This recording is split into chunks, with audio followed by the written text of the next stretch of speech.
Federal not messing around here. Meanwhile, Vinny, KRX got the shotgun up close and personal, trying to hit those sprays, not able to do it. Yeah, got to hit those. Eventually, got to try and connect it. Federal will instantly punish that play, though he does get taken down too pretty swiftly. It's going to be TRE. KRX looking to go for a little bit of a swift rotation in from the edge and just sweep everyone out of the way. As BTR, though, still got their own utility, and the smokes do keep them alive. But the thing is, I talked about earlier how it would be really hard to get nade range, but everyone is being forced by the circle to get so close. This is too much for BTR. Too much is being thrown their way at the exact same time, and they're getting overwhelmed. They're struggling to hold this dip down. But you got to hold it down here. Look at the leaderboards, guys. 6th to 11th place. Talk about a game for the mid-pack right here. This is a perfect situation for them to reach the top of the leaderboards here and now. KRX, unfortunately, only with 1 elimination. They are on the edge. Their back is against the blue zone, though, so they are in a decent position. Unfortunately, 2 of their players are knocked. They're going to try to go for these reses. Meanwhile, Bigatron, yeah, dead center, but everybody wants their spot. This game could last a while with all these dips, nook and crannies. I love this terrain. Can hide in. Yeah, this is my first time seeing this circle, actually. You know what? This is actually a first, and I feel like for some of the players, it also might be a first, because you only have 1 rondo per day, so it's quite rare. You only have 1 chance to get a circle like this per day.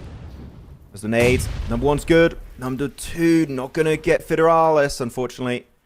It's Federal onto Federalis, man. They just keep fighting. They're loving it. It's a true rivalry being born here in PMMI. But KRX, they don't have many options. The circle, literally, great for every team, except for South Korea Hot Jukes. They have to push up right onto Bigatron. Here they go, little boy. Keeping an eye out, trying to catch some of these players on rotation. But, man, this terrain is insane. So many dips to hide in. So much coverage. Every little hill. Yeah, this might go down to the last second here, folks. Influent Rage with a massive game. 10 points. Federal with 6. Gonna have to back things up just a little bit because he has been spotted. And right now, it's just a battle of the peaks. Look at this perfect spot that little boy's in. This is ridiculous. Lauren's in, meanwhile. Gonna get some great angles. Influence Rage have tons of sight lines on this. But by the way, Schweppes is still alive because LGD got eliminated. Nobody knows Schweppes is there, I believe. I mean, maybe Influence Rage have an idea because they see the cover flares like, that's a bit suspicious. But otherwise, everyone else is just locked in on the fight here in the dip around Bigatron. So Schweppes might have a good time as he does actually get... I don't know, I thought he was getting pushed up for a second. It was looking a bit weird, but no. AURORA not going to commit to the roadside. And Schweppes is still in zone. Look at that. He's still in phase 8. He's going to go to phase 9, which is, as we know, when the fight is truly going to break out, Hot Jukes. I think Schweppes is getting top 2. I think he's easily secured the top 2 in this fight. Well, this is stage 9. The zone is going to start closing down, and it hurts. So let's see. He's on the edge of it. He's going to have to move up. But you're right. I don't think they know where he is at all. Has he hit shots enough? No, I think Pedrino is looking his direction. Yeah. He is. If the circle doesn't favor Influence Rage, which it doesn't, and they have to leave their position on that high ground, that's when Schweppes can actually push up over the road. But yeah, Pedrino, he knows, as you said, he's definitely locked in. He wants to eliminate Schweppes. I feel like Schweppes might struggle because of Pedrino. Pedrino not playing, saying, no crossing the road here. I need all those eliminations. AURORA, meanwhile, 10 eliminations on themselves. 2 massive games for these squads. All right, here we go. It's going to be a 4v4 plus Schweppes. What can Schweppes do? He's waiting. He's chilling. The zone is going to start closing. But Influence Rage do have the high ground. Can they utilize it to their advantage? Let's see. Lauren's in. Going to start throwing some nades out. Smokes coming out as well. Schweppes now no longer the priority as it's going to be a huge 4v4 battle. Federal is knocked. AURORA trying to capitalize.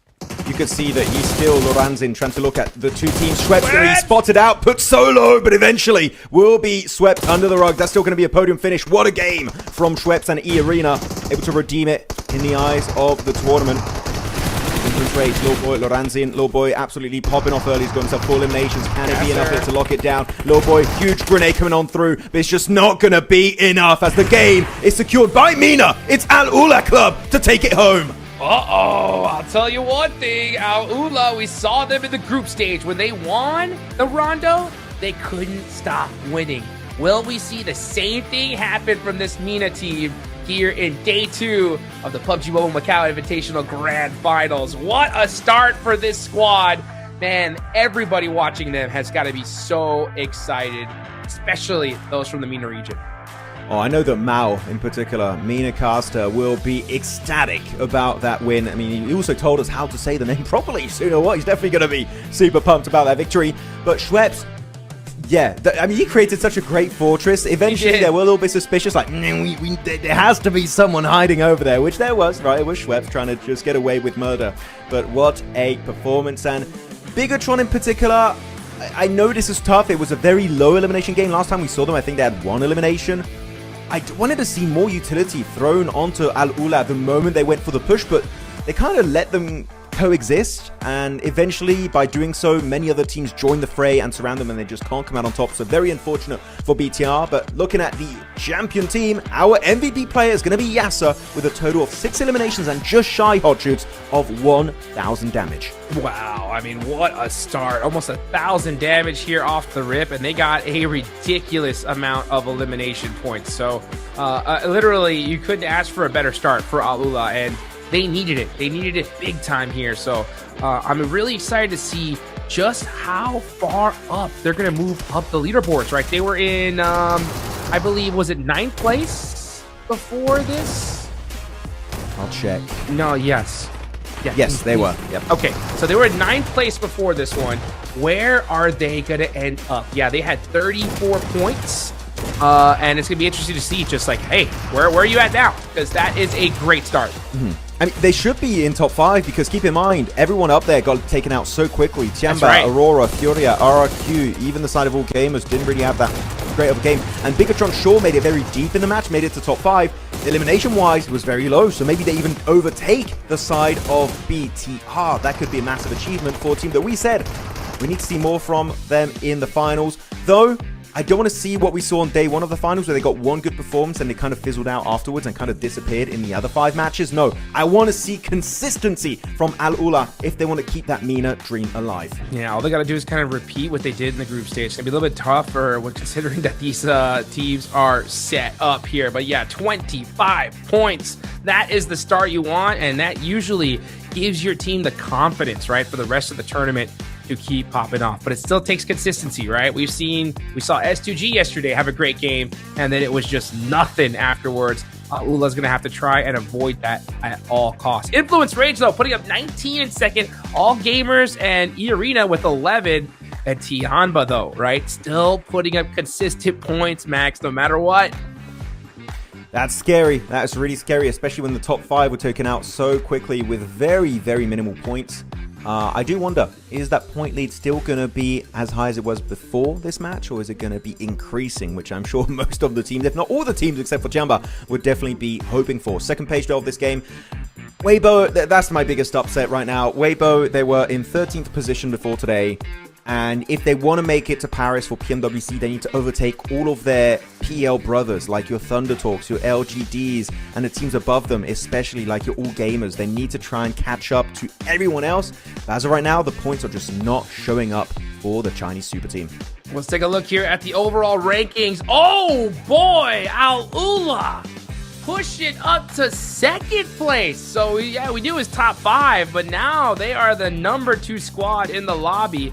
TIANBA are leading the charge, obviously 76 points, have a nice thick lead to start things off here.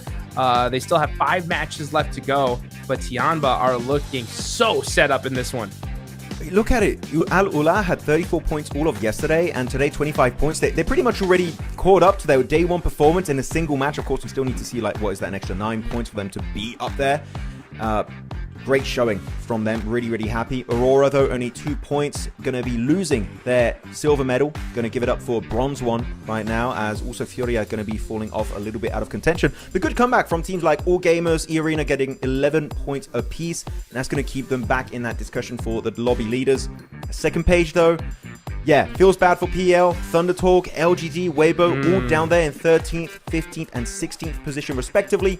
We need to see some kind of presence next games, or otherwise, that PMWC dream is really going to be hard to lock down. Hey, speaking of like doubling your points, right? I mean, look at Influence Rage. Where were they at? They were at 15th place? Yeah, 15th place at the start of the day. They had 25 points. And they have officially almost doubled their score.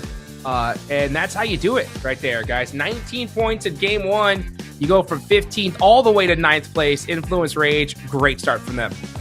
Not really happy with D plus Kia. You're looking at the amount of elims and points they have. I think that's 4, 5, 6, 7 placement points over the course of all their games. That is not really good from D plus Kia. Most of those actually being from game 3 of yesterday with those with that 4th place finish. So D plus, we know these guys can do way better. We need to see some better presence here from these guys. Actually, no, that was Weibo's performance. They got 2nd place. There you go. 2nd place on game 4 of yesterday. That was what was happening for D plus.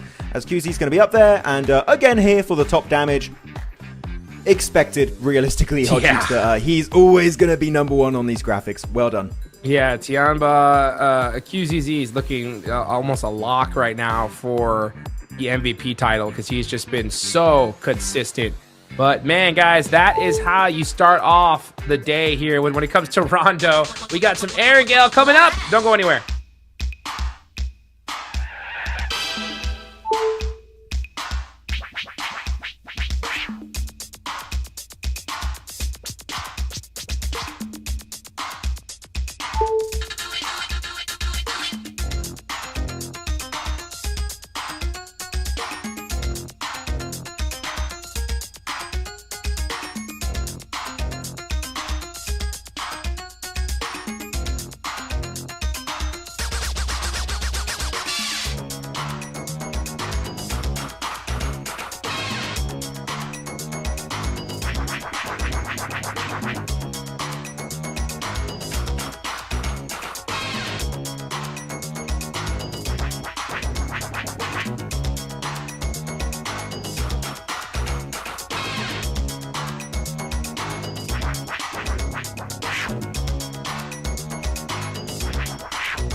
Welcome back, everybody. Here we go. We're about to get into Aaron Gale, the main map of this tournament, the main map of PUBG Mobile, always at least in my heart and eyes. As we look at, look at this, the fans getting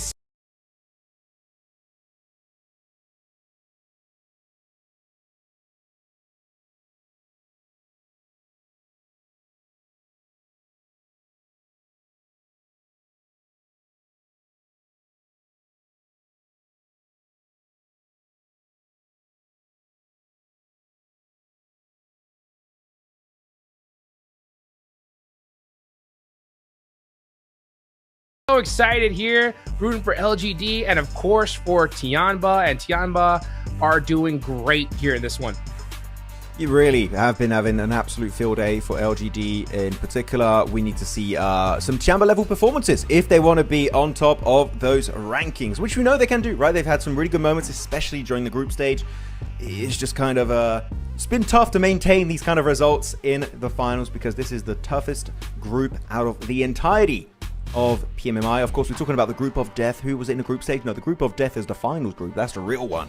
Yeah. As out of now, all of these teams, we've seen a massive comeback from some squads, especially we saw All Gamers, E-Arena get some big points on board, especially Al-Ula with that Rondo chicken dinner. Now is the time we need to answer that main question for Al-Ula. Can they finally get some good results on Erangel? If they don't do so when the lobby is looking so ruthless towards the very tippy top of those rankings, they will fall out of top 2 in a matter of seconds unless they start to bring out consistent points, which is why I want to see. I need to see their bad games be at 4 or 5 pointers if they want to have a chance to compete at the very top here with the likes of TIANBA, FURIA, and AURORA. Well, let's see what happens as we're getting ready into the match. The plane is already flying. It's Aaron Gale here for the PUBG Mobile Macau Invitational 2026 Grand Finals. All right, guys, here we go. Looking at the leaderboards again, TIANBA on top, 76 points. And then you have Al-Ula right behind him with 59. Going all the way down, though, man, this is still pretty close. I mean, all the way down to 7th has 49 points. If any of these teams in the top 8 get a chicken dinner here, you could make a run for it and catch up to TIANBA. But you got to do it right here, right now. And you also got to find a way to somehow slow down TIANBA because these guys are putting up points no matter what. Yeah, as we said earlier, if you do get in a bit of a early encounter, even a mid-game encounter with the likes of TIANBA, and you get a knock converted into a flush, it then tells you in the elimination feed it is in fact TIANBA. Then you got to decide, is it worth it to commit to the fight, or do we just let them leave wounded without a player, maybe two, depending on how the fight went down? That would be an interesting thing to check out. As Circle, kind of a bad one, looking at it. Sure, it's great with a plane path for some of the Western teams, but otherwise, it's a lot of water in play. And if we do get a coastal finish here, this circle could be all great if phase 2 goes high up north, Hot Jukes, but if it goes south towards Primorsk, Ferry Pier Beach, or even goes straight onto Sovnovka Military Island, which Aurora would love, by the way, this could become a bit of a hectic Erangel match. So we'll see how things are going to go down. Is it going to be a good or an awful match for these teams? Yeah, I think this circle is tough, right? I mean, like you mentioned, almost half the zone is in water. That means that half of this is unplayable. Like, you have to really loot up fast. Try to get to a good position in this next circle, because there's now half the spots that you are used to. Wait, Weibo, half? Wait, huh? Are we looking at the same map? I would say like that's maybe like 30%. I mean, are you taking Millie though? 35% unplayable? Yeah, I do count military as playable right now. I know, yeah, but are you going to stay there? Do you think the zone's going to go there though? You know what I'm saying? I don't. I mean, then if it's not in zone, then the next zone will not have military. Then it will not be playable in the first place. So if it goes north, then military is not in play, but 100% of the zone is playable. I don't know. Maybe my explanation is not the best right there. I get what you're trying to say. Playable right now for phase 1. Yeah, no, for sure. I guess what I'm trying to say is that, like, yeah, there's definitely no like non-playable area where you can go, but it's just as far as trying to rotate in and try to find a safe spot into the circle. If you're gonna take the northern island, right? There's only so many spots available, so like you really have to kind of get looted and get there quickly. Because if this was, you know, a traditional, like, Yasnaya field base, like, yeah, you can set up on the edge, wait for the next zone, and then try to catch a third party on in. It's going to be a little bit harder here, I think, with the zone. Okay, no, I definitely get what you mean, because it's unlikely that it goes there. That is a point that I'm willing to accept, because the circle would have to shift in a very particular set of ways, back to back to back, for it to actually end up going on military. But otherwise, Aurora, Thundertalk, they're going to be looting up down there. Aurora military base. Novoripnoye is going to be the drop location for Thundertalk, which they're very happy about that spot because there's no GOAT team anymore, right? So that makes it very easy for them to get all the loot without having to clash for it whatsoever. But you do have to keep in mind, how are you going to leave? Which really I would say is the main mindset, because sure, it is playable now, Hot Jukes, which is what I was saying. But if you are those teams, you need to already start thinking about, the circle has, let's say, a 90% chance it's going to be shifting towards the mainland. Maybe teams are going to be looking to hold the bridge. We don't know. We haven't scouted it. How are we going to pull off that rotation? And what I would love to see from Aurora is maybe try and get, or even Thundertalk, for example, if they want, which is easier for them because they're in Novo, which has a lot of boat spawns. Get a hovercraft and just try and play around the coast if you can. I feel like that would be the safest option, because the bridge, you never know. If a team is there, it's hectic, it's crazy, you don't know if you're going to win it. And if there's no team, it's an easy cross, but without information, it's literally a 50-50 gamble at that point. Yeah, the good thing about this circle is that, you know, if it does go to Quarry, Quarry is one of those places where you can, like, have so many teams just together and make stuff happen. So I think we're going to probably see some teams most likely try to secure that area a little bit sooner than later. There's still quite a few squads, though, outside of this circle. They're just looting up fast. I know it's stage 1, but usually when I see a circle like this, I expect to see teams move just that much faster. And it does look like that is happening. FURIA already on the drive over. Al-Ula and Lipovka are going to have the furthest rotation. We'll see when they decide to get going here. TIANBA are also in Yasnaya. So, yeah, it looks like TIANBA, Al-Ula, the two top teams, are going to be kind of forced to play edge as they're moving into this next zone.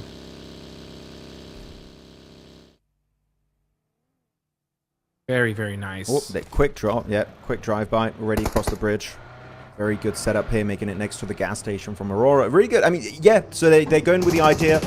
No way is going back to the mainland, but again, straight into Longwood, and there's going to be RQ. They already set up shop up here. Are they going to look to give up that location for free? Because RQ normally, early game, don't really want to commit to fights, and they are going to go more on the retreat. And Aurora, are you going to go on the offensive here? No way they want to commit to the fight. This would be such a weird engage, because you're already in circle. You made your push over the road. You have a few buildings literally north of you with the warehouse. Actually, they're going to go there exactly as I was hoping for. Okay, glad to see Aurora not taking that unnecessary fight. That could have been really, really bad if they committed to it. Absolutely, especially like the timing is the worst because you got everybody on rotation. You do that fight, you're getting third party, guaranteed. So yeah, Aurora, gonna be checking these buildings just in case there's any people that are holding it down and not moving a muscle. But nope, that whole area is all to themselves there. So a beautiful rotation on the side of Aurora. Everybody else though, yeah, you can see it's just the great migration at this point. Just trying to find a spot in this next zone. S2G having a rough rondo, having a rough day so far. They're in 14th place. It's not over yet though, right? If S2G win this game, they're easily in the running for it. But you got to start making that happen a little sooner than later. Their best map was Erangel in the group stage. Unlike PMGO Season 1 where it was all about Miramar. No, here it has been the Erangel show for S2G. Yeah, it was the first one too. The only Turkish team in the lobby too, right? Who didn't get Regnum Kara qualifying here, didn't get Ulf, so they're the only hope for this region to get some presence in this lobby. And they do have a hovercraft, which you know, hovercraft, it is meta right now. It's going to be held down by Kami, and they're going to go for the mountain right on the outskirts of Pachinki down south. Are they going to go for Pachinki Hill, which right now I do believe Furia is going to be going for that spot, so Solke might have to give up that position for free. But you know what? You can coexist. You can have Furia on top of that mountain. You're holding the eastern mountain. That's fine. But Solke keeps going forward. I would recommend a retreat, but Kami with the hovercraft, this is a good play on the front line, ready to tank bullets if any shot comes his way. Kami crashing that Pachinki Hill. Looks like it is going to be a safe rotation, though. So nobody going to be messing with them, and it looks like this is where they're going to stay. Aurora does end up catching Federales. Okay. Ziol. That's going to be from a good, solid range. But we're going to be looking on over to this fight between Furia and All Gamers. Igor gets knocked by Maple. Rest of the team. Ooh, yeah, he ended up pushing there kind of by himself. Wonder what happened. Maybe they called the push and the rest of the team was on the way. He was scouting. I'm not sure. I think what happened, they saw S2G push up from that mountain over to Pachinki Hill. So they're like, oh, okay, so if they left that previous position, it should be free, right? Because there's no way there's going to be another squad with them. But in the process, all gamers do the same rotation and they get caught off guard. So I think that's what happened. And unfortunately, Igor will be taken out of the picture. But this circle, hard western shift.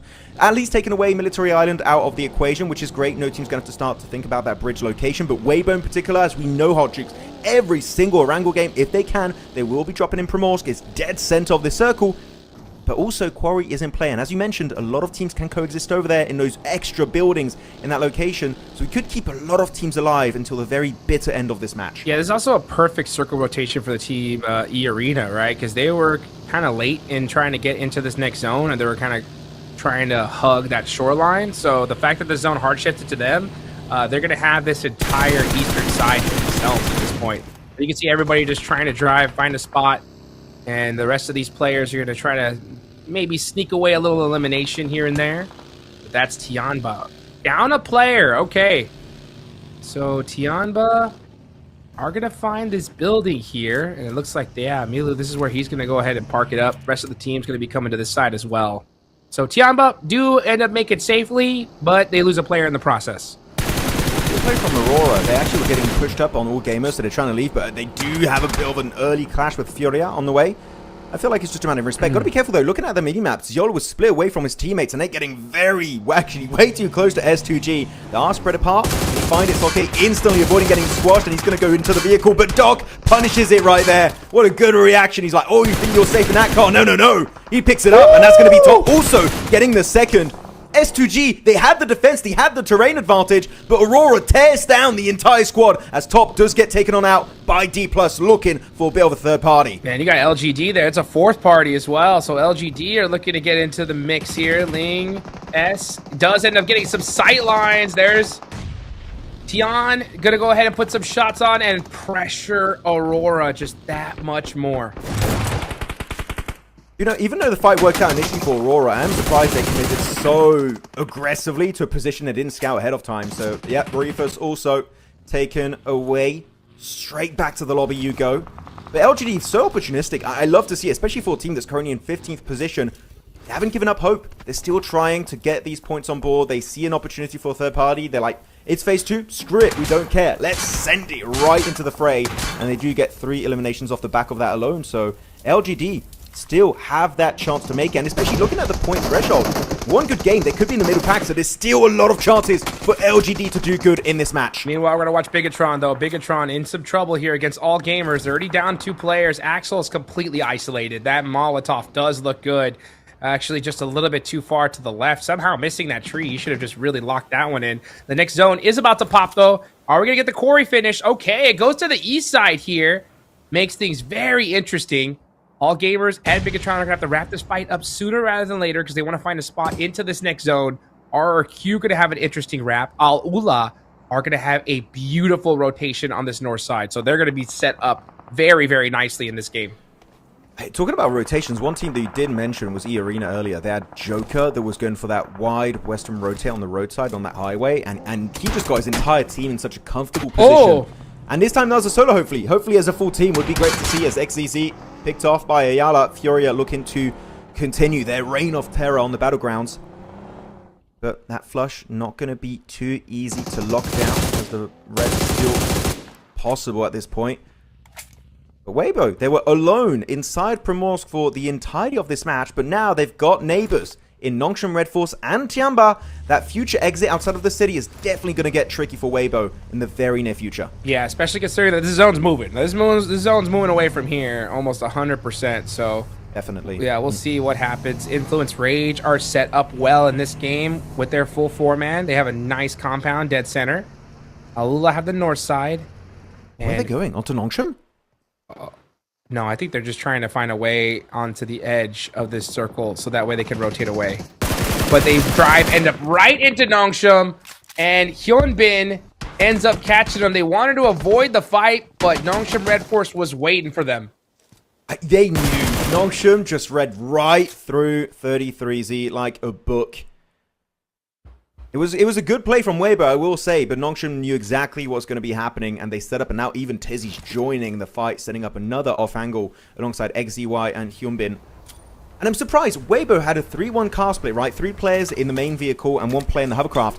I'm surprised they didn't go for that rotation with the hovercraft on the front line. Like, S2G did it earlier when scouting the side of Pachinki Hill. It was Kami in the hovercraft checking out that Furia's not in the surrounding area.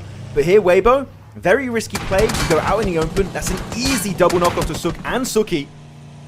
And even Bay almost taken out of that fight. Looking pretty bad here. Weibo, there was a good opportunity, but the execution a little bit rough around the edges. Worst timing, too. I mean, Weibo are in last place right now, which is crazy to say. These are your previous champs here.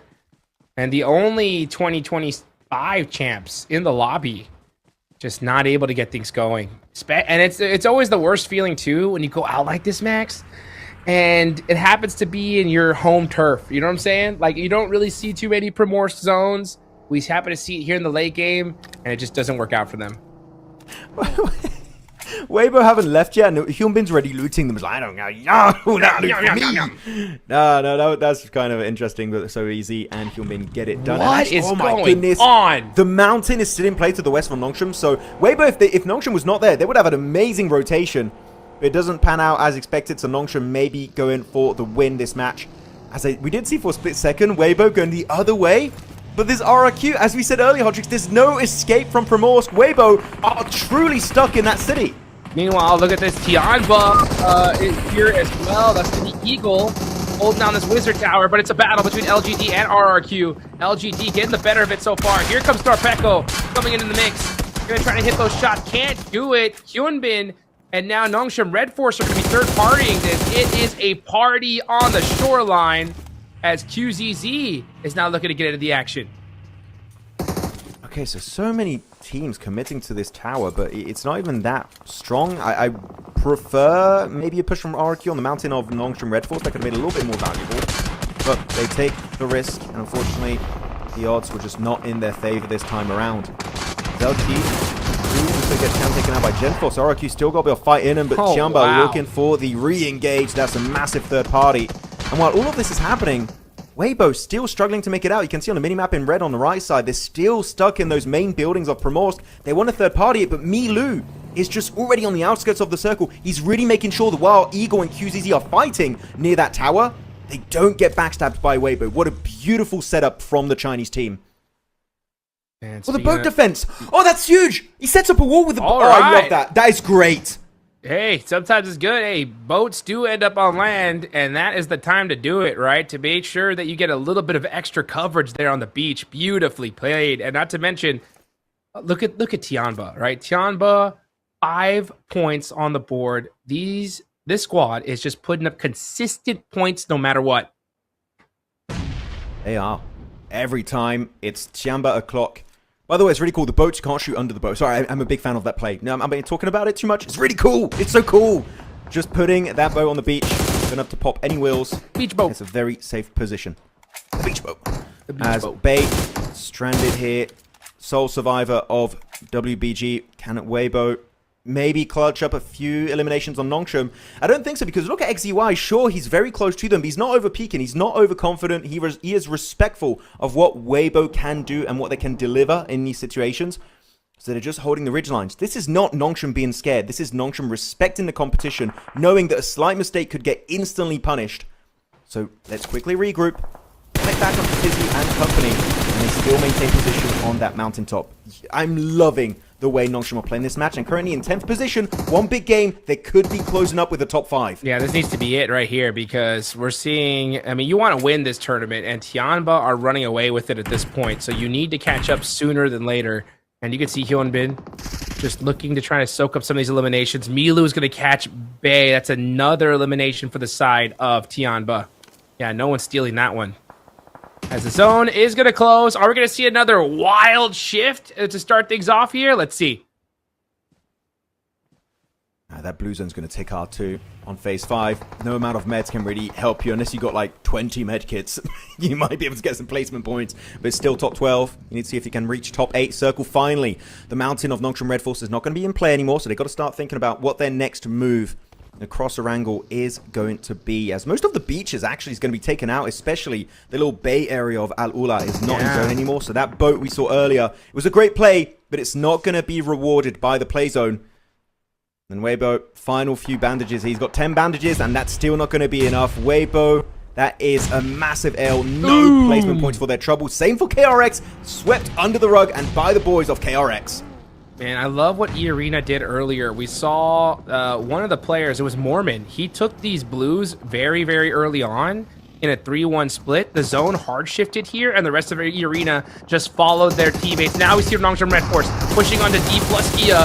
D plus Kia in a very, very tough spot here. The vehicles are driving in and just pressuring D plus, taking them out one by one. That is them done and dusted. It is just Nobu all by himself in a shack.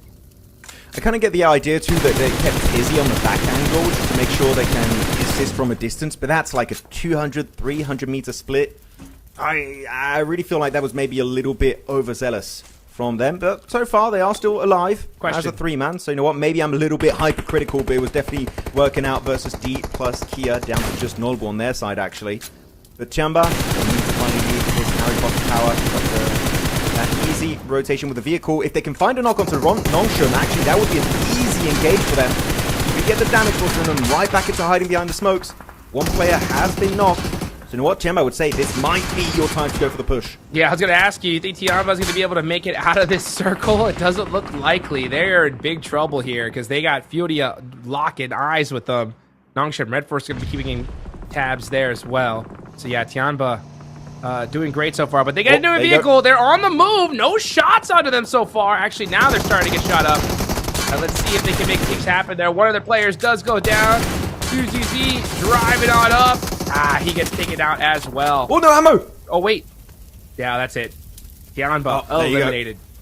That is the win. We'll also get So Easy back up, and Tizzy's there too. So yeah, I really thought this was not going to work, but it feels like everything is just kind of falling right into place for Nongshim Red Force. TIANBA, I mean, when you have all your players in one vehicle, it really goes to show they were just desperate, out of options. Nothing was going to work out for them.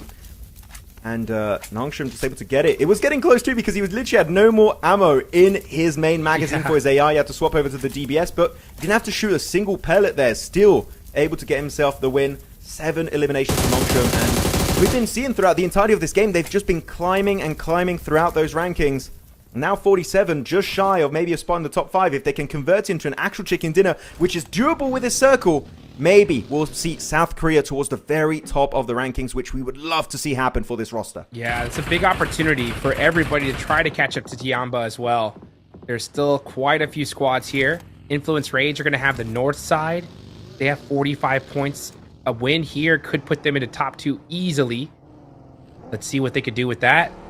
E-Arena still have a full squad as well. The next zone does pop. It looks like it's going to be dead center. So finally, a normal circle shift. S2G, meanwhile, they did great on the first Aaron Gale yesterday. Going to try to repeat that, but it's going to be tough. They are down a player. Soul K's gone. Oh, Kami looking to get up in their action, but gets shot in the drive-by. Influence Rage dominating here on the position. Fantastic drive-by, and now they're behind that shed. I would say just play behind the shed and go for the nades if you can, Influence Rage. This is a very nadeable position. One nade available for Noranzin, and also one Molotov. One Molotov just to deny the shed completely would be huge. Federal, not able to hit it. That second nade, slightly too short. Not able to get any damage through that door frame. Bye-bye. Come on, one nade is going to be good. They do get lost. MCG pushed out right into the Molotov. That is how you do it. The Influence Rage way has been amazing so far. And they've got to be careful. Furia is looking to push up, but without losing a single member, Hot Jukes, they're ready for round number 2, and they win it once again. Yes, they are. This is the start of Influence Rage roaring back from the bottom of the leaderboards. They were, what, in 15th place at the start of the day? That pushes them up to 8, 49 points here. And they could go all the way to second place if they win this game and get a whole bunch of eliminations. They have the high ground. They got the sight lines. Can they capitalize on it? It's a possibility. Jing trying to pull a Schweppes here. Same for Nolbu, actually. Also pulling a Schweppes. Hoping to survive. Oh, good one-taps. Jing able to find Reb. Is he going to try and flush it out? Nice. Will he get it? Almost does. Yasser a little bit too preoccupied by Nolbu's position. The Molotov is going to spread out, and also bullets chucked his way. No survival whatsoever for them. And that is going to be them taken on out. And actually, wait, Molotov connecting onto Nolbu a little bit there. Got to be careful. He did have the flame animation on. Does take a bit of tick damage, but he will be fine in the shed. Hopefully, Circle 7 favors his position, so he can just maybe secure an easy podium and get those placement points on board. The Influence Rage versus Nongshim. Now, this is the fight that could decide who will be securing that chicken dinner if they survive as a full team. Yeah, you can see Influence Rage doing a beautiful split across that northeastern side here. Just going to be holding it down. E-Arena are going to be the only team inside some buildings, and they're going to be holding that position. Meanwhile, Influence Rage are going to start rotating towards Nongshim Red Force. They've got to wait for the circle. Yeah, they're trying to see, is this position going to be valuable in Phase 7? For now, it would be just a fight that doesn't make sense to take. I say that. We've seen some rotations like that happening early in the game where it doesn't make sense and yet teams still commit to it. But now, really, Influence Rage, if this is a hard Eastern shift and their position is out of zone, I feel like they are going to commit to a full-on straight-up engage onto Nongshim, take the 4v3. But unfortunately, they don't have the hovercraft anymore, which would be a good way to make the cross. But good position here on the ridge. Lord Boy in particular up there with Federal, making sure that Nongshim can't peek aggressively on that ridgeline, and he's going to get some extra loot on the road. What did he get? Maybe a P90? Who knows? P90 would be real nice right now, to be honest. Would be great. Yeah, that'd be really good. Next zone does pop, does center up once again. Influence No one's in Rage. Oh, yeah, you're right. This is wide out in the open here. The only player in zone is Noble from Waskia. So easy with the 1v2 nade. Influence Rage looking so dominant. And just like that, Nongshim Red Force take the advantage. That nade was so easy indeed. He's trying to flush it out. He's got an extra nade. Maybe you should use it to not show yourself to Loranzin and Pedrino. He does overpeak it. Little boy will be snuffed out of the game. Pedrino will make the cross. I would say if you Influence Rage, or you fully commit to the aggression onto Nongshim Red Force, or you just try and survive, maybe sending yourself in a circle or something to live it out. I would say they're kind of out of option. Even sending it out in the open is just not the right way to play it, as Federal also going to be fully eliminated. That's going to be double-digit eliminations taken away by Nongshim Red Force, finally showing their true potential in this lobby of PMMI for the MACAO Invitational. But Nongshim, just relentless. They know their position is not in zone anymore, but they're going to use it to its absolute limit as they get another aggressive angle into Loranzin. Influence Rage were looking so strong, so confident just a few minutes ago, Hot Trooks, but it all falls apart because of So Easy. Man, they were looking unstoppable. And that nade from So Easy just, boom, turned the scales in the opposite direction. Pedrino hiding behind the tree right now, just trying to find some angles. But Nongshim Red Force playing this so well, taking out E-Arena Mormon. They are stacking some points on the leaderboards here. Tizzy, I think he knows. Got to be a player behind that tree. He has a nade. He's not utilizing it. Okay, so they are not looking towards Pedrino. Kind of a mistake here. Did they forget about him? You forget, Dizzy? I don't know. He's definitely not forgetting about it. But like, Notable just got an elimination onto the side of the arena. This could be huge. Just get the nade. Tizzy nicely secured. Up to 11 eliminations total and a position on the podium. Massive, massive game. But can they convert into a chicken dinner? Schweppes also looking to get a central position, but trying to go straight on Notable. They know it's a solo. If they get rid of him, they will get extra placement points and then one extra elim.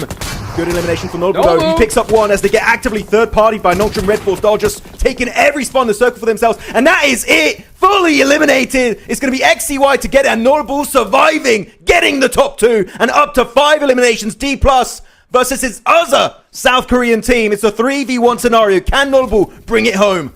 Let's see. Nobu's trying to do something. Can he bring it home? I think he can bring it straight to the lobby. He's got that nade there locked and loaded. Bye-bye, Nobu. It is Nongshim Red Force to win the game. And they are not going to get that elimination today, but it's the South Korean team that gets the victory. That is how you do it. Wow. And they were playing the south side of that circle, Max, for so long. If you had me guess which team was going to win it, looking at that zone earlier on, I wouldn't have picked them, but they made it happen regardless. Yeah, I was going to pick E-Arena, but really Nongshim, the way they used that mountain for literally 90% of the game was just amazingly executed. Get rid of Weibo, deny all of this teams trying to make a quick exit outside of Primorsky, especially in the likes of TIANBA. That was a really, really big fight. So Easy with a fantastic grenade onto Influence Rage really just locked this game in their favor. And E-Arena sure tried to make a quick exit into the zone to control the area, but realistically, you got no terrain advantage. All you have is low, flat ground that you can't use in any way, shape, or form, and they get that nice win in the end of the day. By the way, a quick little highlight at the end there. Notable did self-nade himself at the end in that shed to make sure he denies the point away from Nongshim Red Force, so that could be something that haunts them at the later stage of the tournament if they're just 1 point away from a higher position in the rankings. Yeah, Nobu knew it. He was like, I'm in the shack. I know I can hit them shots, but I don't think I got it like that for this one. Let me at least just deny the point there. But hey, look, MVP is going to be XZY. 4 eliminations. Almost 1,200 damage. Beautifully done here. And right on time too. That should be able to put them in the running easily. That most definitely. Really excited to see what the rankings are going to look like. Almost 1.2k damage from XEY. I mean, these two players is XEY and also So Easy. The nades from So Easy were amazing, and especially the double knock with one single piece of utility on Influence Rage. That's really a good conversion from utility usage into actual limbs. So well done to him, but XEY will be the one in terms of top stats. Now, looking at some of the highlights of this game, this is when you look at Aurora and you're like, kind of trolling a little bit. Even though the fight was good initially, sending it out there in the open for a position that is not even that great at that moment of the game, a bit of a head scratcher. I feel like there were just better options available where they wouldn't even have to fight, and yet maybe they've just said to themselves, you know what, YOLO, let's try and see how it works out. TIANBA, oh, can you imagine if TIANBA got the better of Nongshim Red Force here? It could have been the opposite direction, but nice shutdown from Nongshim. Now, Influence Rage, yeah, they have the north side here. That nade, though, from So Easy. That's the nade that won in the match. I would say so. I feel like it just made it way easier for them to get rid of Influence Rage on that ridge line, and then the entire team falls apart. If that ridge line is occupied by Influence Rage, they're actively fighting each other, then E-Arena has so much free real estate to work with to just push up to the ridge, third party it, and maybe secure the win, unless Notable clutches it, which he could have. Who knows? In a different world, maybe Notable is the one taking the win away, but Nongshim Red Force, 13 eliminations, 23 points total on the match. I feel like they might not be number one in terms of overall points. There were so many other teams that had high eliminations, but 23 might still put them number one. Let's here we go. Let's take it. It's going to be 23. Actually, a decent gap between themselves and E-Arena that did get 9 elims. But yeah, Nongshim, it was the Nongshim show from start to finish. Hey, they're clutching up the Middle Park Kings here, making it happen there. 23 total points on the leaderboards. That's going to set them up pretty here. E-Arena getting 14 is great on their side.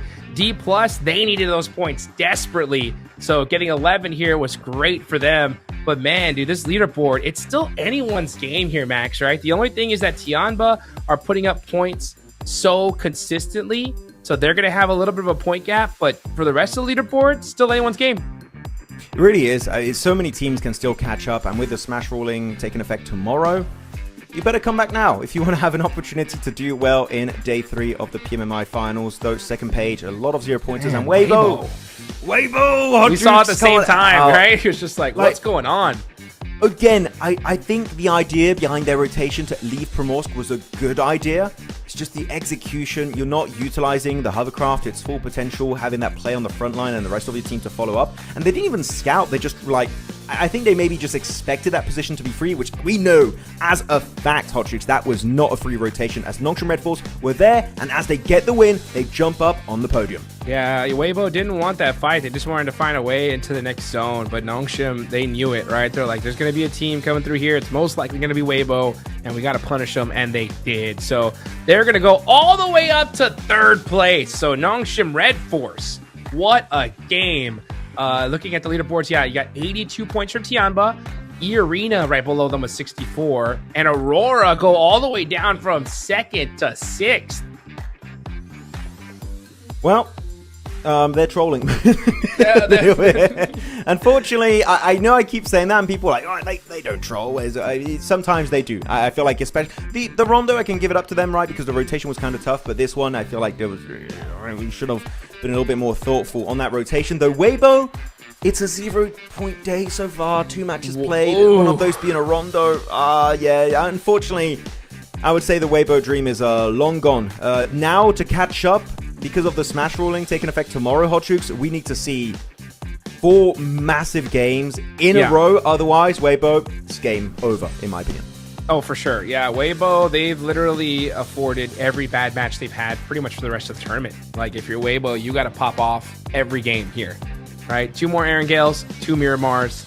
What can you do? I mean, we know they can. But it's just lobby is so strong. One team gets the advantage. They're going to make sure they win it. And I'll tell you one thing. One player that's going to make sure he wins this MVP is none other than QZZ. He's still on top and most likely going to stay that way for quite a while. It's such a big gap, right? It's almost a 10 elimination gap between himself and Razy. And BTR, Razy got himself that one massive Miramar yesterday. After that, really, we haven't seen much from Razy in the grand scheme of this tournament. But look, he's number 1 again. What do you want to do, right? This is literally, it's the QZZ show here and also the TIANBA show. Though the gap has been closing a little bit, we see on the rankings. So we'll see if they can remain the lobby leaders until the very end of today. 4 matches left to know if that will be the case. Is Razy still there in 3rd place, top in 2nd, and then Joker just lingering there in the 4th position. But I do believe that with the performances we've seen of E-Arena so far, maybe a new name will be on that top 4 graphic after the following match. Well, let's see, guys. We're going to be right back soon. Don't go anywhere.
Yo.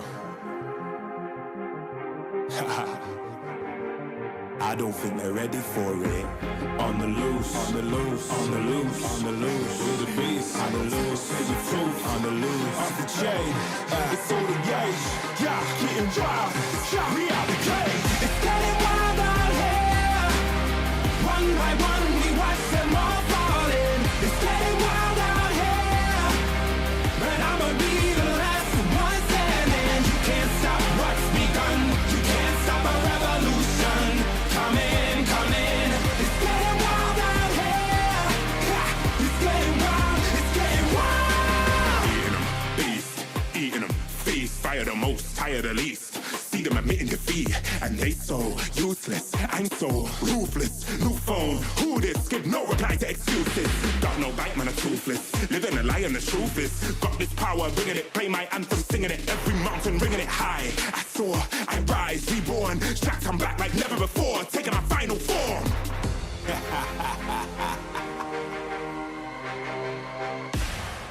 Yo, it's getting wild out here. One by one, we watch them all fall. Welcome back, everybody. I hope you enjoyed that quick short break. We have already had a good solid Aaron Gale match here and a wild rondo as well. That last zone though was crazy here, right? Are we going to see like a wild military circle? What are we going to see at this point, Max? I don't know. Give me a Stolber finish, I guess. That's the only way you can really match that previous game because it's kind of a crazy finish for these guys on the beach. What would you like, actually? What would be your dream circle on a Wrangle? Zarky, let's go. Zarky? Zarky. I just want to see the city. I haven't seen the city in years. I forgot what it looks like. What does it look like? I don't know. You know what, actually? This current update, 4.4, I dropped Zarky a lot because there's like a themed event area for the current game mode. So I dropped there. I tell you, I forgot what the area looked like. Right? You're like, oh. I was like, oh, this is how Zarky is. Oh my, the last time I went Zarky. Yeah, the last time I went Zarky was with Imperium that loves Zarky. And ever since then, I haven't been able to drop there. So no, I've been dropping there this year and it's definitely not busy, is what I'll tell you, Hodrix. No one goes there except for Bigatron in this tournament, I suppose. Man, that place is wild. It's so crazy. I've in my whole career, I've been playing this game over 8 years. I've seen a Zarky finish twice. How crazy is that? Oh, really? Okay, I feel like I've seen it once, and I can't even remember the game. I feel like it was in 2019, 2020, so yeah, it's really old. But you know what? The thing is, Zarky's fun. I want Stolber because Stolber, the layout of the new one, yes, is so interesting. You got the main observatory, which is super fun. You got especially that extra bit of elevation with the main building in the center, and you have that zip line, which is the only area on Wrangle that you have zip lines. I don't know if they'll change other compounds in the future and stuff. I know that maybe one day a ferry will be coming between the two islands on Wrangle. I don't know when that's going to come to the game. But Stolber, come on. It would be, as a main finish, and I'm talking the circle would have to be dead center, phase 9 Hot Jukes, and the main building of Observatory. That would be one of the most insane, intense finishes I feel like Wrangle could possibly offer. Dude, that would be wild. I was playing with on stream with a few NA pros, and we did a elimination race. And it just so happens I had to head to Stolber because there was a squad there, and I did a little 1v4. It was so sick, and I loved that area. It was so wild. I remember when I went up there for the first time, I was like, what is this? Where are they? I had no idea. And that observatory, people were hiding in all these little wild nooks and crannies. I loved it. It was so crazy to watch. Yeah, that would be a fun one for sure. Wouldn't it be cool if we had a tournament where it's like the Casters Invitational, whatever you want to call it, and we decide the circles? You know, like you're just evil, like you're clicking the buttons, like, oh yeah, circle over there. That would be really bad for these guys. That could be fun. I don't know. Maybe just as a proof of concept, that could be an interesting event. But here we go. With that said, let's get back to a serious conversation. I feel like we went a little bit off topic there, looking at these players, and we are going to be taking a look at WBG. They need a win. You know what? Even a point, Hodge, even just a single point would be better than what's happened today so far for them. Eesh. I am begging you. Do something. That's all I want. Something of value this game. Yeah, that would be phenomenal, right? Weibo, you've won this tournament before. From winning to last place would not be a good look, right? So Come on, make something happen here and now. Guys are getting ready though, getting locked in for this next match. You know what I always like hearing, Max? When it comes, we're talking about casters earlier. I do want to kind of just, expand on that. It's so wild when you watch a big moment happen, right? Let's say it's a Brazilian team doing a big play against a Turkish squad. It's always fun. One of my favorite things to do, and I suggest everybody watching, you guys do it as well. Of course, keep the English broadcast always on watch, but you should always go check out the different languages as well. It's so interesting. Like you see the Brazilian squad make a play, and the Brazilian Portuguese broadcast, they just get so excited.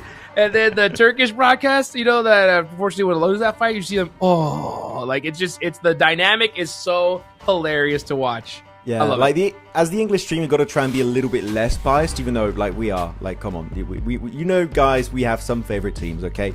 But no, I've in particular, what's really fun to see is the Korean casting. I don't know if you've watched any Korean broadcasts, because why would you? But the level of casting over there, I love it, and just the hype. And also, I don't know how they do it, but they say the same sentence at the same time between 2, sometimes even 3 casts. I'm like, how do they do it? They're just reading each other's minds, or maybe it's just how the language works. You can actually do it. But yeah, no, Korean is great. I'm sure they were definitely super stoked seeing a finish with Nolbu and also then a Nongshim Red Force chicken dinner. Come on, I'm sure that broadcast was popping the hell off during that previous game. Dude, I love it. I mean, that was crazy to see. I mean, they must have been super excited, right? Seeing 2 South Korean squads there right towards the end. But man, you can see these guys just getting ready here for this next match. Should be any second now. E-Arena, I thought they were going to win that last game, Max, with that northern side. But Nongshim Red Force ended up clutching it up. Yeah, it was a really close one. By the way, you saw E-Arena there for a second on screen. We can't put them on camera anymore. They're messing around too much, man. They're little trolls. That's what they're doing. But it's fine. They're really fun. Good to see them have a good time. But yeah, E-Arena, looking at their position on the rankings, right? They're currently in 2nd position, just ahead of Nongshim Red Force, Al Ula. But TIANBA, the lead, has been maintained. It's still around the 20-point mark, which is very healthy, meaning if they remain around 20-point lead, Hot Jukes going into tomorrow, that means an extra 10 points for the Smash ruling. That's 30 points that the team in 2nd place, and even more for the teams below, would need to lock in if they want to get in the Smash zone, which a Rondo, of course, is possible to do that. Getting 20 elimination chicken dinners, it's happened in many tournaments in the past, but it's unrealistic, I would go to say. So we need to reduce that gap. I'm not saying you have to be number 1, but that gap needs to be around 10 points if you guys want to have an opportunity to shut down TIANBA, to not end the tournament too soon. Yeah, that's what needs to happen. I agree. And looking at those leaderboards, 82 to 64, man, almost a 20-point gap, Max, man. How crazy is that? I mean, TIANBA, because what have we had? We had 8 matches done, right? Yeah, 8 matches so far. 82 points, over 10-point average a game. How do you like that, Max? How do you like that? It's a good average, man. Really, that's crazy. I can't say anything in this more lobby. It's solid. Yeah, I mean, especially considering, I'm gonna say it. I think this is the hardest lobby of 2026 that we've seen. I would agree. I would say the addition of the Chinese teams and Korean teams in particular really levels up the lobby significantly, Hodrix. Sure, a lot of people were saying, because 4th Thrives is here, it's not a stronger lobby, which I get because they just want PMGO, so I understand the entire thought process behind it. But you lose 4th Thrives, and as a counter, you get these really strong Chinese teams, in particular TIANBA, and then you bring in the Korean teams that are looking super good on the rankings, such as especially Nongshim Red Force. I feel like this lobby is, as you said, the strongest so far this year. Is it going to be as strong as PMWC? That one, I'm a little bit unsure, but so far for this year, this lobby is the best by a decent margin, I would say. Man, I wish 4th Thrives was here. I really do, man. That would have been so insane to watch. That would have been like a perfect lobby, Add them, then again, Alpha 7, Regnum Car, Young Galacticals would have been cool to see as well, but, they couldn't make it here. But everybody's been really doing a great job here so far, right? I mean, I like the fact that we're not seeing 7th to 8th place be a 30-point gap. You know what I'm saying? So it's any one of these teams, literally anyone. maybe except Weibo. Weibo are going to have a tough time of this one here. But regardless, it's still anybody's game. And Weibo could win the next 4 matches. They have it in them, that's for sure. But Wait, win the next 4? I mean, look, right? They could. I mean, maybe not win, but at least get some top finishes, right? Okay, yeah. It was like, damn, you're getting really hyped up on them. No. I mean, 4 in a row. Has that ever happened actually in a global? Like 4 wins in a row? I don't think so. That seems quite impossible. I think we've seen 3. 3 definitely. Like 3 can happen. 4, that's stretching it a little bit. Yeah, stretching it a little bit indeed. Al-Ula. Shout out to Al-Ula. Crushing that Rondo match. They were sitting pretty. And now you can see Reb just excited. I love these dog tags. Those are so sick. I want one. Give me one. Yeah, where are our caster dog tags? You know what I'm saying? We're not even there. We're home, so they'd have to ship it and everything. No, but you know what? It would feel good. You know what I'm saying? The thought is what matters, at least in my opinion. Yeah, just our name on it would be cool, but no, we're but casters. We don't matter compared to these amazing players. That's the way. The focus is on the actual guys that have talent, and like us just yapping the entire game. But no, definitely, it's really cool. And also we had that moment, yes, I forgot the name of the moment, but where they took the dog tags off some players and put it in the, I don't know, the smelting machine, the oven. They're making a welding gun. Yeah, are they making something out of it? I don't know, maybe a second trophy for the MVP? Could be interesting. And actually, talking about MVP here, that should be an interesting topic. MVP, of course, QZZ leading the charge in terms of damage, eliminations, hot troops. He's looking like the whole package this event. Could we see anyone take it away? For me, I think he's going to be the MVP by a decent margin. It's going to be really hard to catch up. But do you think there is hope for any other player to take away that award? No. I think he's taking it. I think QZZ is has been so rock solid. I mean, I was watching his sprays and the way he was playing in the group stage, and I was like, oh man, this guy is like just a cut above the rest at this point. But it's gonna be really tough. I mean, he is dominating. His team just seems to be on fire. Like everything is just working out when it comes to TIANBA. Like even the games they don't perform well, they're still putting up some consistent points. So yeah, they're going to be very, very difficult to stop. Because, I mean, like, let's be real, Max. Just seeing how they played, what are the chances we're going to see a 0-point game from them here today? It's looking unlikely. They've just been so consistent on the placement side of things or on the elimination front of things. It's very hard for them to get 0 pointers. I feel like, actually, I'm checking real quick. I believe they only had 1 0-point game, especially on yesterday's matches. So, yeah, very consistent. Though we did see for a split second there on our screen, LGD's table, hot troops. And I'm telling you, those weren't happy faces we were seeing. They were looking quite defeated. And it's still possible for them to pull something outright. Because the cool thing about this tournament is even at this very point in time in the event, the point gap is not insane. For LGD, for S2G, KRX, I'm still confusing the name. I'll get there at some point, guys, don't worry. It's like saying Aurora instead of Alpha Gaming. It takes a moment to adapt, okay? But Thunder Talk, D+, all these guys, the point gap is between 10 and 20 points, which that's not even a chicken dinner, realistically, Hot. Yeah, that's literally a solid podium, even a top 5 with a bunch of eliminations, and you're right back up in there in the middle pack, even closing the gap between yourself and top 5. Don't give up, guys. Even these bottom teams still have that escape route available. They just need to be confident and bring up a massive game for the rest of today. Yes, they can. You can see these players getting locked in and ready here, guys. Thank you so much for your patience and watching. We had a little bit of a remake happen, but it looks like that remake is now locked in as these players have got their headsets on. They're talking. They're holding on to them dog tags, making sure they're nice and clean, because they're going to want to hold on to those here towards the end. Dongsham Red Force, great game in the last one. Let's see if they're going to be able to have a little bit of a repeat situation. But right now, it's all about trying to catch TIANBA. If you want to win first place, that's the team you got to start hunting down. But that's the problem, though, right, Max? Is that, like you mentioned, the leaderboards is so close, it's just too risky, right, to push yourself out and try to hold them down. Like, you just want to get that chicken dinner and get some consistent eliminations in this Aaron Gale right here, right now. Let's get right into the fray once again. Match 3 of day 2 of the MACAO Invitational Grand Finals. It's going down. One massive win is what we need, as we have a quick overlook of Primorsk. Weibo's drop location, unfortunately, was also their graveyard in the previous match. Hopefully we can see a little bit of an increase in overall point standings, as everyone in this lobby still has a chance. Someone needs to sing to them, "Du bist gut genug," and hopefully they will just get better in these games. Playing path very southern though this time around, Hot Juke. So these northern teams that normally like to drop around their Savernies, Northern George Pol, Yasnaya Poliana, will have to all go for a secondary drop location or go for a massive stretch on their phase 1 rotate, which, as we did see for LGD on the first day, that did cause a bit of an issue in Yasnaya Fields. All right, well, here we go. Southern plane path. I did allude to a military circle, Max.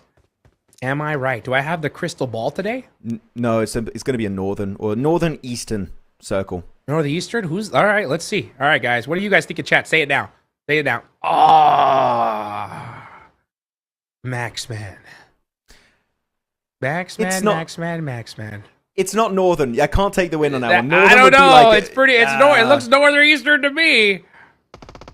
That's central eastern. I will not take the win for that one. I got the eastern part, not the northern one. So you were definitely wrong though. You got like I was literally, yeah. You got like maybe 10 meters off the beach in circle of military. Unless okay, if the circle goes there, I'm quitting casting.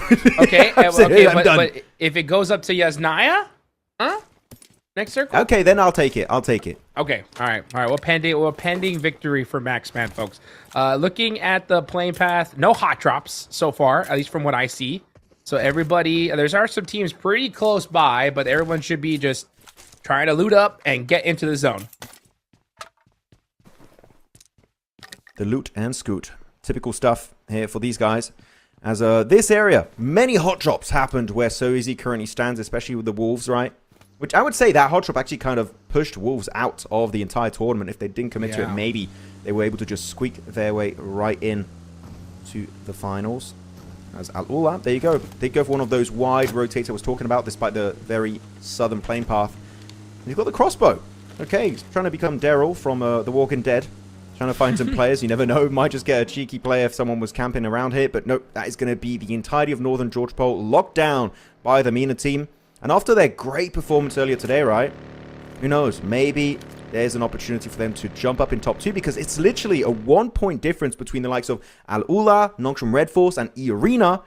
So if they don't all just get eliminated early game, these teams could be looking to create a bit of a gap for themselves if they can lock it down to, I would say, even just a solid top 3. And that gap will start to build up very rapidly.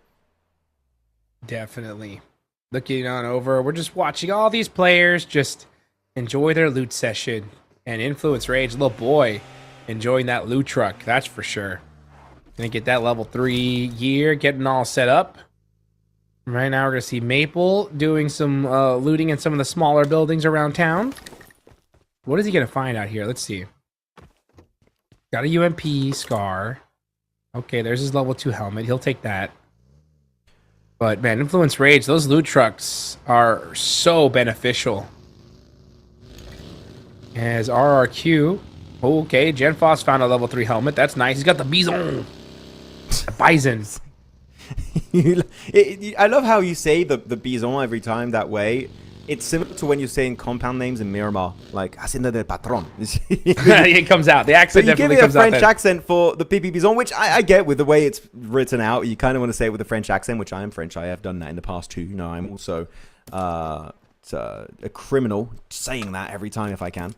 But it's not even a French weapon. I don't know what is a French weapon, but the PP Bison definitely is. It's not. It sounds French. Oh, it's French. But it's not. Oh, I'm gonna Google it. I'm gonna Google it right now. It's French in my mind. That's for sure. It was made in Eastern Europe. Okay, it's like many close enough. Okay, I was kidding. France is Western Europe. What are you? I'm kidding. All right. Okay, you know what? Hey, okay, the Bison. Right? Let's see. Ah, that's American. Yeah. Okay. Well, how would it sound if it's Eastern European or West? Yeah, how would that sound? Oh, my Polish girlfriend is here. I'm not going to try. Okay, good job. I'll get in trouble. Good save. She's going to think I'm making fun of her accent. No. I'm not playing that game. Okay. That's worse than being in the game here. I would not be top 16. Yeah, that's what I'm talking about. Hey, that's when you got to do the safe rotation away from that one. I like that. Speaking of rotations, we're going to look at, Weibo. They need to do some safe rotates, that's for sure. 26 points on the board. These guys need to wake the heck up. Come on, Weibo. Let's go. And in fact, look at the bottom of the leaderboards. I'm seeing a lot of red, Max, man. A lot of red. Let's see what these guys can do here. Looking right now, S2G are going to be in a good spot. Okay, all right. They're taking shelter. It's one of my favorite positions in this zone. Because shelter is so dang good. If the zones rotate pretty much any direction, you have a great line of sight or pathway to at least get there one way or the other. But you're going to see RRQ passing up the north side of Potato Hill. They're going to be, or just past Potato Hill here, and holding this spot down. Yeah, it's just quick rotate. Really could also to see that he maintains control of the buggy despite losing one of the back wheels, which is nice. But quickly in your conversation about shelter. Shelter's fun if the circle really is favoring that location, but it's not about how good it is as a defensive position, because it's not. In my opinion, when it comes to taking fights in shelter, it sucks. For sure. It's terrible. But it's just good because you can maintain your resources there. You can defend it with very minimal amount of resources in terms of like overall ammo. You can also hide your cars inside the staircase. Not the hovercraft. It's a little bit overweight. Okay, don't tell him I said that. But it's really hard to squeeze it inside of shelter itself. But otherwise, all of that, you can keep your cars really safe. And when you have to leave, then you're going to be in a very healthy condition to pull off that rotation. So that's why shelter is interesting. Unless the circle's literally on top of it, then sometimes it's down to the heal off objects. I'm sure we've seen a lot of those happen in the past, where one player's on the mainland on the top, and one is actually in the depth of shelter itself. So I haven't seen that in those circles in a while. Yeah, exactly. So maybe today, maybe this will be the game. We get a proper shelter heal off happening. That'd be crazy. Yeah, no, yeah, I agree. I think that shelter, the reason why I love it so much, like you mentioned, it's one of the best like transitional points when it comes to a circle like this. Because yeah, you just set up. If the zone goes north, you have a complete lay of the land of where to go. If it goes south, you have that backside that is wide open that nobody is really taking. So a great position if the zone goes away from it. And of course, the zone goes on top of you, you can make it work out as well. But let's see where the next zone is going to go. Is Maxman going to be right, folks? Will the zone go north to Yasnaya? You know when casters start talking about, oh, where's the circle going to go? There's really nothing happening in the game. Like, rotation-wise, this is insanely standard. We've seen these rotates like 20 times this tournament, if not more. So right now, this is going to be pretty much as expected. Though Aurora got an interesting rotation where Doc, look how far Doc is. He's next to Potato while the rest of his team is near Pachinki. Got to be careful. He is surrounded by LGD, E-Arena, Influence Rage. The Dockening, it's good if he's passive. Hopefully he doesn't just go crazy mode out of nowhere. Yes. Let's see how crazy this is going to get, though. Starting to see some shots ring out. The zone literally practically dead center, straight bullseye compared to the last one. And a little boy, they're going to be holding this compound here just outside of school. And it is in the circle. Ew. Yeah, it might be stuck. Oh, no. That's unfortunate. Sometimes you get the wrong angle and you just can't get it back out. But Aurora will be making their way into apartments. LGD also seeing that rotation happen from a distance, so maybe looking to get involved, or even just scare Aurora away, which Aurora will just continue on their merry way over to the western side near Garden, which is the compound east of Rozhok. That's going to be their entry point. But LGD, also, we talked about Weibo, how we need to see some presence, something of value being provided these games. LGD is really in the same boat. They need to get some semblance of points on these games if they want to have a chance. But 32 points, realistically, as I said earlier, solid top 5, even a top 3 with a bunch of eliminations, and they're back in that 50-point conversation with the big squads such as All Gamers, Influence Rage, Aurora. It's not done yet, right? But it's just, if they remain in that position until Miramar, then that's really when I feel like a lot of us Hodriks are going to start scratching our heads like, is it over for these guys? Most likely, unless we have 6 full games tomorrow, which at this point, we have no idea if that will be the case. Yeah, we have no idea. I mean, we could literally be 2 games and done tomorrow. How crazy is that? Honestly, I'd love to see it. I'd love to see just 2 games and then boom, champions crowned. What a way to finish things off, because yeah, I haven't really seen a smash finish when it comes to like an international global final. We've never had one. Never. Yeah, like PMGC didn't happen, right? Because especially because the last game's always won by D+. So yeah, you literally can't smash in PMGC if D+ is in the finals. But PMGO, Regnum Kara couldn't do it last year. PMWC, we didn't see it happening from Yangon Galacticos. They just were able to cruise their way through with the points every single game. And PMGC Season 1 didn't happen for 4th Thrives. They just outranked Ulf the entirety of the finals. And PMHI last year, if I'm not mistaken, also didn't have a smash. I'll have to double check that one. My memory's a little bit hazy for that event. But yeah, this could be a first. It could be happening, especially with how consistent TIANBA have been. I would not be surprised if we have just 2 games tomorrow. That's how good they've been this event.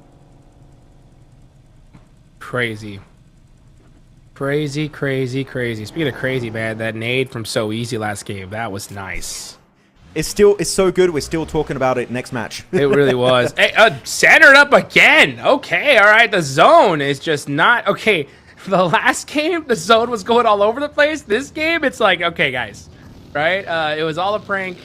This is what good old tried and true circles look like, because it is just dead center every time so far. Everybody gonna have to start getting a move on, and now we're gonna finally start seeing some action here, Max. It's starting to pick up Podcast a is little over. bit. The podcast over is yet. done.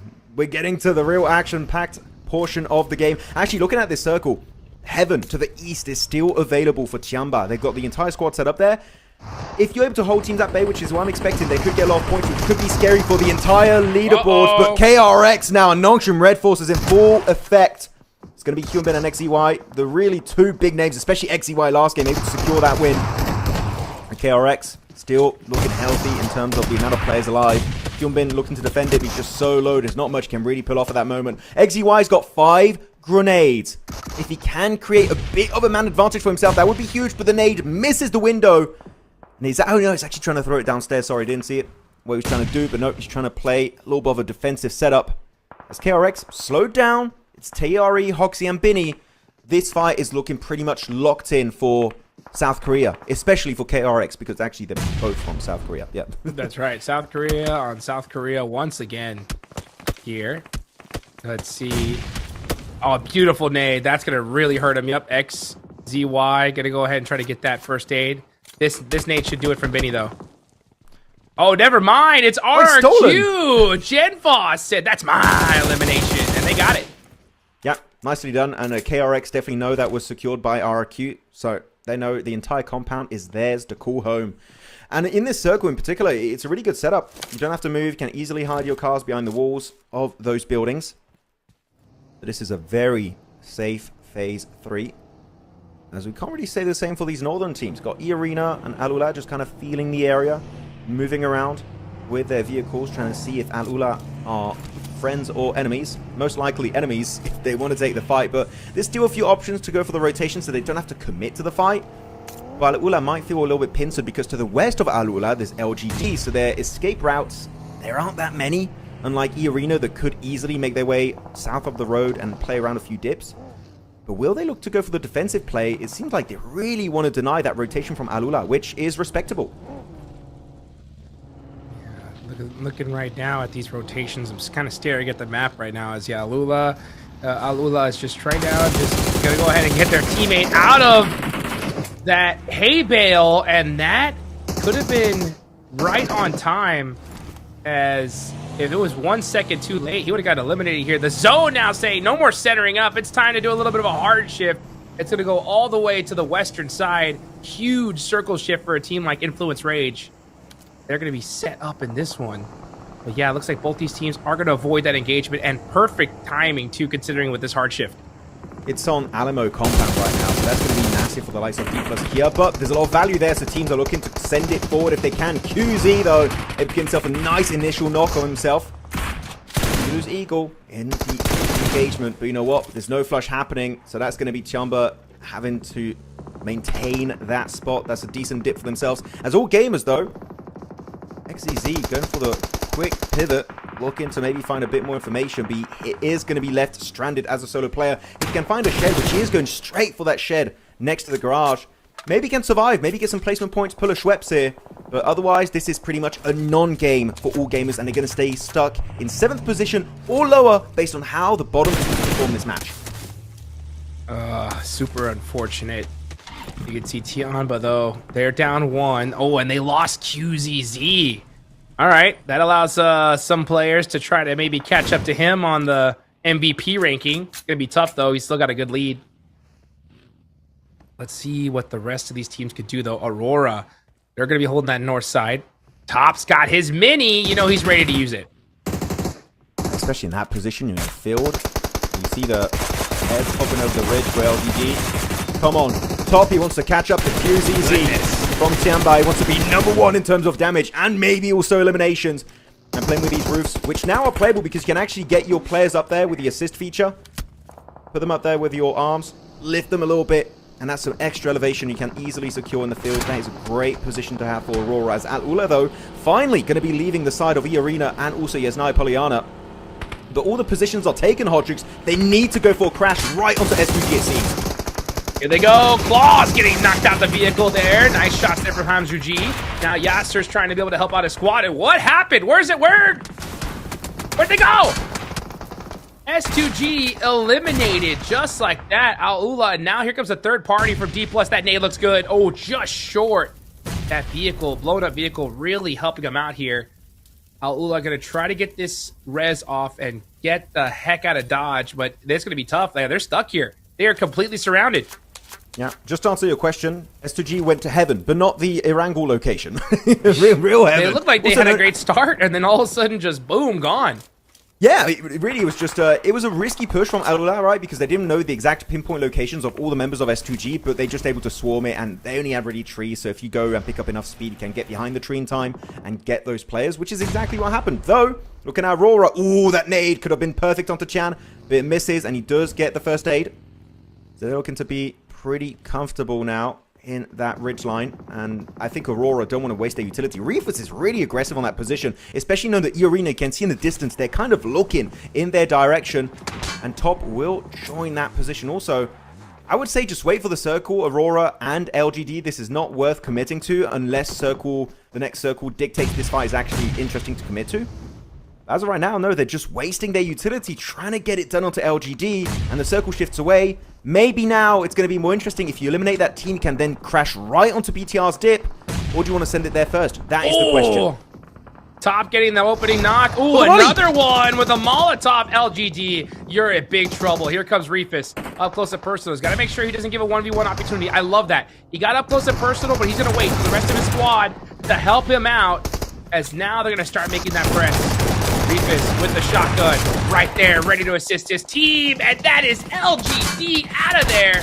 AURORA started to make things happen, but EECA with the perfect third party right behind them. This is what was scaring me. Like, sure, the fight was good, and actually it was a little bit critical on the nades, but you know what? They were beautiful. That nade followed it by Molotov. AURORA played it amazingly well. But unfortunately, EECA, they're looking to take it down. So if you're an AURORA fan, this is a bad time. Close your eyes for the next maybe 10-15 seconds because things are looking bad for the Mongolian team. Though they do get a little bit of a reset. Top back up on his 2 feet. Looking to heal up, and he does get the first aid. Can we say the same for Reefus, though, as he did save the day in that engagement? Seems like the answer to that will be a resounding yes. The circle doesn't take any weakness. It is going to keep on pushing AURORA and EECA forward. And the options are, or you send it onto Alamo, or you send it into the Yasnaya Poliana field dips, which would be Bigatron's position. You got to make that decision, though, because you don't have a lot of time to work with. Here goes Yol, going to try to find a way into this next circle with a blown up vehicle. They're just trying to find any spot they can get, a hay bale, anything. Bigatron going to be applying that pressure to them. That's Reefus eliminated from AURORA. Bigatron need a big game here. They are in 10th place. They have a decent position in the zone. EECA applying more pressure to AURORA. Meanwhile, TIANBA are all the way on the eastern side. They're down 1. Not a lot of points on that side. So this could be a big opportunity for those mid-pack teams. Once again here, Silence gets a nice knock on the Schweppes. Oh, there you go. It's going to be FURIA giving EECA a dose of their own medicine. A nice third party pins the plate. They're just surrounded. two squads all around them. They're fully stacked up with 4 players. It's looking bad. Tony K will be on his knees. Mormon might follow a very similar fate as the arena here just completely demolished. Mormon just trying to leapfrog it away from the fields, hoping to get a few extra points, salvaging this game somewhat in the eyes of the arena. But up north, it is getting a little bit hectic in the fields. Down south, though, circle about to shift on phase 6. Are we going to still have an Alamo circle for D plus Kia? Because so far, they've been having an absolute field day, getting so many points. And with 46 points total this tournament so far, Hot Troops, if they get a big one, top 5 is available and open for them to take down. Let's see if they can get it. RRQ going to go ahead and push into this next zone. GenFoss now on the move. TIANBA. This is a very difficult spot to hold. It is just this one dip, one nade, and they are in big trouble with those broken vehicles. Oh, nice Molotov there on the Eagle. That's going to catch at the utility. Really starting to put it into some work. But Norpeco going down. GenFoss getting knocked to the blue zone. Disaster here for RRQ. They got to find a way. Man, TIANBA doing a great job of turning things around on this team as Viren jumps out of the vehicle and is able to do nothing here. And TIANBA shut down RRQ. It was actually not a bad push with the Monster Truck because Monster Truck compared to any other vehicle is really high, so it's hard to actually get an angle onto you. But it's also not a very quick vehicle, so he didn't have really any momentum, so it didn't work out. But still, nice try, respectable, but TIANBA are the ones that get the points, which actually is really bad for everyone else in this lobby, Hot Troops. They get himself those extra boys, that 3 points on the board over to the eastern side, also create a decent entry point to the play zone. That point gap that was around 20 could get pushed up to 30 if they keep racking up those eliminations and especially placement points, or keep tabs on TIANBA to move forward. FURIA, though, leapfrogging out from Norman's got the GS9, trying to cook that nade, but doesn't have time to throw it. That's Higor to wrap it up for the Thai team. That's, yeah, FURIA 4 points so far on the board. The zone does go hard shift all the way to the east side. That is going to work out for TIANBA because TIANBA, they would have had a tough time getting into this next zone, but it literally hard shifted onto them. Zeol is going to go down to the play zone. I believe that that is going to be Aurora out of the game. Big opportunity for a team like FURIA here to try and win this one. Ayala now putting down some shots. They have the north side to themselves, but FURIA, oh, Ayala, you got to be careful here. You can't afford to go down. And now, oh, wow, gets pecked one more time, but survives. Oh, Higor's got the P90 right now, and he's almost got the entire 250 bullets, just used up, I think, around 30, so he's really going to be able to make full use of that weapon. Bigatron, though, they know the only threat to the western side of this circle for them is going to be Influence Rage. They have to get rid of this squad. Razak almost losing a bit of control of his buggy, but will be able to get himself back online. As Influence Rage, you have one option here. Crashing D plus KR would say would not be a good option, or you're just going to get third-partied all the time. Pushing BTR might be the play, as Weibo versus KRX is now in full effect. And Weibo, if they go out here, I would say the tournament run, it would be looking incredibly dire. As it's Bay, the 1v1, Binny trying to cook up the nade, and it is beautifully executed. KRX, 8 eliminations, but the third party of Influence Rage is massive. They're not going for BTR. There's a massive opening down south, and it was at the best time imaginable. What a play from the Brazilian team. And now FURIA are getting punished here by a Bigatron. The rest of the team not able to help them out. They did not expect that backstab as they were focused on TIANBA. And now Ayala down. Igor goes down. It's all up to Chief.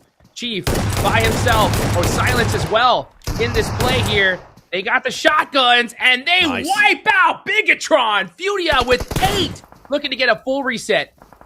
Are we going to have a FURIA versus Influence Rage finish? It's looking pretty likely right now with how it's going. But look at the minimap, actually. Federal is actually scouting FURIA early on, so he's trying to make sure that he just gets rid of every Western threat imaginable this game. I'm liking how aware and how reactive, responsive they are to any situation coming their way. What a spray from Reb!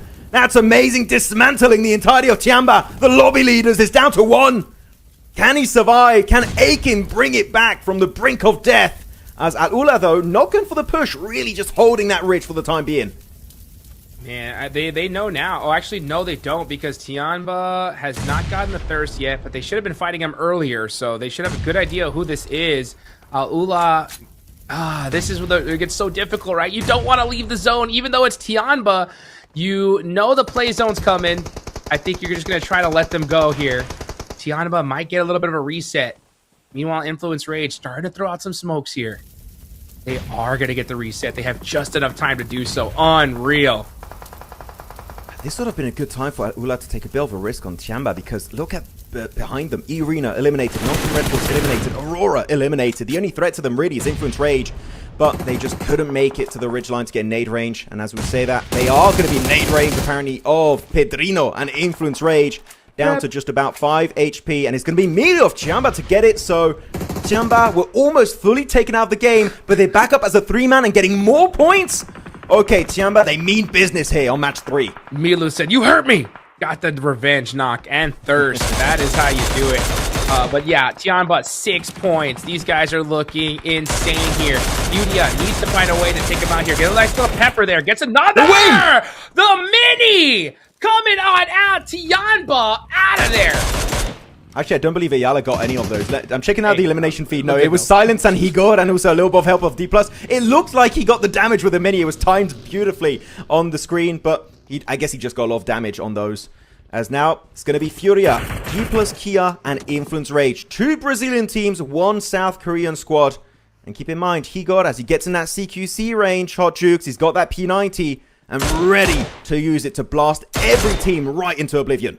Well, every single one of these teams needs this chicken dinner right here. FURIA needed to try to catch up to TIANBA. Influence Rage need to do it just to even try to get to the top of leaderboards. And D+, they need it the most as they are in 12th place right now.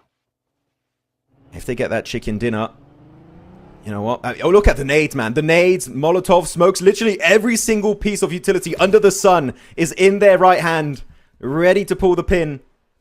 The moment they hear a car going, they're just going to instantly just throw everything in the kitchen sink, just hoping they somehow survive the encounter. But as you can see here, they only have 5 grenades. And you're looking at the side of FURIA, 12 grenades, 20 grenades for Influence Rage. What? Okay, now that utility, if they get in nade range of D+, it's going to become an absolute fiesta of a red zone. It's going to be a straight bomb at this point. Goodness gracious. Drop the But nuke. I don't even think they're going to get there. That's the problem. You know, like just even trying to get in that range is going to be so tough here. What do you give the advantage to here in these positions? The team that fights last, realistically. If FURIA engage first, I feel like Influence Rage with Oh. it. But actually, wait, FURIA, Wait, are they going what? to go on Influence Rage? They're not going to D+'s compound. No way! FURIA trying to take out Influence Rage here. What a play! A little boy almost gets ran over. Does it though. Igor with the P90 putting it work. Federal shuts that down onto silence. But it's up to Chief. D+. Well, are they going to leave their building? They need to third party D+. Come on, it's your time. There's 2 players not an Influence Rage. Need to send it if you want the win. And they do exactly that, looking for the player. They do find Chief. Oh, that is definitely the way to make it work. Yeah, Precision's going to be taken on out entirely. He's down to Federal, the utility, being chucked his way, and yet he still survived. How is it working out for Federal? D+ Kia, it was looking so good. They had everything headed their way, but they still lock it down. It's a D+ Kia Korean chicken dinner. Oh boy, what a crazy one that was. FURIA just saying, nah, we want this action. Let's make something special happen here. Do the crazy long rotate, and D+ doing exactly what they need to do, right? Leave that building, get into that third party, secure every elimination you possibly can, and get the win. That's how you get out of the bottom of the leaderboards right there. And the high five, well deserved. I was starting to get a little bit critical. Well, not critical, but a little bit scared for D+. I was thinking, come on, third party. You're being given an amazing chance to go for the win, and it almost slipped right through their fingers, right? Because it was down to just a solo player against Federal. Luckily enough, with the utility, the Molotovs, the grenades, they do really deny that tree away. But I want to know, what do you think about that play from FURIA, sending it right onto Influence Rage? I think it was a good idea, but I want to know especially what you're thinking about it. Oh man, it was a. You're right. I mean, I like the idea. I think the obvious, like the best response would have been just to kind of just push on a D+. But at the same time, it's a bold play, right? Because if they would have just driven up and gotten all those finishes, that would have been huge, right? So it's one of those 50-50 plays. It's just unfortunate for them it didn't work out. Yeah, I do like the idea. I feel like the overall concept is we're going to fight onto Influence Rage's ridge line, right there, dip. There's low ground. The D+ Kia, as we saw, don't have a line of sight on that fight. If the fight is quick enough, then it really denies that window of opportunities for a comeback and a third party from D+. So I feel like that was the overall concept. As we saw, it's Influence Rage we're talking about, which they're easily going to be able to defend that location and get himself a bunch of elims and knocks onto you. So in the end, D+ got the man advantage. They send it and secure the win. Sure, it was a little bit close for comfort, but it still is a D+ here chicken dinner. Actually, back-to-back South Korean win, right? You got knocked from Red Force earlier. Nord making it really deep in the game, and here they do get themselves a chicken dinner. So in terms of placement points on the day, D+ Kia loving it here on day 2 of the PMMI finals. Man, I'm loving it as well there. Let's go, right? D+ Kia doing so well. They were, pretty low on the leaderboards going into this one here, but they weren't out of that range, right? And to be able to get the win, it's definitely going to put them in contention here. The question that I have, though, Max, is put them in the contention for what? Second place, right? Because could be. TIANBA are starting to run away with this here. Like, TIANBA are putting up points no matter what the situation and are looking so hard to take out. They are just so tough. They were down to just, I think it was just Milu, right? And the 2 other players are knocked. One player flushed out of the game. But AURORA is actively getting kind of, not third party, but pinned down in their dip. They can't really go for a little bit of a stretch outside of it. And then TIANBA, like, you're giving us a massive opportunity. You're giving us, what is that, 30 seconds of chill time where we can get the full reset. Like, look here, they get me. Oh no, Milu goes down, so does Eagle. Aiken is the one player. There you go. Aiken is the one that kind of saves it, gets the full team reset. That looks so good. Yeah, they were given such a massive chance to just get extra placements and eliminations, and then all the other squads start looking their way. The circle doesn't favor them, but TIANBA never count them out, Hot Jukes. Even when they're down to 1 player, they still have an opportunity to get something done in these games. Yeah, and they're going to continue that leaderboard. Oh, those shots, by the way, from Federal. Oh my goodness, it was so dang close. Beautiful, by the way, Molotov, shotgun spray. That's how you confirm that chicken dinner. And D+ are saying, look at the player photos, just saying, oh, you thought you were out, huh? You thought we were out? Nah, not today. We're here to play. I love to see D+ make it happen here. I want to see a close finish at the end of the day here, Max. I want that. By the way, just did you see at the end of the replay how Federal, the Molotov was thrown his way and he jumps instantly? That was a really good response just to avoid that extra initial tick damage of the Molotov, but by doing so, he's really struggling to fight back because as you jump, your bloom on your weapon is increased significantly, so you can't even fight back on an even standing versus that final play of D+. So good play from those 2 final solo players, but D+ do lock it in. But even though it's a D+ win, in terms of overall points, it's a win headed the way of Brazil. It's going the way of FURIA. Yeah, but you know what's also interesting, Max? This is, I think, the first game that we have seen not end up with 20 points. Because we've seen like top heavy, yeah. Yeah, we've seen nothing but 20+ point games every single match except this one here with 17. Which, yeah, we're going to see a lot of spread out here. We got D+ with 16, Influence with 13, TIANBA busting out 10 again. And KRX making a little bit of noise here. AURORA, they had a great position, just weren't able to capitalize on it. I would have loved to see them make that push out and make something happen. You know what? It reminds me that see a D+ kill win. Actually, it just came to me, and I feel bad a little bit. Is we don't have Osal, man, and I miss Osal. I know a lot of people were talking about Osal in chat, especially during the group stage. Like, oh, where's Osal? He's not there. He's not playing with the boys, which is very unfortunate. I love Osal. He's great to talk to, especially I talked about with him a few times last year during PMGC, and he was just hoping to make it to a global and stuff. And it's unfortunate we don't have Osal here alongside the entirety of D+. But there you go, looking at the overall rankings, and D+, for what might be the first time of the entire tournament here, Hot Jukes, finally on that first page. There we go, and they have 60 points, so one more good game from them, and we could see them in second place. First place, though, is gonna be tough, because TIANBA are on top, 92 points. Are you kidding me? Almost a 30-point lead ahead of second place. Man, TIANBA, they are looking unstoppable here. For me, I'm not going to lie, I'm almost just not going to talk about TIANBA too much because... I mean, you have to. Look at that. We have to. Oh, of course, we have to talk about TIANBA, and we will. But for me, until I see the gap being reduced to like 5 points or something, I'm like, I feel like TIANBA's just going to maintain that first position. So good on FURIA, right? Able to catch up quite significantly thanks to that top finish, getting those 17 points. But TIANBA just the untouched kings so far over the course of these 9 matches.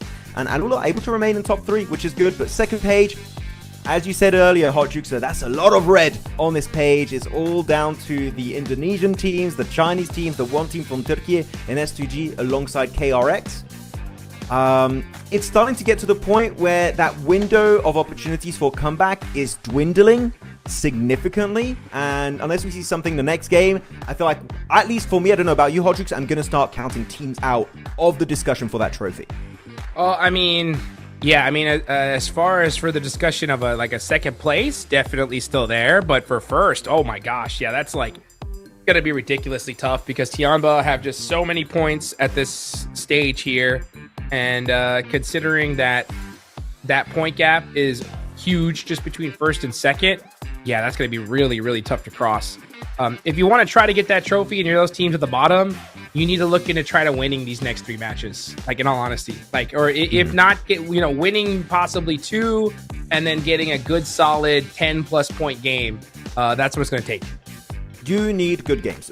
Just to put it simply, we need to see big point, very good. Small point, not good. For these guys, though, talking about big points and big numbers, is still going to be QZZ leading the charge in terms of top damage of the Grand Finals, followed up by Top, which expected as he does play with the DMR, the Mini 14, but the gap is closing. It was 2,000 in the group stage. It's just like a few hundred, almost less than that between Top and QZZ, as followed up then by Loranzin and then Joker. So it's interesting to see Joker still up there for E-Arena. He had that one big game yesterday, so man, he's really holding on strongly to that spot. He definitely is. And look at that as we see the FMVP contenders. And right now, number 1, no joke, of course, it's QZZ. Top right behind him, AURORA, kind of having some little shaky games here so far. They're now down in 7th place. But, one good game for them. We could definitely see them back in the running there for second, for sure. Most definitely. I would not be surprised if Top or QZZ ends up becoming the MVP. Keep in mind, last year it was Federalis that was the MVP of PMHI in Hong Kong. Now you got another player of BTR up there in Razy. So maybe he's the one to make it happen. But outside of that one big pop-off we had yesterday on Miramar with that... By the way, still, I have to say, one of the most insane finishes we've had yet, Hot Jukes, when it was, there was Weibo in there was TIANBA and BTR all working together to defend the compound. It was very interesting, which enabled Razy to get so much damage and especially eliminations. I think it's going to be quite tough, though, to outshine Top and QZZ that have just been so consistent this entire MACAO invitation. Yeah, well, that's it for the first half here of day number 2 of the Grand Finals. We got the other half coming up shortly. Don't go anywhere.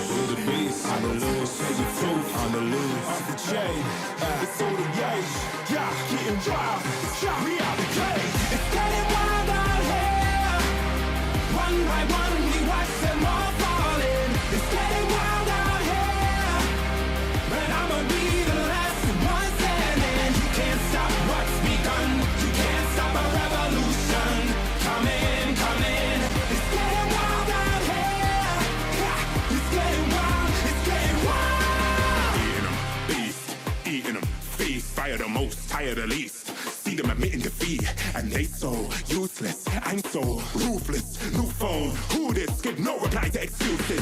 Got no bite, man, I'm toothless. Living a lie and the truth is, got this power, bringing it. Play my anthem, singing it. Every mountain, ringing it high. I soar, I rise, reborn. Shocked, I'm back like never before. Taking my final form.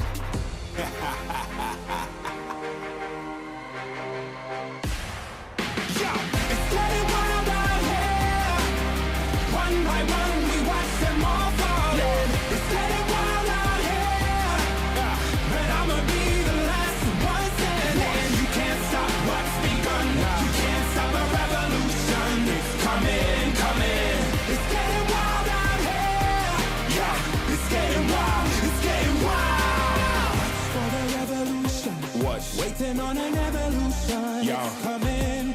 Yeah. If you wanna come and get some. Yo. Nothing we can't overcome. Run in. Sure as we rise with the sun. Yo. We will arise and become stunning. Watch for the revolution. You can't stop what's begun. It's coming. Wait. It's coming. Wait. It's coming. Just you wait. Yo.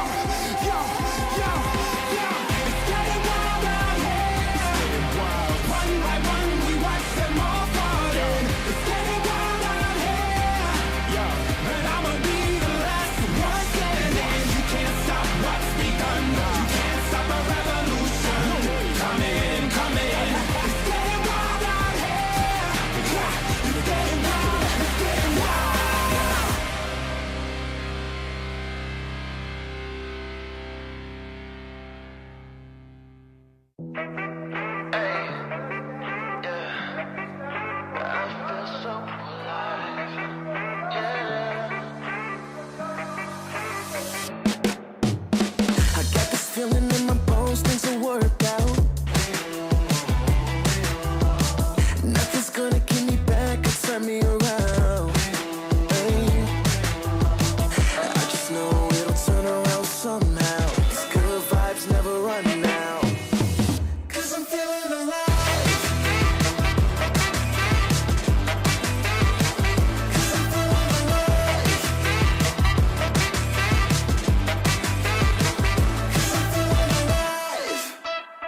Watch me do my favorite dance, 'cause it's all good. You would do the same thing, I promise you would. Oh, got me feeling so high, never come down. These good vibes never run out.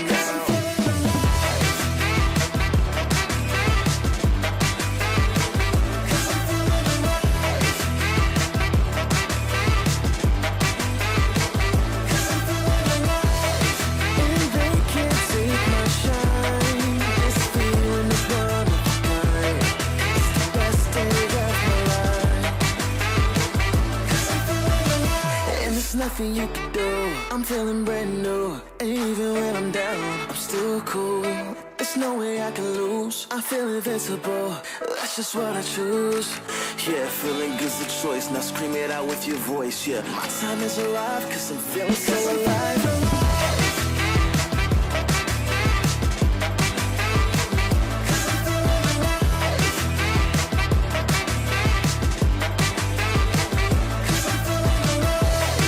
And they can't take my shine.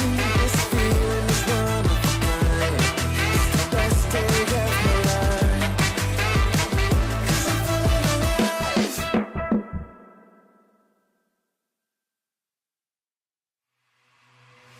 Hey, hey you. Do you wanna freak out?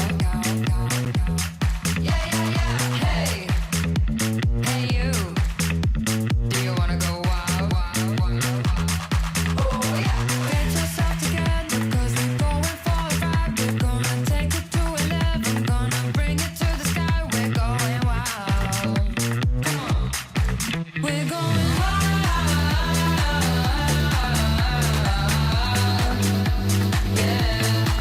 We're going wild. Come on, yeah, yeah, yeah, yeah. WILD, yeah. Go crazy, yeah. WILD, yeah. See you raise that roof, come on, yeah. WILD, yeah. Go crazy, yeah. WILD, yeah. Let's go wild. Hey, hey you. Do you wanna go fast? Yeah, yeah, yeah. Hey, hey you. Do you wanna take off? Oh yeah. Get yourself together, 'cause we're keeping it alive. We're gonna live it up forever. Gonna blow like dynamite. We're going wild. Come on. We're going wild.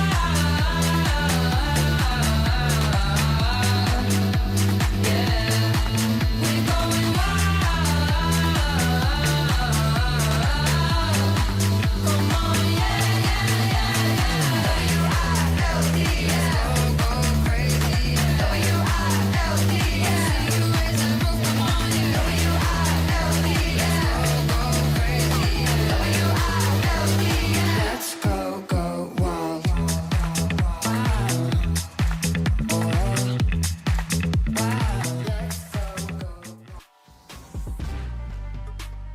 Hello, everybody. Welcome back to the PUBG Mobile Macau Invitational Grand Finals here, where the first three matches are in the books. That is it.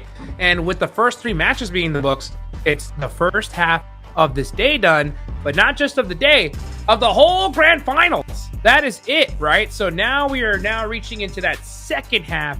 TIANBA have dominated the first. Is there going to be a new team, right, to make something happen here? We'll have to find out. I kind of want it. Please, someone catch up to TIANBA.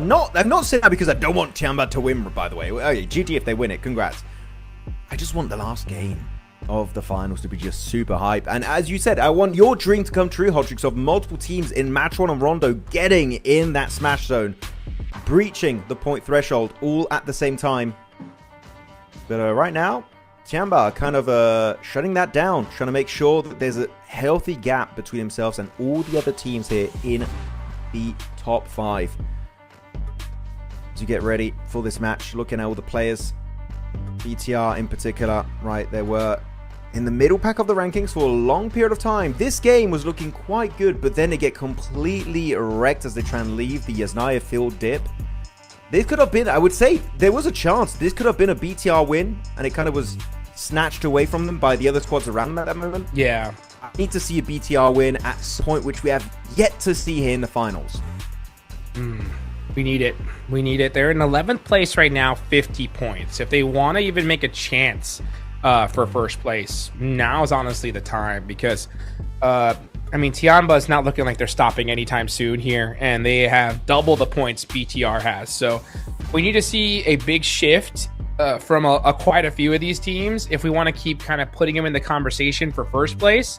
Because it's still possible. We still have a lot of matches left to be played, but it's going to be tough right now because the Chinese squad of TIANBA are looking so dang dominant. But here we go into Erangel for the last time today.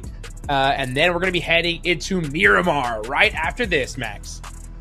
Excited to see who's going to get some Miramar wins. But you know what? Let's wrap it up here for Erangel for the grassy pastures. Playing path still a little bit southern here. Western, northern side not going to be in reach for a few teams, especially the likes of E-Arena. AURORA going to have to send it upwards a fair bit. There's actually got to be careful. LGD E-Arena don't have a little bit of a clash on your early rotate next to Quarry. So hopefully they do respect each other, avoiding that altercation altogether. But I would say Erangel now, it's just been played so many times, Hot Jukes, that we had literally nothing of huge value happening until, what, Circle 3 last game? So the early stage is just loot, rotate, get in zone, wait for the circles where you know as a fact there's just not enough space for all of these teams, and then that's when we get to the real meat and potatoes of these games. That's right. So for everybody, oh, we got a northern circle here. Okay, so AURORA gonna have to loot up there in military and get moving here pretty quickly. But man, oh man, you're right. There's gonna be a little bit of a podcast here at the start because these teams are playing so dang consistently, avoiding hot drops, avoiding early engagements at all costs, and just trying to get to that late game. And it makes sense, right? Because you want to keep all 4 players up. And for a majority of this lobby, I mean, they're really hunting down first place. You want a 20-point game here. So if you want to get that done, you got to extend your play with all 4 players as long as possible. So, I mean, it makes sense. And one thing that also has been helping out TIANBA when it comes to, being first pretty much the entirety of the finals is they're dropping Yasnaya Polyana. And you might be saying, oh, it's not that great a location. Yasnaya Polyana does, in fact, also have a loot truck. And that extra gear you get from it is really helpful, especially when you encounter some fights in the mid game, because you're going to be fully stacked in terms of loot. Maybe you also have yourself a P90 or an MG3 if you got very, very lucky. Now, I'll have to check the exact odds, but I'm telling you, it's not confirmed every time you're going to get an airdrop weapon. Sometimes you just have M4s, AUGs, and also bolt action snipers, but otherwise, it's pretty unlikely. But if they do get P90, I'm sure they're going to be loving it. But what's the most important in loot trucks is not even those. As we actually talk about it here, it's going to be Influence Rage. Using the explosive bow to swiftly explode that loot truck and get all of its contents is actually the tier 3 gear pretty much for almost the entire team, Hot Jukes. Like, having that extra bit of tankiness really can take you a long way in the lobby of this level. Yeah, the loot truck has just changed the game entirely, and I love it, right? Because it really makes those big cities, we're talking like Yasnaya, Pachinki, just now that much more valuable. Before, I remember Pachinki, you know, when placement points were worth 20 points, it was so valuable. But then after that, and then after the loot just wasn't, as strong as it once was, Pachinki was just kind of put to the wayside. But now that you have these loot trucks, it makes it really, really worth it. Even Severny has a loot truck now, which is fun to see. Yeah, you actually took me back there when a chicken dinner was 20 points. Man, can you remember that? If there's anyone in chat that remembers that, say yes, say you remember. I want to see how many people are still here from that era. That was, what was it, four years ago, maybe more? 7. Wait, really? Was it that? Yep. No. 7 years ago. You're making me feel so old right now. Oh my goodness. Crazy. But like now, if we still had that ruling, TIANBA would be at what, like 150, 160. So I'm kind of happy we took it away, or otherwise these top teams are so consistent. They would have like a 30, 40 point lead in literally like what, 5 games. It's so unfair. Man, I mean, it really mixed things up. I love to see the fact that, you know, we've switched to a much more elimination heavy play style, because I mean, back then people were just heel stratting. They were doing everything they could just to try and survive. Don't say that to Rauf. No, don't say that to Nima Galaxy. Full like snake play style. It was wild, right? But now we're obviously all about that aggression. You need to have not just the placement points, but you got to have the eliminations to back it up. And I think it's just so much more balanced now. Oh, the heel strats on Sanhok. You remember when that was the meta? Oh, dude, yes. Oh some my people gosh. Some people say the 30. shotgun meta is the worst meta. I feel like that was the worst meta by a long margin. You could heal out in the blue and get second place pretty consistent. I've even seen wins of teams just healing out in the blue zone and it would just eliminate the final player if it was just a solo or duo from the blue zone and get the win. That was a bad time. But this is definitely a way healthier meta we have right now. Maybe no shotguns a little bit. I wouldn't say no to that. Maybe. But otherwise, yeah, Sanhok was something else in the early days, Hot Chicks. That is for sure. Oh, that takes me back, man. Nostalgia conversation. Whew. Those heal strats were wild. I remember seeing teams with 30 first aids, dude. 30 first aids. They would loot they would just trash loot the entire south side of Sanhok and then just sit in the blue, just healing. And I think I remember I was talking to Paul Toddkiller. Remember him in Vroom? Oh, yeah. Yeah, I got to talk to him the other day, and I was chatting with him a little bit. He was kind of giving me a throwback, talking about how that one tournament where someone accidentally misclicked the button on the heal strat and they went out early and didn't make it because of that. That was wild. Well, he was good bad. times. Good times. Yeah. You can't click the button in time. Sorry. Maybe you didn't deserve to qualify to the next stage. But anyways, terrible meta. You know what? It was fun to talk about it, but now I feel bad remembering. I'm like, oh no, it was actually pretty bad. But here we go. Look at our positions of teams. RRQ going to be making their way onto Potato Hill. That's going to be a decent scouting ground from the southern edge of the circle. And actually, talking about the circle, we didn't mention it too much. You did earlier saying it's pretty northern, but there's an extra factor to take into consideration, which is it is pretty much a 50-50 river split. So teams are finding value on those compounds next to the bridges and the water, such as E-Arena. Bigatron has actually got some players in southern side of the river next to Rozhok, and 3 players up north of Rozhok ahead of the water. So Bigatron's got an interesting 3-1 split. I do like it, and he's kind of keeping their options open in case of a hard shift up north or down south. So Bigatron, I said I wanted to see a big game. I'm not saying this setup is good enough to get a win from the get-go, no, but it's a good plan to just keep your options open and try and do the most optimal play based on where the zone does shit. Yeah, that's what it's all about right now. You know, it's just trying to make the best decision possible. Here's S2G, though. Nice shots from Lost onto Silence here, and it does look like this fight is going to ring out here. So S2G looking to get into the action early, and it makes sense. They're in 14th place with 34 points. If they're going to do it, though, they got to do it here pretty quickly. You can see the nades starting to come out here. Ayala is going to be there to help support the rest of his team. Unfortunately, none of this util able to hit its mark just yet. But this fight is going to ring out. I'm really curious the SDG's committing to this, and I'm even more curious as to why Furia is not regrouping on the northern compound, which they know is free, right? They had Ayala Chief scouting that position. They can coexist in these 2 separate compounds, but it seems like they want to commit to it, and that's going to be it. Great nade onto Silence. He's dropped down to his knees right away, but the 2 of the players, Ayala and Chief, look at the minimap. They went for the high ground position straight onto Kami. If they get this angle, they can instantly play the pincer maneuver, and SDG, no, they can't give the high ground position away. They instantly send it right back up on the elevated position, but Lost does get taken on out. S2G down to just a duo here. It's still even Steven between them and Furia. Yeah, these top 2 players from Furia getting eliminated. Oh, yeah, and now there's a third party coming in. That's Hyunbin.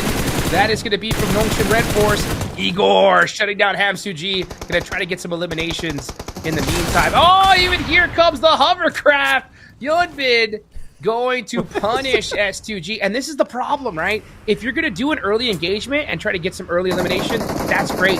But you got to do it so dang quickly. Otherwise, that third party's coming. And that's exactly what happened.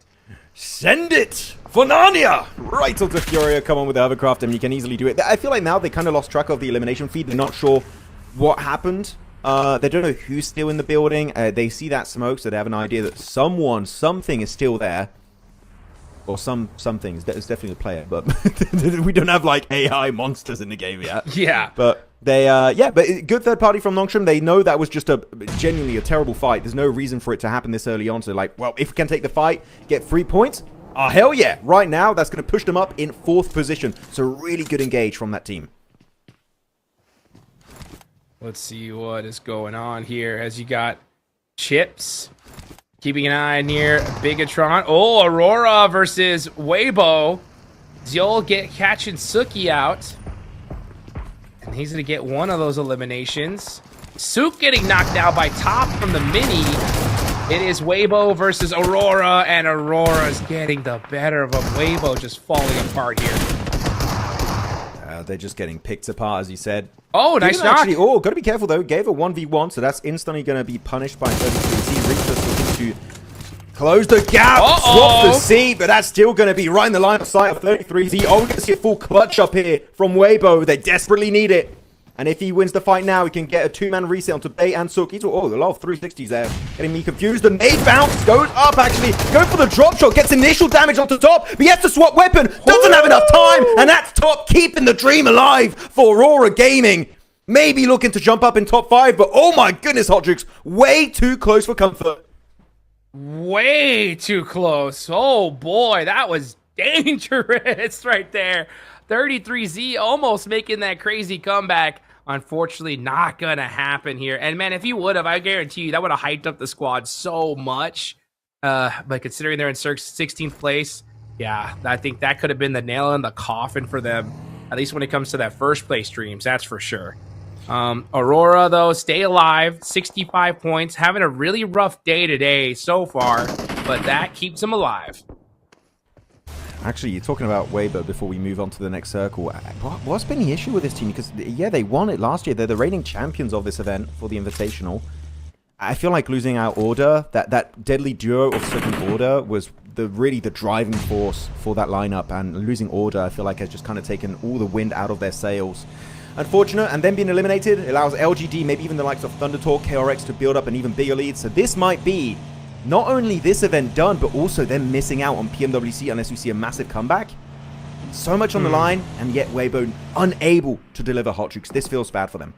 Yeah, it feels terrible, and that's the problem. Is any little error is going to be punished here at this stage, and for Weibo, just one too many errors so far in the tournament. You hate to see it. But you know what? That does mean that there's going to be a big chance we're going to see a new champion here. And a very large chance, actually. But let's see what E-Arena could do. E-Arena, right now in 6th place, 66 points. Looking to get a win here. And they are just going to be set up at this building, just waiting for this next zone.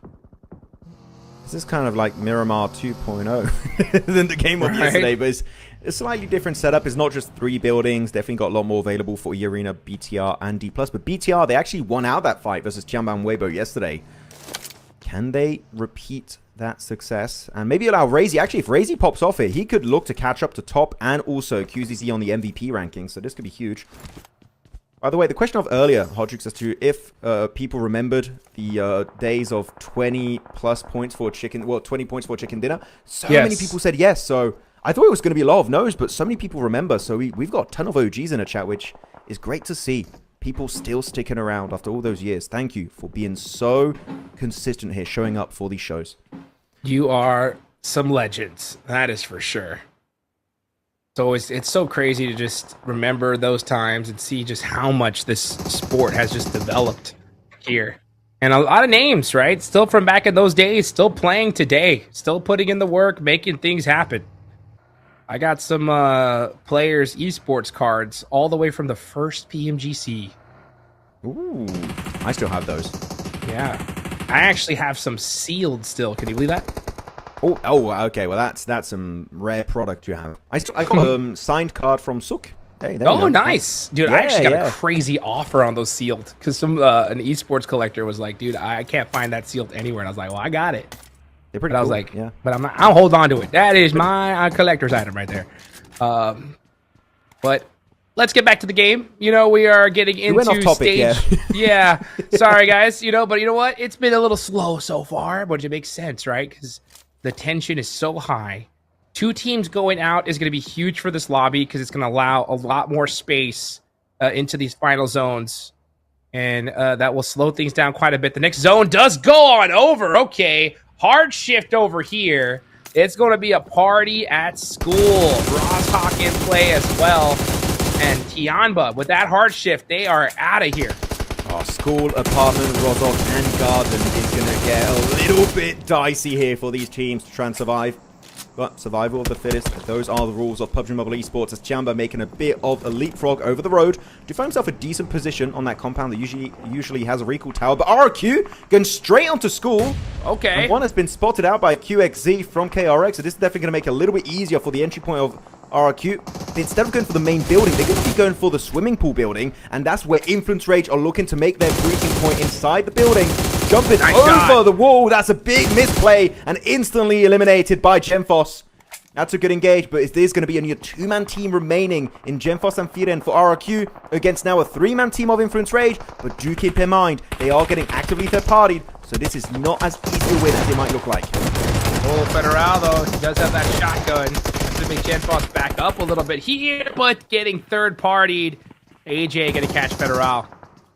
Tough loss for there. Genfoss will secure that very quickly, but now Aurora, they hear all these shots going on over here. They're like, hey, what's happening over here? We want part of this action. It's good. The Aurora could get the reset. They still have Reefus north of the road, but he is in, I believe, that shed that's just over there, surrounded by nothing, so he's just trying to remain undetected. Pull the Schweppes, as I've been calling it today.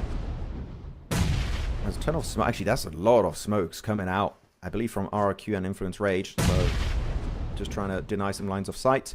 As top, just using utility, I wouldn't recommend it. Just hold on to it, especially if a team decides eventually to commit and crash on your building in school.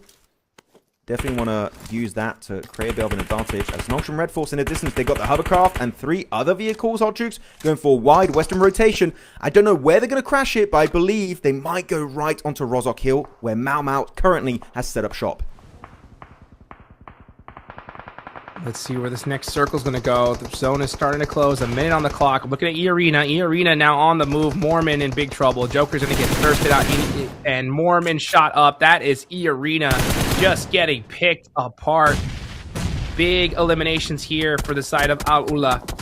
Third place, 72 points. Looking great so far. They're going to be holding the bottom of this bridge. Not the worst spot in this circle, but not the best either. They're going to definitely take what they can get, though.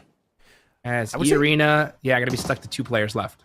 It's actually really good for Al-Ula because you can just wait for the teams to leapfrog you, and then you don't really have to care about anyone backstabbing you in that play. So I feel like actually the transition potential from them on the edge towards the is not too shabby for the MENA team. So keep an eye out for Al-Ula. Who knows? Maybe they can rack up a few eliminations if the circle is kind to them. Nongshim Red Force did, as I thought, go onto MACAO's location on the high ground position of Rozok. And MACAO just decided, you know what, it's not really worth it. We're still in circle, technically. We're going to give it away for free. So nice pivot from Nongshim, and avoiding the madness currently unfolding in both school/apartment. So that is a very free rotation. You don't have to fight for it. And look at their position in the zone. Great information, great defensive spot too. So I would say that's one of the best rotations so far this game from Nongshim, knowing that they also have a bunch of elims on their third party earlier. And this circle is amazing again for Nongshim.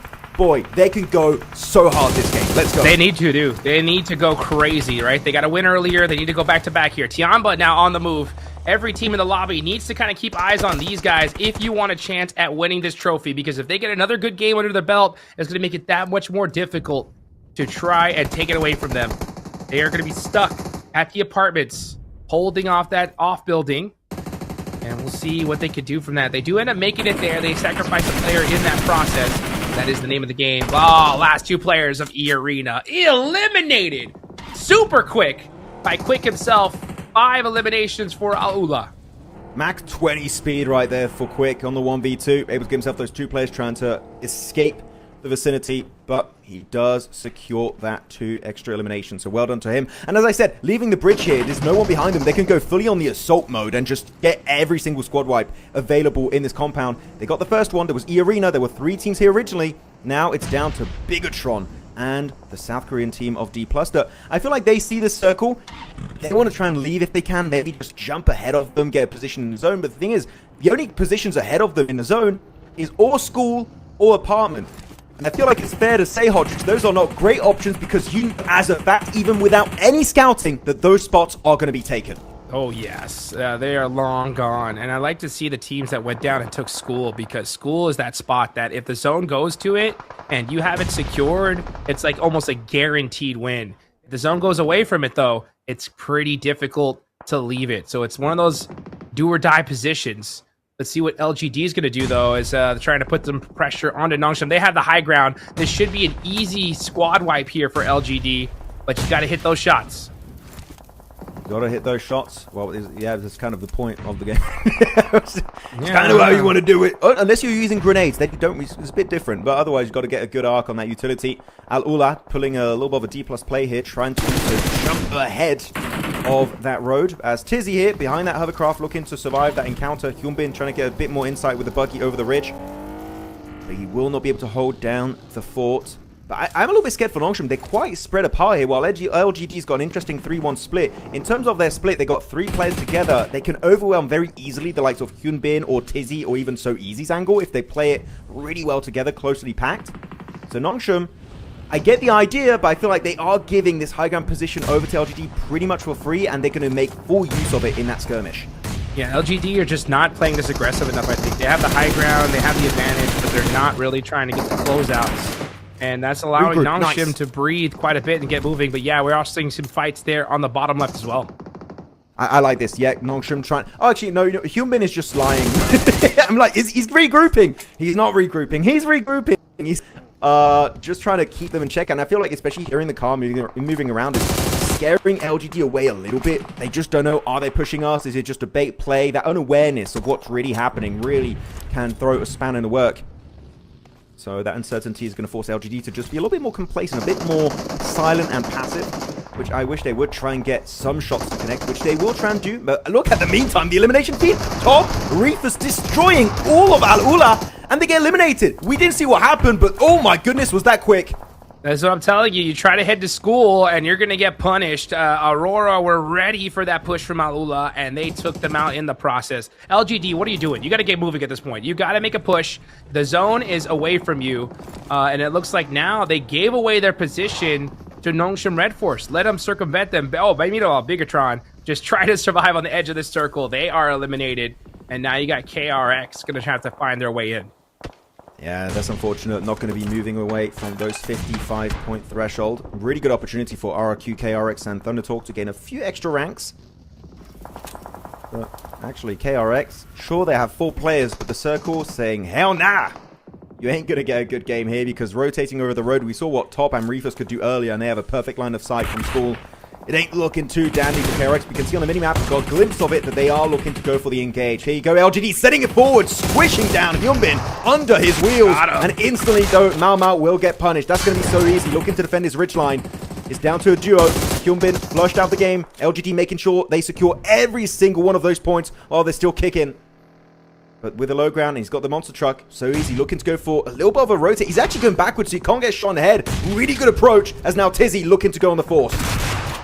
Let's see what LGD can do. They're backing off, trying to regroup here. Nice knock there from Ling S, though. Here comes the shotgun. That is Nongshim Red Force out of there. So LGD do end up getting the better of them right there towards the end. But let's go back to school as we got Aurora in the buildings. Reefus looking for some angles on the KRX. Try to save his teammate, but unfortunately too little, too late. And now KRX are on the push. It's time for biology lesson. Shoot someone in the head and they get eliminated. That is how every living thing works. I feel like that is what Aurora is going to try and use to its full potential. Still 11 eliminations. Oh my goodness. 14 that really has not been doing too hot today. It's been really inconsistent from Aurora. We're finally seeing a big pointer. And Top, he knows there's only one window realistically you can jump through and leap over. So he was just looking at that window. Got to be careful. I would Rick. Yeah, don't jump. KRX, you go there. That's instantly you getting eliminated. They know exactly what's going down here. Do not jump that window. That animation will get you. Oh, they do anyway. They do that quick cancel. Not able to.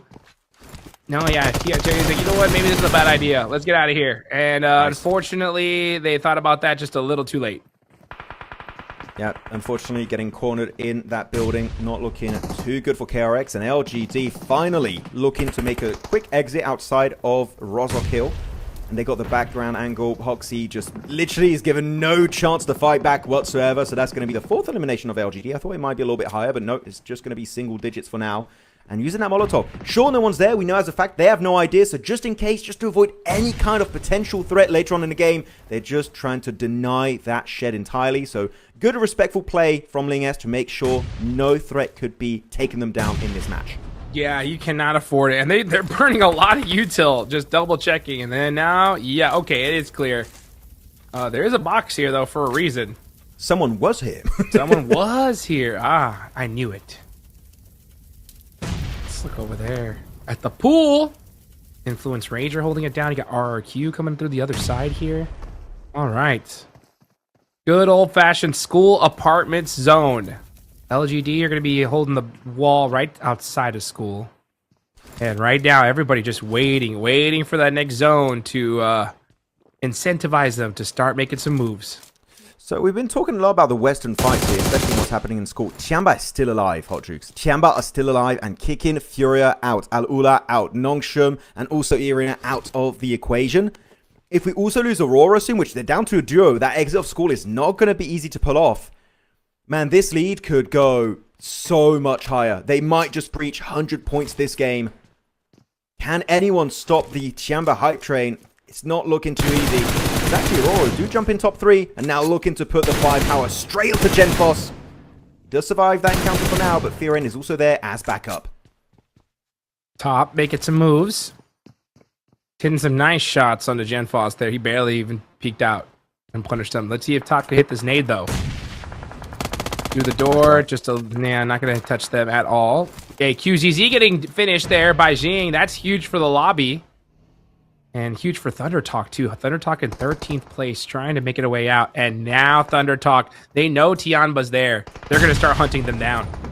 Oh, wow. Oh, it's AJ. Okay, I was confused there for a second what was going on, but no. That's some great utility, denying the staircase, which usually is where the defensive team would be located. Trying to get another one. That's Milu instantly taken on out of the picture.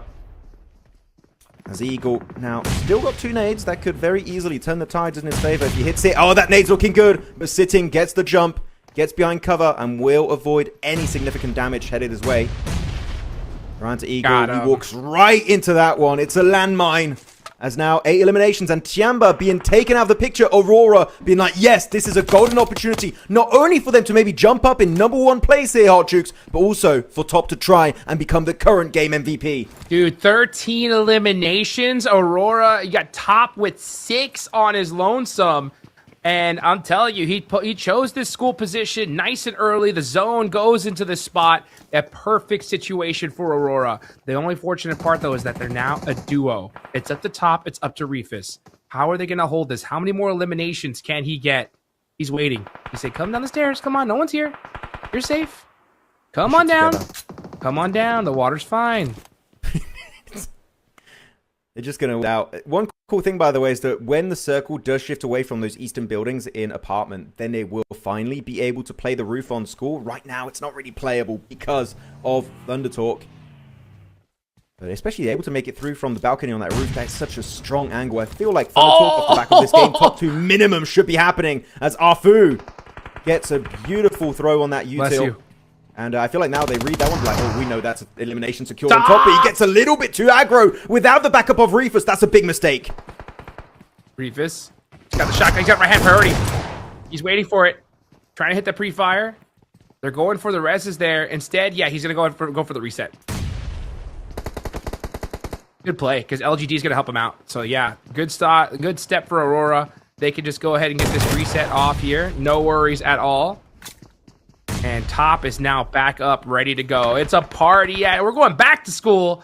Who is going to come out on top? Who's going to get their degree, Max Man? Oh, look at Jing, though. He instantly rocks up. But Reefus and Top used so many of their grenades early on. And because they couldn't get access to the death crates as they were slightly outside of school itself, that would be an easy knock and elimination onto Jing, but they just don't have the resources to pull it through. They just have a bunch of smokes, and I think I saw a flashbang. Maybe I just imagined it. But Reefus, if you have that flashbang, who knows? Maybe it could do something of value. Influence Rage, finally getting in CQC onto Arfu. That's good. Utility chucked onto Tian. LGD now losing an extra member.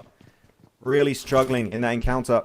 As Reefus now making it into the main building of school over to the eastern edge. The blue zone is forcing them to make that decision, going over the roadside, and Photo just waiting as that's it. Reefus taken out, eliminated, now down to the top 3. Aurora are going to move themselves back into that second place position, but who's going to win this game? And now you're going to have RRQ versus Thunder Talk. Thunder Talk pushing into the game, and they're going to walk away with their diploma. And that diploma being a chicken dinner. Way to go, Thunder Talk. Needing that one, and they got it. That should put them in a good, solid position for the rest of the tournament. Oh, finally, from the depth of the rankings, they were in 13th position before this game. This chicken dinner is going to take them so damn far. How far? We'll have to wait and see as we check out the leaderboards in just a few minutes worth of time. But the execution there was clean, especially that fight onto TIANBA, the Molotov coming out onto Milu to deny the entire staircase. And then you're taking the fight with very small risk by doing so. Amazing, amazing execution. And for a team that's been, I would say, fairly inconsistent, right? They did get himself a chicken din on day 1 and then kind of disappeared. They can still get these really strong wins on Erangel. The next map is going to be Miramar, that has not really been their performance-based map in the past. We need to see some Miramar points on board, Hodrix. Otherwise, this game really is not going to have as big of an impact as you might expect. Yeah, it's going to be one of the most important Miramars of the whole tournament right here, because this is going to really set teams up, right? Because remember, folks, at the end of the day today, we have 2 more matches left to go. And at the end of those 2 matches, the team on top will set the smash point threshold. So wherever TIANBA is, to be honest, because I don't see any team passing them up in the next 2 games, unless Aurora have back-to-back chicken dinners. But yeah, TIANBA are going to set that threshold. Just how big is it going to be? That's the question.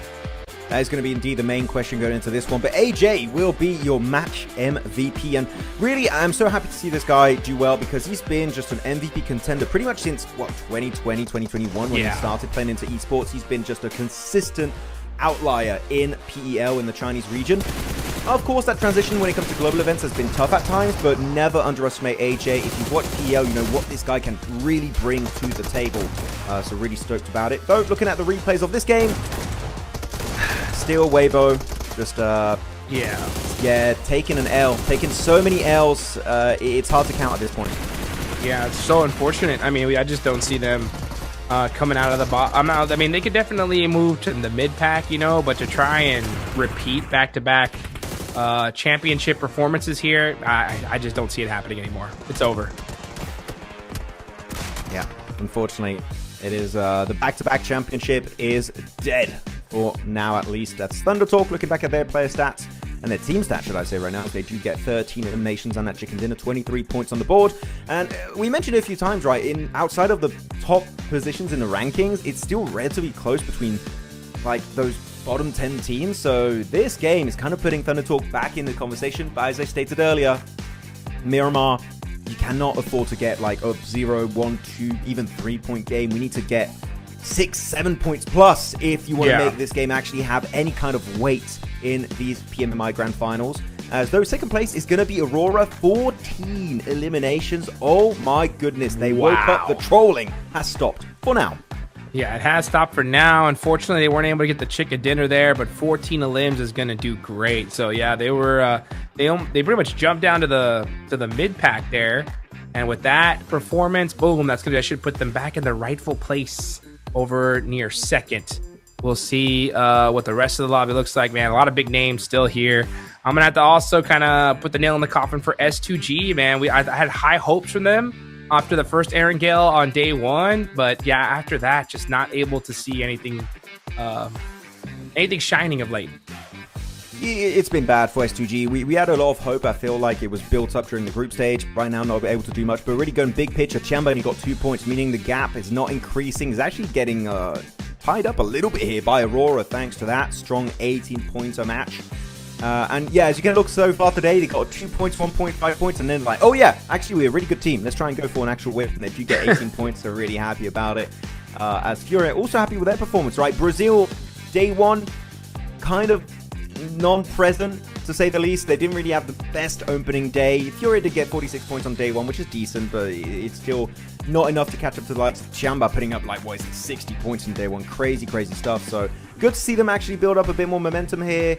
FURIA, Influence Rage, can they maintain it? That's going to be the big question for today. But this top page of the rankings, Hot Chicks, is looking so incredibly stacked that despite the lead of TIANBA being up there, any of those teams still have that window of opportunity to take down the current lobby leaders. Yeah, for sure. And I mean, if you're trying to catch TIANBA, what you really just need is TIANBA to have one bad game, and you got to win that one, right? I mean, it's still not, it's not out of reach total. And look at, you know, PMGO season 1.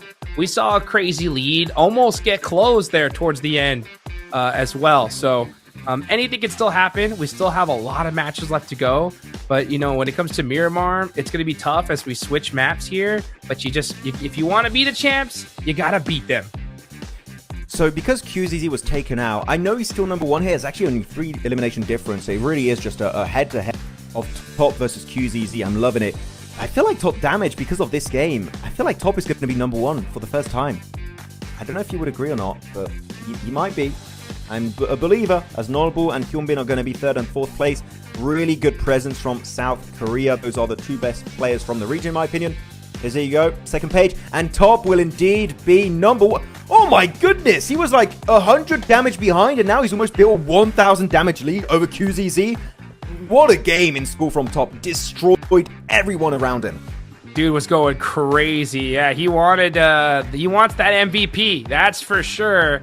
And now QZZ's gotta have to watch his back, because when it comes to damage, Top is on top. But eliminations are gonna have to be another story. We'll see what happens here as we're gonna head into Miramar coming up very soon. And the FMVP contenders, yep, obviously QZ number 1, Top number 2, and Nobu in 3rd place. I believe Razy just fell from 3rd to 4th, so Nolbu still putting up big numbers here, which does make sense with that last game. Yeah, I mean, QZZ, Top, between those guys. Actually, do you have a prediction, Hot Chicks, that you want to share? Which one do you think is going to be MVP, or are you still you're unsure for now?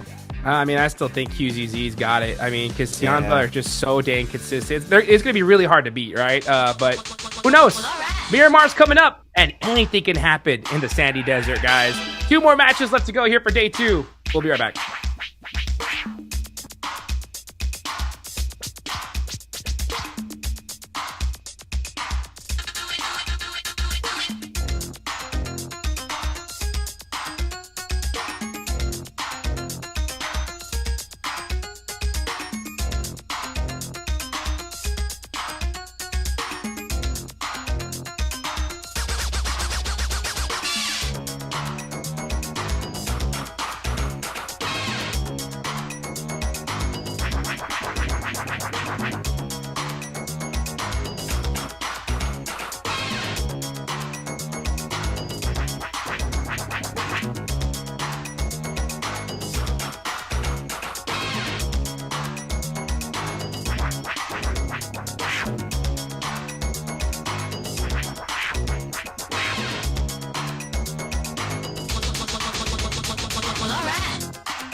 Welcome back, everybody. That was a very, very fast break, and I am happy because we're going to get right back into the action. These players, I hope you guys are ready for Miramar, because if TIANBA wins these next 2 matches or does really, really well, oh man, tomorrow is going to be straight chaos. So if you want to win the trophy, you gotta make it happen right here, right now in Miramar. I do feel like they're losing a bit of steam, though. Looking at TIANBA's last performance in particular, they got a strong... It was a really strong compound they held, but they were just not able to really hold off a team like ThunderTalk. We need to see them just show up a little bit stronger in these games, just willing to take the fights, because right now it seems like other teams are just a bit more hungry, more willing to take big fights to hopefully be known as your PMMI 2026 Grand Champions. So TIANBA are being chased down by every other team in this lobby. Yeah, and it's going to get to the point here, too. It already is. I think that if a team realizes it is TIANBA, I think they're going to go out of their way to try to take them out. You know what I'm saying? And I'm not talking about go out of their way of hot dropping or anything like that. But what I am talking about is if you get an elimination and you realize it's them, rather than being like, oh, you know what, let's see if we can let them reset. They're like, no, let's make sure we take this team out because we have to at this point. They did have almost a 30-point gap.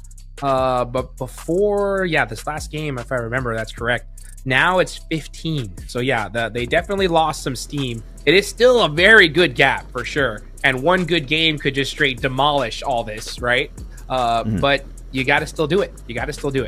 Yeah, it's definitely going to be interesting to see if teams will capitalize on this opportunity to take down the current kings of the MACAO Invitational. As a TIANBA, they go. Most of their players, actually all of their players in one monster truck. This will be, oh my god, if anyone saw this and they had an angle on them, like, oh yes, please, let's take them down. But fortunately for TIANBA, no one is near them except for FURIA, but they're on the other side of the mountain next to Monte Nuevo, so they are going to be big chilling on that southern western rotation, maybe making it to Valle del Mar to get that loot underway. And here you go, second vehicle, they will be good to go. Times until you see a new one, then get out of there and let's rotate. Aurora, you're going to see Ziol go over there. Now we're looking on the other side. Furia holding it down. This is going to be over by Monte Nuevo. You have Weibo over there in El Pozo as well. That's right. I just really like the way you pronounce the compound names. Hey, these are Spanish names, you know? Yeah, you know what? I used to do it too before, but I feel like I can't do it because you're just way better. I'm just like, okay, I'm dropping the shtick. I have been defeated. No, we need a France based map, and then you got it. Like what? He's going to Carrefour. I'm not even gonna try. Never mind. No. I'm not going down that road. Oh look, he's going to Lyon. He's going to Lyon. A French map would be so cool as like a theme. Sponsored by the PPBizon. Number 1 map on the French. Number 1 map also with the number 1 weapon, the PPBizon. I love it. No, it would be fun. Actually, you know what? If you could make a map based off of a country, what would you do it based off of? Oh, I mean, I'm a little biased. I'd do a Texas-based map. You know what I'm saying? A super Western one. Isn't that just Miramar? It's close. Well, as right now in the summer, it's hot as heck outside. So yeah, it's actually pretty close. But what would be a cool map? Let me think. Let me really think. Shibuya. Shibuya? Yeah. Imagine. Like a full city, urban, like skyscraper finish? Yeah, that'd be wild. Yeah, that could be interesting. I do like the idea. Especially with the JJK theme, that'd be fun. Oh, okay, dude. There was an anime reference in there somewhere. Just waiting to peek its head over. Oh, Fabian actually going to go over Oasis with a glider, which you don't see often on Miramar, the glider being used, because usually a team spots you from like 10,000 meters away and they're just getting insta-headshot on you. But no, actually, he's here behind the mounting range. So teams even like All Gamers, Al Ula can't really spot you. So if you're going to do a glider rotation on Miramar, it's a pretty safe spot to do it. I just wish gliders were meta, which they're not. It's because, I mean, ARs are too good at 300, 400 meter range. Even Mini 14 is insanely good. So the moment they spot you in a glider, you survive, what, like 10 seconds tops? Yeah. So yeah, it's not good. Maybe we need to make like a hovercraft version of the glider. Like it's actually, you know what? That's a terrible idea. No, don't listen to me. Oh my gosh, right? Oh, so no! Oh no! Weibo. It's done. It's over. Yeah, that's done. That's the nail. That's the double nail in the coffin. If there wasn't one already in, that's the second one. Hate to How see many it. nails are they going to have in their coffin? I don't Too know. many to count. Hopefully not enough to be in last place at the end of this thing. That's for sure. They might. It's not looking good. Going Yeah. from champions to literally last place in the finals. At least they qualified, unlike some teams. But that would still be tough to witness. So hopefully, at least they can just get in the middle pack, which is feasible, right? That's like 30 points, which is doable in 2 games. But tomorrow, we just don't know. We just don't know. And actually, maybe this is a bit early to have this discussion, but how many games do we think there are going to be tomorrow out of 6? Ooh. Well, I was hoping it would be a lot closer at the top of the leaderboard, so it was like multiple teams that could possibly smash. Doesn't look could like still that's gonna. It could be. I don't think it's gonna happen though. I think that 15-point gap is so good, and I think TIANBA are due. That's what my instincts are telling me. You know what I'm saying? I think TIANBA are due for a big game because they've been so quiet for these past couple matches. And by quiet, I mean just like putting up regular points, not insane ones. Because we have had how many matches now total? 10, right? That's 94 points. Still almost a 10-point average a game. Still wild to see. Aurora averaging almost 8 a game. So, but yeah, I'm thinking we're gonna probably see 4 matches tomorrow. That's what I'm thinking. What do you think? I think we're going to have 5 matches. I feel like we get 1 Miramar. Because the reason why I'm saying this is because TIANBA, I think, are going to maintain a pretty decent lead. But when you look at their overall games of grand finals, I'm not really taking group stage into the equation because, yeah, rotating groups and stuff, it's a bit of a different setup. They only got 1 chicken dinner, and a lot of their top games actually were like podiums / even a top 4. I feel like TIANBA at times really struggles to wrap up a game and secure the win, and that could be a really big hindrance for them going into tomorrow's games.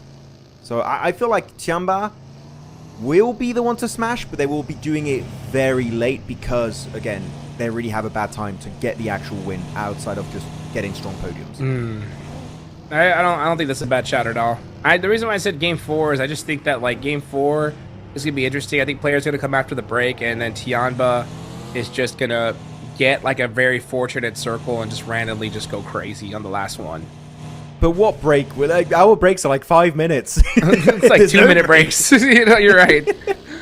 You're Yeah, right. like literally, I'm not even joking. I feel like you're in the same situation, Hodrix. The breaks are so short for the MACAO Invitational. I have to run to get a drink and come back, or I will miss the start of the game. I'm not joking.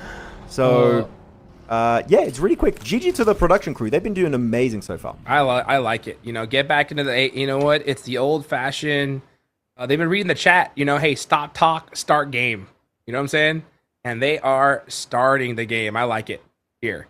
But this game hasn't really started just yet. I mean, it definitely has, but right now the action hasn't started. Teams are just keeping an eye on squads, hoping to maybe catch one of these players on rotation. Oh, there's TIANBA. Okay, TIANBA getting peppered a little bit. A little peppered. As the next zone is going to go on over to El Pozo. All right, that's going to make things interesting. This is... Oh, I hate this because Weibo lost Sook and it's a Weibo circle as they drop El Pozo. It could have been the perfect setup for a comeback, and they already lost a player. Come on, Weibo. What is going on? A lot of the teams, as you can see on your screen here, are going to get in their vehicle of choice and quickly pivot towards a better tomorrow in Phase 2. That's going to be the case for Aurora and especially Bigatron. I've been slipping still today. 12th position, 55 points tied up with the side of All Gamers. Actually, you know what? All Gamers, I have not talked about them much today. They had such a great opening setup on their first, 2 to 3 games of yesterday. Ever since then, just smoke grenade and they disappeared like a ninja. You know, it's just they're completely gone. What's been happening? Wait. Oh no. Yeah, TIANBA versus Aurora, and it's gonna be one of the players that gets them. Couldn't see that in the feed just yet. But yeah, it looks like Milu's going to get an elimination as well. Now we're switching on over PUBG. I don't know what's happening anymore. But you know what? Aurora losing a player, that is for sure. TIANBA are going to be very excited about that. That is, well, of course, I was going to say it's good for TIANBA, bad for Aurora. Duh, of course. Took that many players. Good setup. I mean, they saw, okay, you're in a pre here, and one of the players actually on TIANBA swapped seats at that line of sight, so that was actually really good reactive gameplay. But Reefus going split. Is he aware? Silence is here. Oh, you definitely know Silence is here as he instantly cooks up the nade, finds a little bit of a hiding spot. Those going to get pushed up. He's got the pump, and now he's got backup from his teammate. It's Top to save the day once again. And it's good. You know what? Give all the points to Top. If he wants to be MVP, that's the way to do it. Give him all the points. Oh. Give me the points. QGZ. He told Reefus, Reefus, miss all your shots. I'm coming right now. Bait him. Bait him. Got him. Claws from Alula getting a nice knock there onto Lorenzen, and Ziol's going to go ahead and pick up some smoke grenades there. Very, very nice. Now, yeah, we're going to take a look over. Milu does get that elimination for TIANBA. That's going to be 95 points now. Federal going to go ahead and take a look at his buddy. He is knocked Lorenzen. He's going to go ahead and pick him back up. They should be able to get that res. No problem. El Pozo, dead center. Translation, the well. The well. Oh, is that what it means? Yep. The well or the pit. One or the other. I would say the pit because there's like a mini arena in there that resembles a pit. So I think the pit is actually quite fitting. But yeah, I can use you to translate the compound names and know what they actually mean. That's right. Oh, this is cool. Okay, next time we see an interesting compound, I'm going to ask you what it means. What does Crater Fields mean? Crater Fields. Don't know. No. It's interesting. You got some names in English and some non-English. Yeah. The same actually, I guess, for Rondo. Yep. In the name of some of their positions. But KRX looking at their spot next to Trailer Park. Very exotic name. As they make a little bit of a move. Tough terrain. Got to make it to the road. There you go. QXE going to do exactly that. He had enough of those dirt piles, making it way tougher to rotate onto. As XEY on the tippy top of the mountain, Hodrick. He's got himself a great line of sight as BTR push up. That could be a good angle to get some nice grenade throws right on the heads of Bigatron. There you go. So easy. Getting shot up little by little. No translation for that one. XYZ going to go ahead and put some shots downrange as well onto RRQ. Hey, Yasser gets a nice knock there. And Al-Ula are going to be pushing on to LGD. Mau getting a nice little finish there. He's going to go ahead and get some good confirmations. But LGD, oh my gosh, their whole team just getting shut down by TIANBA of all teams. They're going to get to 100 points if they third-party fully this fight, which, I mean, why the hell not? Literally everyone on Al-Ula and also LGD is down to just a solo at this point unless they get a full reset. Though, it does kind of throw span in the work. One player of Weibo does get a knock onto TIANBA, so you know what? Maybe it's not fully worth it. Maybe just give a chance for LGD to get the reset because Quicker, he gives himself that one little container. He's just hoping to pull a Schweppes. Am I doing that joke too much? Should I stop saying he's pulling a Schweppes? I don't know. I kind of like it. I think it's good. I think it's one to stay. Yeah, he's just hoping no nades come his way. So FURIA versus T+ is going to be the next fight happening on screen. Now Noble gets knocked. All right, Chips running back into the building. Can't exit due to that Molotov guarding his path. Fabian trying to get an initial knock. Ooh, not going to be able to make it through that window. FURIA are going to be able to get some heals off here, but it is going to be a pure 2v2. Chief trying to be able to get one with a nade. No, oh my gosh! Both those teammates, but Chips ends up getting caught. Now it's going to be a 1v1 between Fabian. Let's see what's going to happen. Ayala, oh, never mind. Both these teams say, okay, how about you get a little reset and we'll try it back. But this time, let's do a 2v2 with KRX third party, I guess. Now just like them apples as KRX very quick to pull the trigger, going for the third party engage on D+ and FURIA. It's looking pretty bad. I feel like they know now they're in a world of hurt because sure, you might win the fight, but the war should be won by KRX unless a massive fumble happens. Good nade again from Chief. That's a back-to-back banger he secures. And they know that now they've got the man advantage on them. They've got to push it quickly if they want to maybe escape from the grasp of KRX, but They really chasing it. They're now making the cross from the northern side of the compound over to the southern side, making it straight in CQC range, and now especially in grenade range as the Molotov is coming out from Hoxie, looking to find that one straggler in the open. If they play their cards right, KRX, this should be an easy win in this 4v2v2. Next zone does pop on up, so if KRX, they need to finish this fight pretty quickly here. They want to finish this fast and get into this next zone. They have a beautiful path on into those buildings right in front of them, so they can afford to take a little bit of time here, but not too much, considering there's only 30 seconds left on the clock. You're going to see them start throwing in some util. What are you going to do if you're KRX? Are you going to try to push this? Are you going to wait? Yeah, you can see them just kind of having a little bit of indecision here. They're trying to figure out what to do. I think they're going to leave. I feel like there's just... we really can't get these players. They're just staying here. I feel like they're even willing to stay in Phase 4 Blue Zone. Phase 5 would be a bit of a different topic, but Phase 4, they can definitely tank it for a bit. And I like the response of E Plus and Furia. They're like, okay, KRX is here. Nobody move. If we don't move, they can't see us. Leave us alone. Let's work together.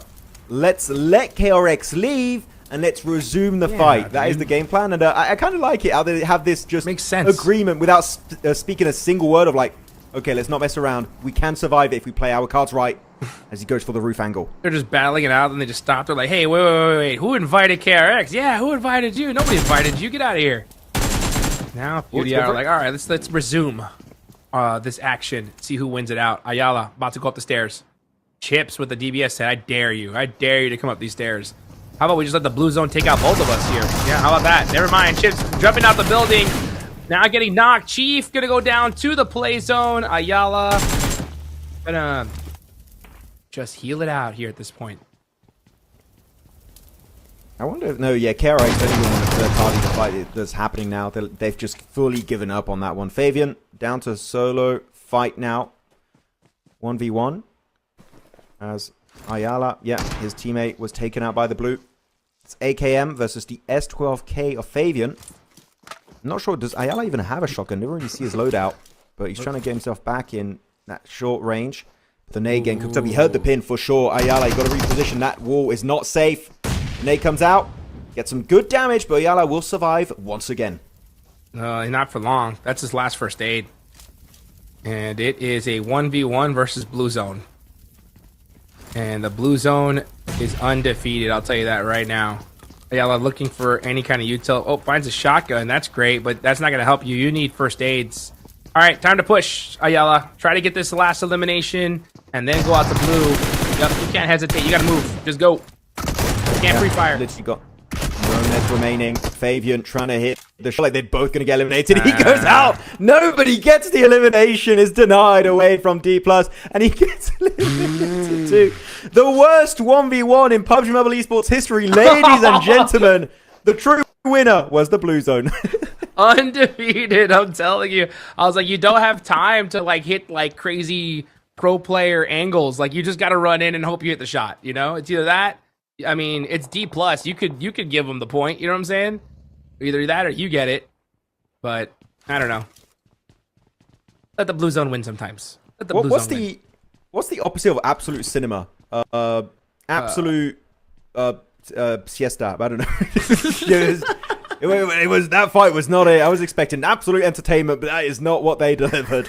But you know what? Looking at the circle, shifts here is going to be actually pretty much 50% of the circle in El Pozo, and the rest is going to be that high ground position down south of El Pozo. So the terrain is going to be quite rough for some of these teams. And the one main issue is if you are a northern team and the circle goes down south, you got to make your way up the mountainside. That transition is going to be so rough. And even just to get to the mountainside, Hot Chicks, you need to fight each other and then go for the push-up. No. Man, it's looking really bad. It's 3Z out in the open on the road, dancing, dodging bullets, and he actually survives. Well played. That's how you got to do it, them hot jukes. That's how you, man. You got to shake and shimmy to get to safety. 33Z ends up doing it there. Now we're going to see him be able to make it to his squad. So Weibo just trying to keep their not last place streams alive at this point. All gamers. Yeah, you're right, man. We were talking about these guys a lot on day one, and then now been pretty quiet lately. Oh, there we go. Nongshim Red Force getting a knock onto TIANBA. That is huge for the whole lobby, as TIANBA are now 2 points away from breaking that 100-point mark. They're going to make it happen here. They got such a great split to the western side. Milu in a 1v2 scenario. Well, no, in a 1v2, in a 1-2 split scenario. Looking to see what their options are. Do we commit to the lower side in the city? Do we go for the high ground down south? It seems like that's what they're going for. You can see them at the very tippy top of your screen. But XZY has got himself a great POV. And also, one thing that's very important for XZY, he's got a ton of ammo. 200 bullets of the 5.56, so he can really make full use of that Mini 14. With, I believe he also had a decent scope. I think it was a 6x, and I have to recheck in a bit. But with that, he can really keep so many teams at bay. The main issue for him, though, is the circle. He's just, I think, barely in it. But for the long term, that position can't be used as much as he was really hoping for. Yeah. Just hold on really quickly. I'm looking at the zone here as I'm wondering where this next zone's going to pop, because you can see Nongshim Red Force. Look at the high ground these guys have. They are so set up on this circle, especially if the zone pops on over to them. But you also have Federal, the rest of Influence Rage waiting at the midst. But man, TIANBA, still alive here. What happened? XZY just fell from the. Oh, that's terrible. I guess he went up there without a vehicle. I guess he had a car and he could easily just drop down without taking any full damage. But no, unfortunately, maybe he slipped or something. Not sure what happened there. But Bigatron love this, because now the fact that XZY is taken out of the equation, they can play without any threat of a backstab from that mountain. This is huge for BTR, but they still got their work cut out for them. They still need to make that transition over the road. Axel, got to be careful. Shows your back to QZZ for a split second there. Luckily enough, no big damage will be dealt, but TIANBA still an absolute menace in this lobby. As you said earlier, Hodrix 2 points away from 100 points, and they want to make it happen right here on Miramar, and BTR might be the one to give it to them. Let's see. QZZ is looking to get that MVP, though, and trying to put in some more work. Where's the zone going to go? Will they head on over to TIANBA and Aurora? Will they go in the opposite direction? Dead center. Dead center. This terrain is so rough, man. It's literally just a straight-up cliff, especially on the western edge.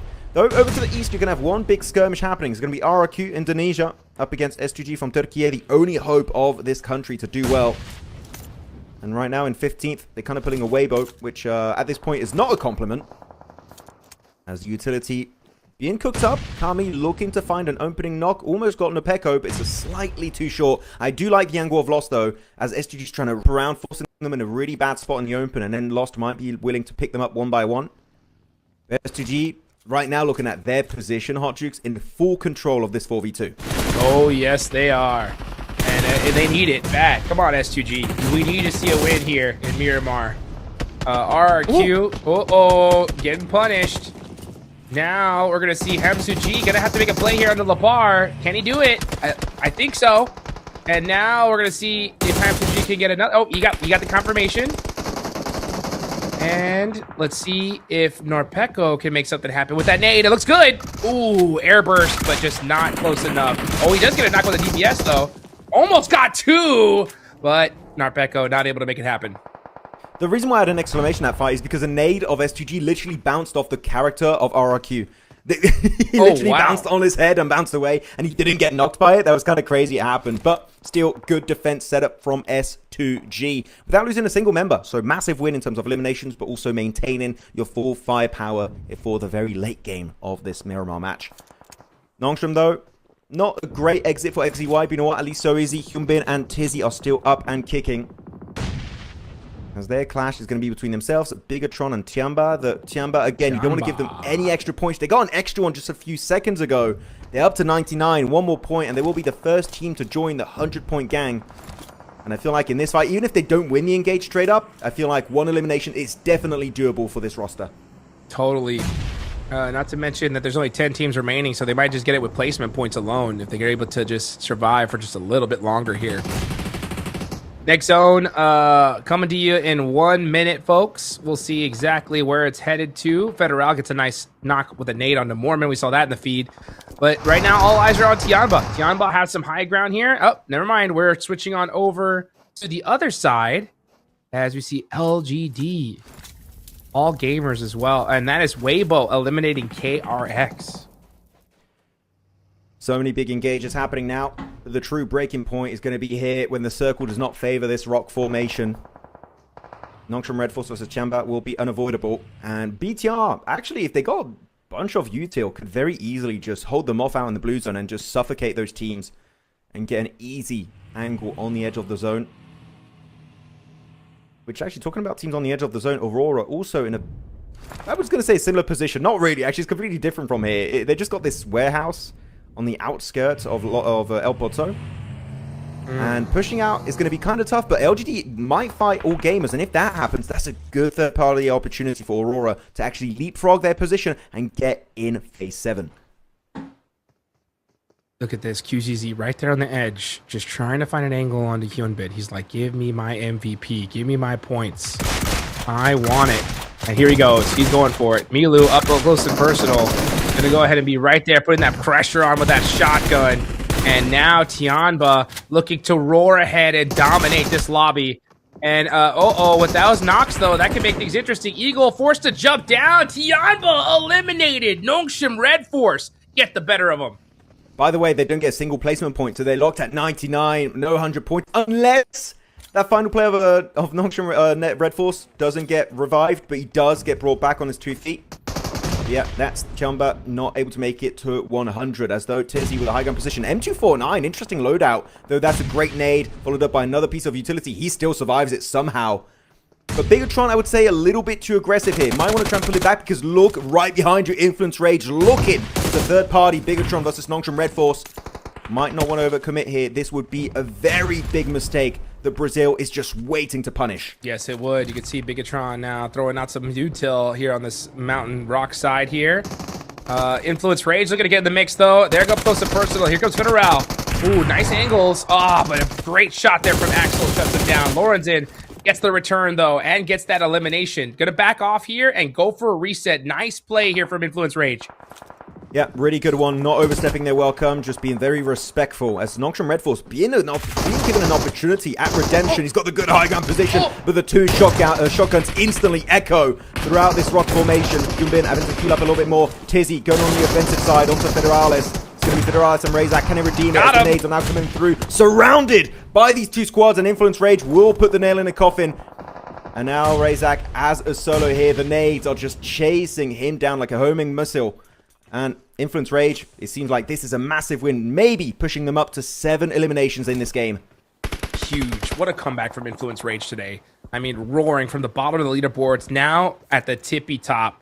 78 points, and they're not done yet. 6 eliminations. They should be able to get this reset off. This high ground working so dang well from them, and they're gonna get a lot of util as well here. The only issue that they have is that it's not in this next circle, so they're gonna have to push up. They are going to have Aurora looking right at them. Actually, the whole lobby is probably looking up at this mountainside, so they're going to have a difficult time making it on down, but they got to try. But Aurora's position is just not good, like defensively speaking. But the cool advantage they have is that the other teams on the eastern edge of El Pozo are getting forced out of their buildings, making them very predictable and a very easy target. Let's see if they can farm up a few eliminations. Maybe something similar for the likes of Influence Rage, as E-Arena here behind that rock and that exploded vehicle. Not having the best time of their life, though they do have a FAMAS in their arsenal. Who knows, maybe they can use it to kind of subvert expectations. As Aurora, with that ridge, actually do find a nice knock onto Federal. Kind of hard to res. But the moment they're getting pushed out of that dip position, Hot Jukes, that's when really everything should be looking quite dire for Aurora gaining. Let's see what Aurora can do, because Aurora win this game and they get a ton of eliminations. They can actually catch up to TIANBA right here. It is possible. So let's see if they're able to do it. Can they make that gap that much smaller? I mean, Influence Rage could have a good opportunity to do kind of the same thing here. And the rest of the lobby is just trying to catch up at this point. Well, let's see what happens here. This is the last circle, folks. This zone will be going down to 0.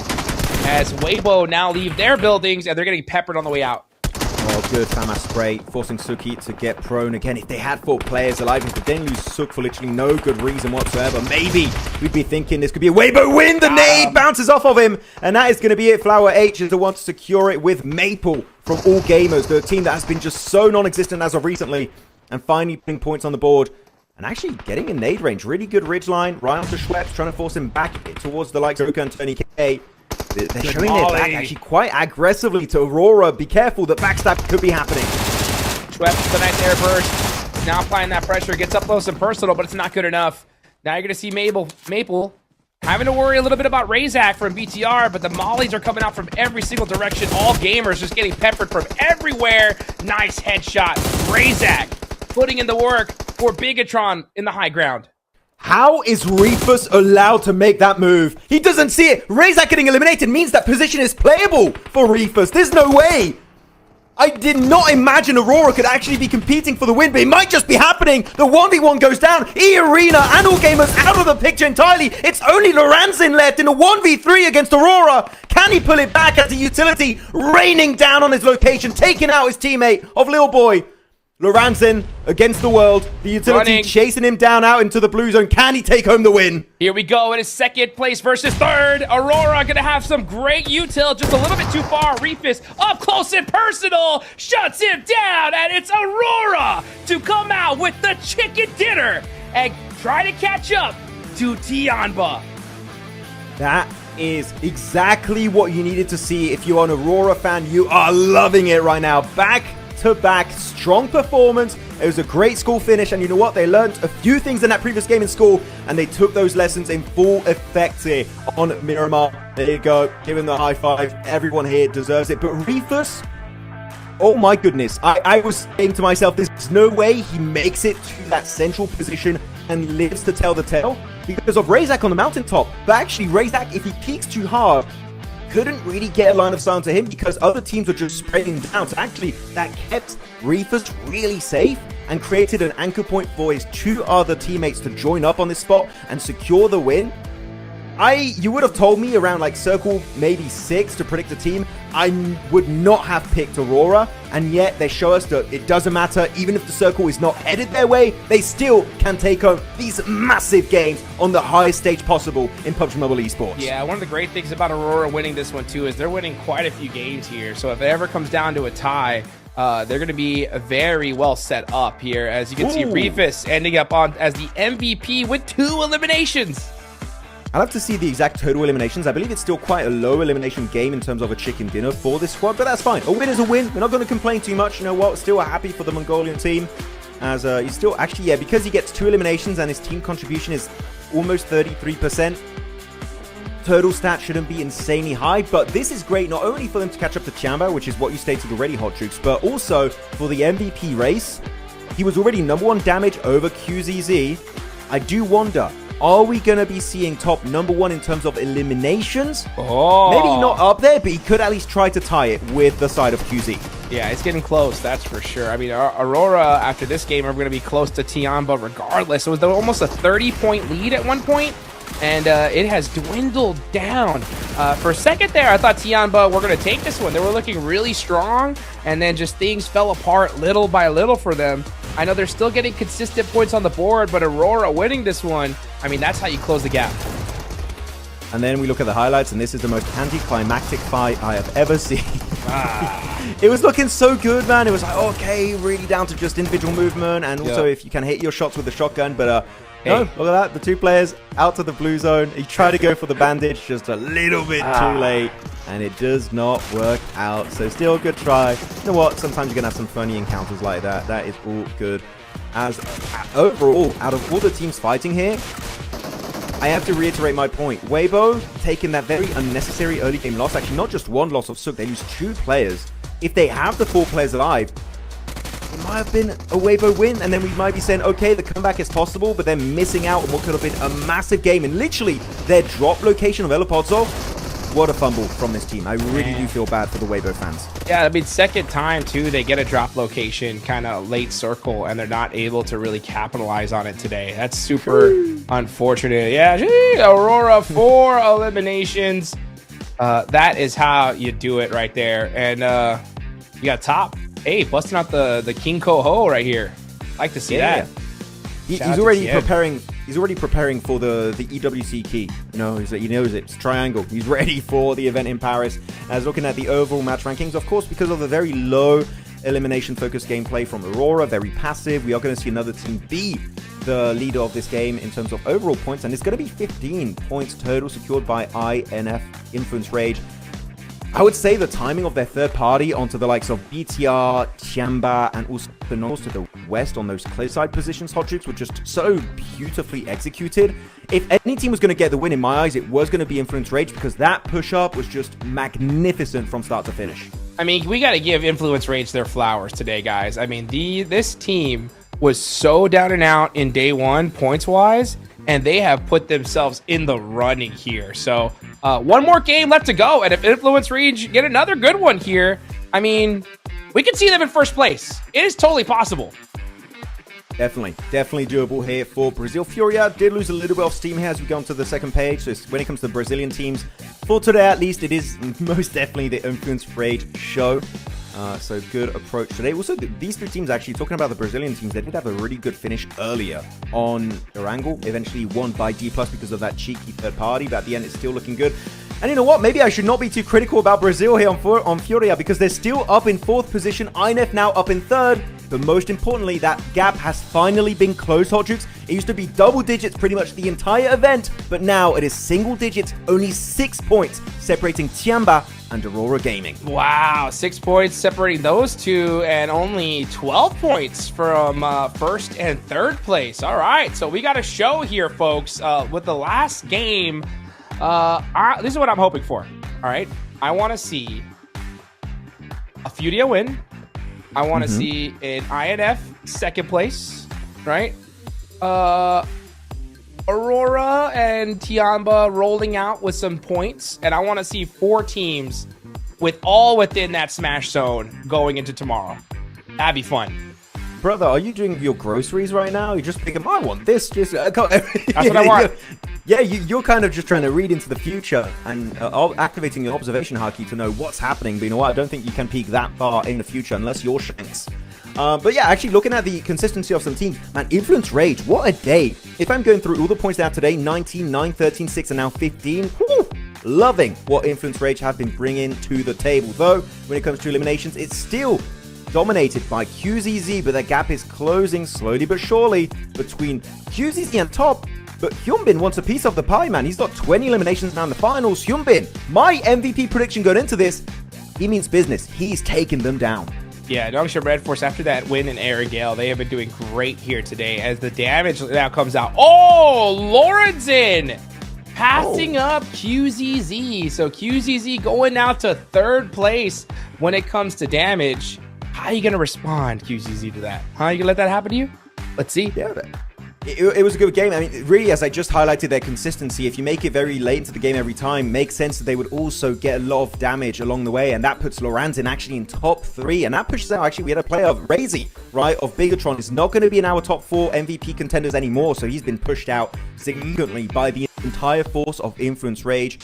Well done, but still we have one more game before not only do we see who might be leaders, but what the point threshold for the Smash Zone of tomorrow is going to be. Hey, you heard Max say it, then that is the truth. One game left to go.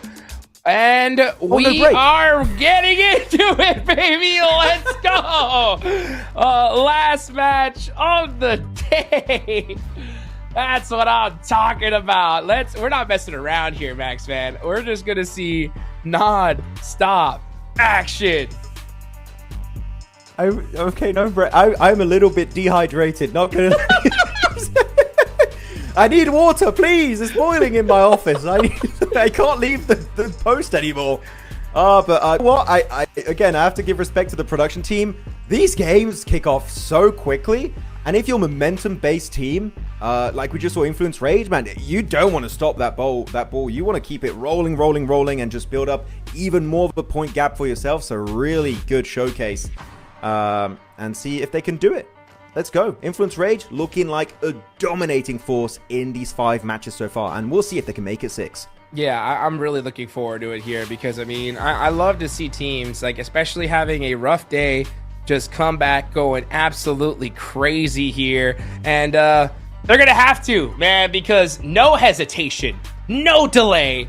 Let's get into it. It's the last game of the day. Here we are for the PUBG Mobile Macau Invitational Grand Finals, Day 2, final match. What is gonna happen here, folks? Because TIANBA are on top, but that lead has closed so much. So many teams are going to be trying to chase them down, and it ain't too far out of people's reach here. Even if you go down all the way to like 12th place, Max, RRQ with 60 points, they get a 20-point game. That'll put them up to 80. That'll really set them up to have a chance to make it happen tomorrow in the final day. But this could be their last opportunity if they want to try and win this one.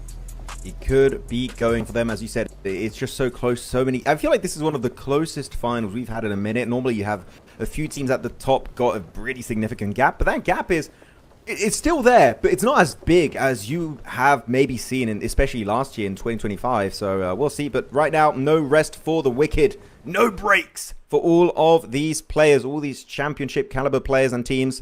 As the playing path, very southern, very northern. Phase 1 circle. Gonna have to get some teams on an early rotation path if they want to make it work out. Throw a few spells in the process to make it to a decent compound.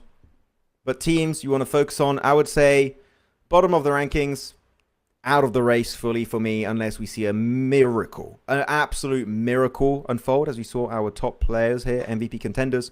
But yeah, Weibo, S2G. Actually, what is your cutoff hot streak you have here for teams you're like, unless something insane happens, not even going to start paying attention to them? Okay, for as far as trying to get first place? Yeah, let's say so okay, first place. Yeah. Let's say if trying to get first place, I think 13 on down are cooked. It's just not going to happen, right? I think mathematically 12th on. I mean, technically, it's all still possible because Weibo would have to literally win almost every single game, right? But it's just probable is the real where I'm going with it, right? So I think 13th on down, it's going to be just extremely difficult. I think 12th place on up, with a chicken dinner here, can absolutely make a run for it. But it's still so wild to see, right? Because with how easy it is to get 20-point games, I mean, it's not easy, but with how many we've seen so far, and with Rondo tomorrow, we could definitely see something special. I hope we see something special, but that's my thoughts. What do you think? I agree. I feel like 13th place is the cutoff because you got almost, what is that, 10 points? It's an 8-point difference right now between KRX and LGD, and that when you're solo on the rankings, 8 points is like your best game of the tournament. I'm not trying to be mean, but it kind of is for some of those teams. So I do believe 14th position and below, it's done. I would even almost include KRX because I haven't seen anything highly impressive from them this event so far. I feel like their best stage was the group stage. So right now, falling flat on their faces somewhat. But yeah, I would say 12th place above, still up there, because it's all really down. And this is why this conversation is a bit of a tough topic. It's how many games you have tomorrow. Because if you have 6 games, then the amount of teams that really can compete for top position is insanely high. But if tomorrow, TIANBA are like, you know what? Let's get the win on match 2 after a great Rondo. Then really, it's down to, I would say, E-Arena to be able to jump up. And even then, that's like me being very, very kind to these teams. I would say top 4 are the only ones that can really compete with TIANBA if we only have 2 games tomorrow. Yeah. Oh, man. You're right. I agree. With 2 games tomorrow, that's going to make things just so dang dangerous. And, I mean, my interest in is just figuring out where that cutoff's going to be, right? Best case scenario for the lobby is, TIANBA goes out super early, and the best case scenario for TIANBA is obviously they go crazy. But these are obvious storylines here, but I mean, we just got to rehash it, the different theories of what could happen tomorrow. Because if it goes out now, then the cutoff is 99. That'll make 109 the cutoff, the threshold. And with Rondo happening, there's a good 3 teams that can make that happen. But we're going to have to wait and see here. Will TIANBA make that gap astronomical once again, or will they leave the door open for teams to pass them up? And remember, we got to mention this one more time. TIANBA are hunting down top 2. They need top 2 so bad, Max. Yeah. I mean, for the PL rankings to qualify to PMWC, we already mentioned all gamers. They're 100% in, so I'm just going to skip the conversation when it comes to them. So there's only 2 other slots available. If you are in first place for the PL rankings, it is going to give you 65 points. Second place gives you 50, and then it's like 40, 30, and then the lower you get way, way less points. So I would say right now, TIANBA, even if they don't win, as you said, you need to be top 2. It's looking very likely for them to be up there because of how consistent they were on day 1. Day 2's been a bit of a non-day, as amazing they made. Finally, he's alive and doing something. That's a great positive point for them. But the team I really want to pay attention to here is going to be the team in 9th place, which is ThunderTalk. They're the team that really just need to stay ahead of LGD and Weibo. If they do that, ThunderTalk should also qualify. So I'm going to say for LGD and Weibo, if you are those teams in particular, I would give up on winning the tournament. I would just focus on overtaking ThunderTalk and getting enough points in our ranking so you make it to PMWC, which, as we know, prize pool-wise, is the bigger tournament. I feel like you need to give up one part of the event to really focus on what really matters, which is EWC and PAL. Yeah. That ticket to Paris. Oh, the headshot. Oh, wow. Caught him out. And that is Bay gone. 2 players. 2 players gone from Weibo. Again. Yes, I like these players, but man, losing players this early on, especially when the circle is really kind to you. There's no excuse right now. Still just trying to fight back. Grab himself the scope here. Maybe get a bit of damage done. KRX and KRX just trying to escape because you know what? We did our part. We got those eliminations. It's a win for us. We'll get the hell out of Dodge. 1 for Binny, 1 for QXZ. And they wound Weibo, and them going out here, I'm going to say it, I think Paris, I think we're not going to see Weibo as PMWC. It sucks to say it, but I feel like it's game over as FURIA chasing down a little bit KRX. And I'll tell you what, all the Weibo fans are cheering that right now. They're like, that's what you get! That's what you get for crushing our dreams! But FURIA, they'll take those points all day long. They're in 4th place right now. And they need every elimination they can get to try and catch TIANBA, get a little bit closer here. I'm still thinking that FURIA is if they get a good game here, they're a massive threat tomorrow because they could easily end the tournament in 2 games. This actually reminds me of PMGC, if you guys remember in Turkey. Yeah, what was that, 3 years ago now? 3-4 years ago? When it was won by IHC. And all the top teams were Mongolians. It's giving me these vibes, except that TIANBA is also here, which is interesting. So it really is back to those OG domination days of Mongolia and Brazil. And I'm enjoying it. It's cool to see that despite Alpha 7 failing so far this year, the torch has been passed on to an amazing squad with just so much potential in Influence, Rage, and FURIA, and they're really capitalizing on that opportunity to be known as the possible best new teams from Brazil because, sure, Alpha 7 won PMGC, but this year it's been such a big fumble that if it keeps going this direction for the rest of 2026, I might have to say at one point A7 maybe not the best team in Brazil anymore. It might be these other big names looking to take down the OG champions. If Alpha 7 really fumble the World Cup, Esports World Cup, then I'll be like, all right, maybe it's over. You know what I'm saying? Because 3 in a row is something just like, what is going on? 2 in a row is already really rough. But especially a tournament like that, yeah. I mean, it's not even not winning the tournament. It's not reaching the finals, which especially in PMGO, that's kind of tough because you have to be bottom 2, which they were in 15th position.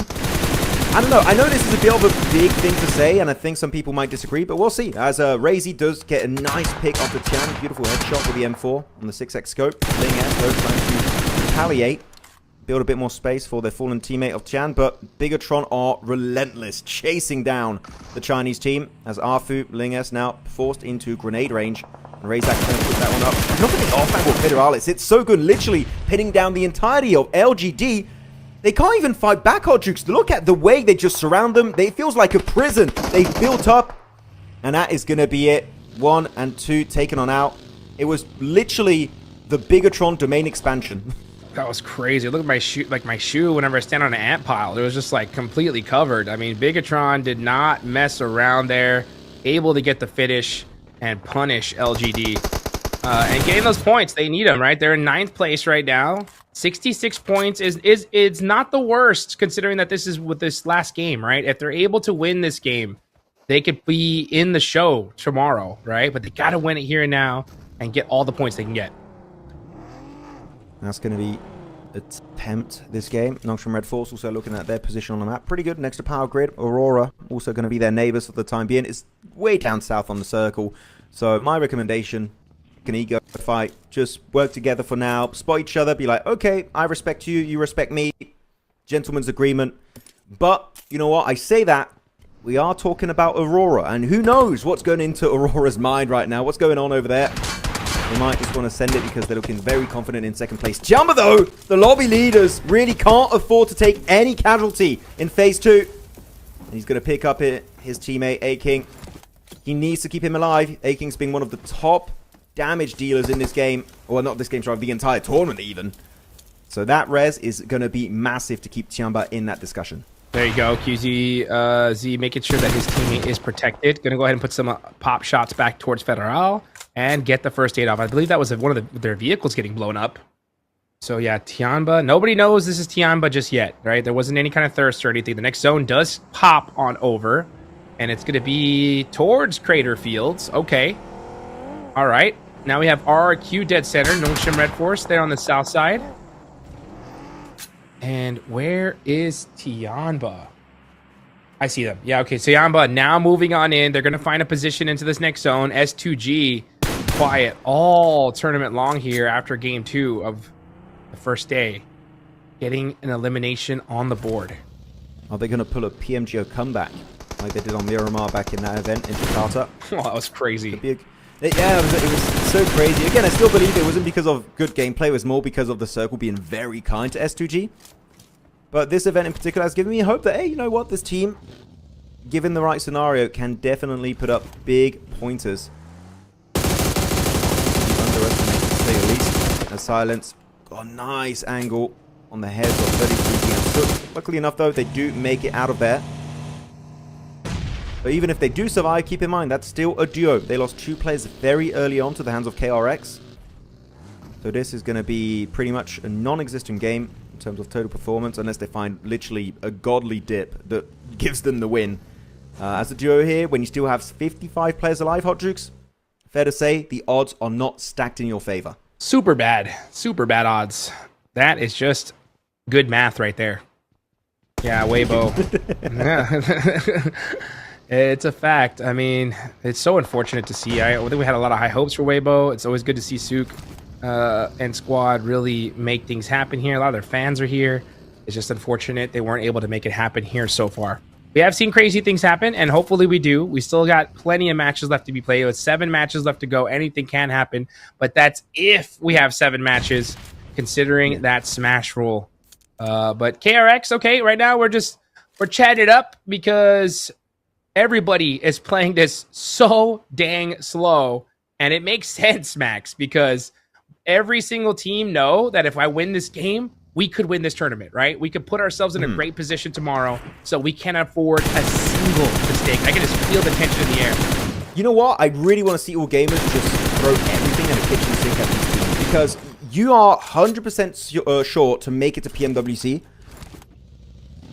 And at this point, unlike your other Chinese brothers, right, your other Chinese teams, you have not much to win except for the trophy. So might as well go hard or go home for all games. I really feel like the mindset should be just to go full aggro on these games, as they are standing in 8th position, tied up with the likes of Bigatron. So come on, all gamers, unlike the other Chinese teams, you have that massive advantage that you just don't have that much pressure on your shoulders. You're just really screaming it out. That's really what's happening. And Circle shifts slightly up northwest. Craterfield Mountain is still going to be in the play zone, as Flower H does find Hoxie. All gamers finally taking a good engagement on that fight. There we go. All right, now how are they going to finish it? Here we go. Flower got the looks good. Oh, it does piece up Vinny a little bit. With those nice follow-up shots, he does get the knock. Okay, Flower, now time to make some moves. His teammate is there. He does get knocked, but where's the rest of the squad? Not there in time. Is that XCZ? Did he end up getting it? No, he didn't. He's going to lose his teammates.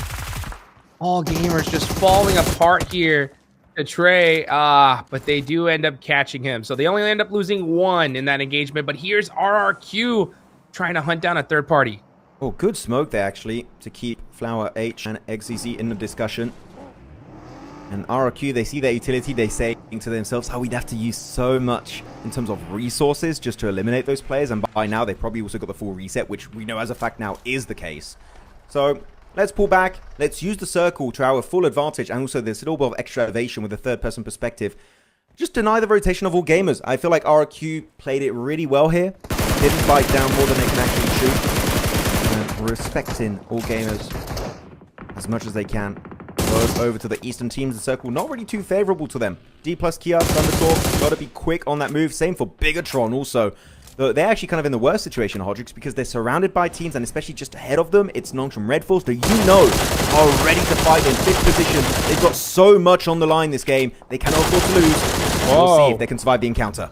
Hey, you can see Bigatron getting some shots downrange. Here we go. Here's that engagement. Bigatron need to win this fight, and they need to do it quickly, but they're going to lose Razak in the process. The team kind of split up too much here.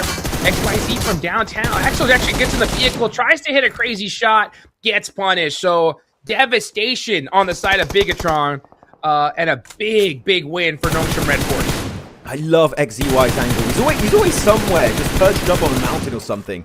He loves to be on high spots in high places. And same for Genfos also, as he does find Reb. As you said, hey, Hodrix, really nice shot onto that first play of Al-Ula. But with the 2 players down below in that valley, it's a very nadeable position. I would say Reb, that's a really tough res. The only way you get the res is if you eliminate all of RRQ. And even I would even recommend just do a swift exit if you can. Get in your vehicle and get out of there, because Firen in particular, he's hungry for blood. He wants those points. He gets one, second one secured. And now it's going to be, I believe, Lepar with the off angle to wrap it up in style. Al-Ula. There was a chance of a comeback happening today, but they are just getting shut down instantly on Miramar. Yeah, they're going to have to hope to really pop off in probably Rondo tomorrow if they want to have a shot at making it into those top 3 positions. But RRQ, 63 points. They have 3 eliminations so far. Genvos is all the way up top, but he does have some friends in low places. Let's see if he can make something happen with his team. RRQ are in 12th place. Yeah, they're one of those squads that needs to win this one with a ton of eliminations. That was actually a great nade from Influence Rage. Wow, that one hurt. Yeah, and he's like, you know what? I'm out of here. I've had fun on this high ground. It's time to get to safety. Well, actually, I'm not sure about this one, because by doing so, you give that previous position over to Influence Rage. And, I mean, look at this setup. This is a perfect POV. A few nades, man, on that cliffside, and it's pretty much done. So I feel like maybe they could have tried to set up a defense. But I say that it's easier said than done. But at least I understand it's an unplayable position. Let's regroup maybe onto the likes of Nepeko or even Lepar, the center of the circle right now. If you want to go passive or aggressive, that's fine, but you got to fully commit to that play. Sitting getting eliminated, and that's Thunder Talk out. Okay. So we already have 5 teams remaining, sub 20 minutes. That is going to make things interesting here. Influence Rage with some high ground. Man, this terrain is brutal. So many different highs and lows, and the squads that have that elevation, they're able to get a great lay of the land here. And that's going to be Influence Rage and RRQ. Let's just see how many points they're going to be able to rack up here as the game goes on. I feel like they really want to regroup onto Lepar. The thing is, the only way you get on top of that mountain is if you use your vehicle to climb the ridge, and so many teams would be looking your way when you're doing that. So I'm going to say that's an impossible transition for RRQ. So all they can really do is play around that shed and the previous dip from Al-Ula and survive. They have this little bit of a bush here and also those vehicles. So that's going to keep them safe for a little bit. There's the Golden Mirado on top of the world. Going to be right next to Federal. Just flexing. They got the best car in the game. It's so cool. Let me see what happens here from S2G. S2G, yeah. Just trying to do the best they can at this point. But I am looking at the top of the leaderboards right now. FURIA, 81. E-Arena, been pretty quiet here. 73 points total. Ooh. If they get active, they can definitely make things dangerous. And that's Schweppes blowing up the vehicle of Sizzy. And D plus Kia just getting picked apart from so many different angles. Yeah, it's getting really tough to play in these positions, especially with the elevated angles from both Lepar from RRQ and the entirety of Influence Rage. Unless you have like a great dip that's really deep, chances are you're not going to be able to survive those long range shots. I mean, look at Lepar here. Even there, he's just getting some massive sprays onto Tizzy Nongshim Red Force being like, where the hell is that coming from? Well, Lepar, unfortunately, one thing you have to keep in mind, he's very low in terms of ammo. 41 bullets in the chamber, 62 extra ammo ready to reload at a moment's notice. So once he's out of that ammo, that's it. He's not going to get anything done from that mountaintop. Uh-oh, here we go, though. Big fight. Weibo versus TIANBA. TIANBA looking to extend their first place lead. How are they going to engage this fight? Milu's on fire. Oh my gosh, he's walked right back into it. That hurts. But Weibo getting punished by those nades. And everybody knows who it is in this lobby. Is E-Arena going to get active here? Are they going to try to shut down TIANBA? They definitely should try, and they are. You can see Tourniquet throwing in that nade. Schweppes driving up. Oh, what a shot from QZZ! Are you kidding me? How does he hit that shot? By the way, one big mistake from TIANBA. They actually, one of the players flushed out his teammate, meaning they saw in the elimination feed that is TIANBA. I think that's why E-Arena was so willing to commit to the fight, and they're still doing it. Going right into the garage. They're actually kind of sending it one by one. What is happening? E-Arena, you did that mistake earlier today, and you're doing it once more against the lobby leaders of PMMI. That is not the way to do it. TIANBA, 5 eliminations. Maybe looking to make it 6 onto Joker. But now extending that lead, making it double digits once again against Aurora. What just happened? E-Arena feeding the beast. That's what's happened. Oh my goodness. Driving into that garage, we saw Aking from the other side of the door hop in the vehicle, the driver's side, exit the driver's side, and get that knock. Absolutely disgusting. TIANBA just showing why we are the best team in the lobby right now. 104 points, and they're doing it in style. Yeah, just suffocate that player if you can. At the end, TIANBA, just send it. Oh, no, what? So easy does win it for Nongshim Red Force, so that's going to be a nice extra placement point and elimination. So now this is going to be a fight that could be actually talking about that chicken dinner later on. It's going to be Influence Rage, sending it right into the dip. I was expecting that fight to go in their favor, but no, apparently RQ said sit down and instantly eliminate Federal and Loranzin, Lil Boy. That rare is pretty much impossible as Lepar's got still a great angle and actually looted up a JS9 as he's out of ammo on the Scar. So that SMG at that range, not going to be as impactful as he would hope for. Did you see how long it took for those bullets to hit? The spray, he like Just literally nailed he me the shot bullet. and yeah, it waited like a whole like 5 seconds before we started seeing the hit markers. But those nades, oh my gosh, dangerous from the heavens. Lepar, how about some of this? It's hailing. Doesn't get the second knock, but he got one. Is he going to push down? Yes, he's going to go. He's going to drop on them, I think, with the vehicle. Well, RQ is going to go and fully engage the fight onto all gamers. That's 1, 2, and 3. Quick math here for RQ. 14 eliminations. Oh my goodness. From the middle of the rankings for literally this entire event, it feels like, Hot Jukes. Maybe the climb is possible for Indonesia. It's super possible. Oh my goodness. If they win this game, we could see them in the top 5 very, very easily here. Let's see what RRQ could do. A miracle comeback from the squad. Unfortunately, the par on the high ground does get knocked by FURIA. FURIA need to win this game again. Look how top heavy it is. It's 1 through 5 and RRQ are on a tear. This is gonna get wild. TIANBA with only 1 player up. The lobby needs to try to take him out here if they want to balance out that smash rolling little boy. That nade from Genfos shuts him down, and that is TIANBA out. That's the post-mortem nade, by the way. He got knocked while the nade was flying through the sky right as it was getting delivered to Influence Rage. What a play, and actually a pretty reasonable position over there. They're still in zone, if I'm not mistaken, so that's the event. Still has a chance to bring Genfos back into the fray. But yeah, losing out onto Lepar on the high ground. You know what? Even if he was still alive, it would have still been kind of the same situation because he had 3 bullets left on the JS9 magazine, so he would literally get no damage done. But he would still been good in terms of gathering information, feeding intel to the rest of his squad. So in that sense, it is still going to be a pretty big loss as RQ Theren headshot once again. I feel like this chicken dinner might not be going their way as down below, under this mountainside, it is going to be Aurora. One huge nade connecting for so easy. And the second one will get rid of Doc. That's it. The dockening not paying off on Miramar. No, that tree was just not safe enough.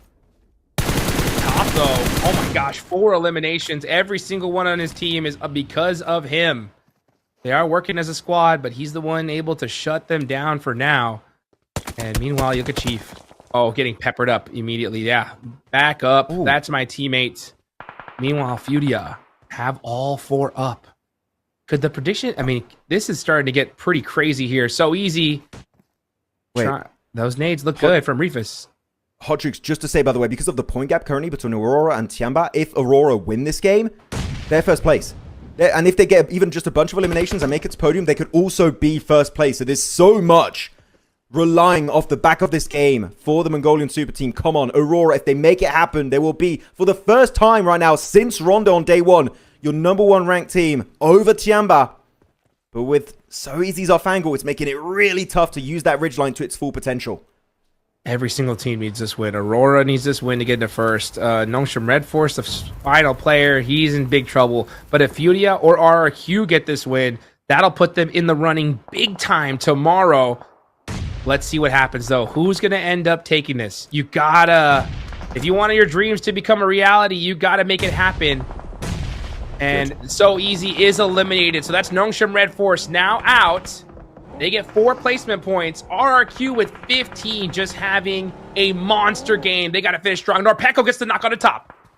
I love that graphic, by the way. It says Nongshim Red Force eliminates Nongshim Red Force. But still good plan from So Easy to deny himself that point. Never know who's going to be securing it. But Aurora here down to 1 is the savior of Aurora. He's done it in the past. Can he do it here up against GenForce? But GenForce cooking up that nade. Very bad throw actually onto that one, but you know what, it might still be enough as it's going to get some nice help from the Western team of FURIA. That is not going to be a win headed the way of Aurora, but still an extra 5 placement points up to 102, finally joining that 100-point gang. I think this is the best case scenario for tomorrow. We're going to have a whole lot of teams kind of within that smash range here. FURIA versus RRQ. RRQ want this one, and they deserve it so bad. They've had a crazy game. Norpeco gets the knock onto Ayala, and now it is a 3v3. Chief just applying pressure with that mini. Trying to save Igor. Yeah, based on how many eliminations you get, you might also push yourself up in the top 3, overtaking the likes of Nongshim Red Force and maybe Influence Rage, but you will need to get so many eliminations. Oh, good my angle, goodness. Norpeco. Man, RQ's been using this mountain for the longest time, and it's literally just giving them 3 angles onto every team that gets even remotely close to their location. But finally, the rest of RQ going to be joining up on Norpeco. Oh, this is an amazing regroup. On Norpeco again, ammo-wise, too low, has to swap over to the JS9. Here we go. Norpeco, 13 eliminated. He's only got 5 rounds left. Okay, he does have the JS9. He's going to be able to get that reloaded. Saw all red there for a second. Was really nervous for him. But now, RRQ pushing onto FURIA. Can these reigning 2 players make something happen? RRQ playing so close together. That Molotov is going to hit Norpeco. Oh, and Fearin. Both of them running into the fire. And now Chief starting to push up all on his lonesome. Oh, Norpeco is waiting for him.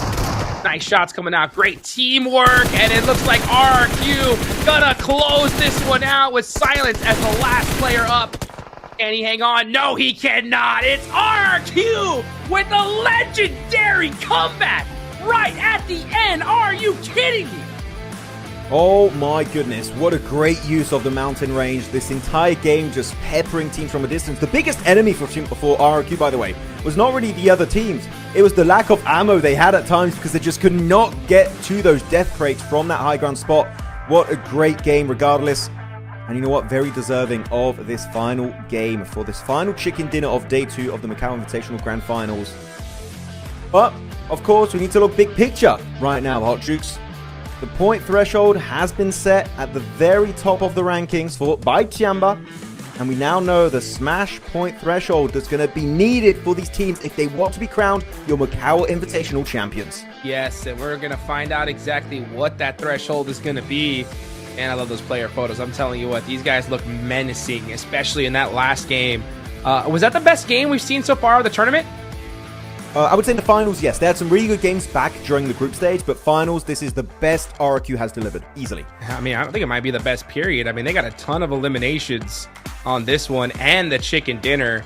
What a way to make it happen, especially on the final game of day 2. These guys were in the mid-pack all day long, and all it took was one good game, and now they should be in that running for first place. Norpeco, 5 eliminations, 950 damage. What a way to make it happen. What indeed absolute domination from these guys. I mean, Lepar too, right? Norpeco Lepar got so many good angles from the mountaintop, really making full use of every single bullet they had in their backpack.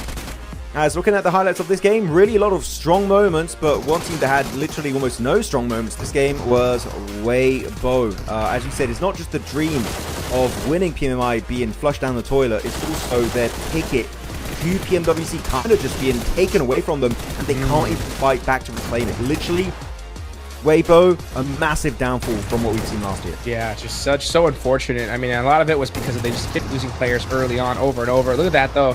Milu walking back in the fire made things interesting, but TIANBA, they're just ferocious, just still hanging on throughout the whole time, but they barely hold on to that lead. Yeah, it's really close here between these teams. FURIA, though, again, Brazil just constantly making it. This feels like 3 games in a row that Brazil was just in that late game discussion. And it's really tough.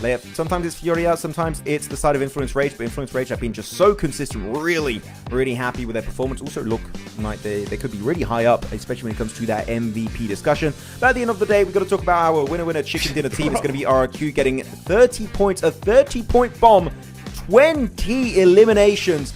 It feels like a rondo, and yet it's on Miramar. Dude, a 30 bomb in Miramar, final game. Are you kidding me? RRQ, a round of applause for this squad, guys. That is so incredibly difficult to do, and that kept their first place dreams alive. 30 points there, so dang clutch. Second place, Nongshim Red Force. Furia, again, 10 points, being so darn consistent. They just need that one opportunity to be able to close the match out and get a chicken dinner.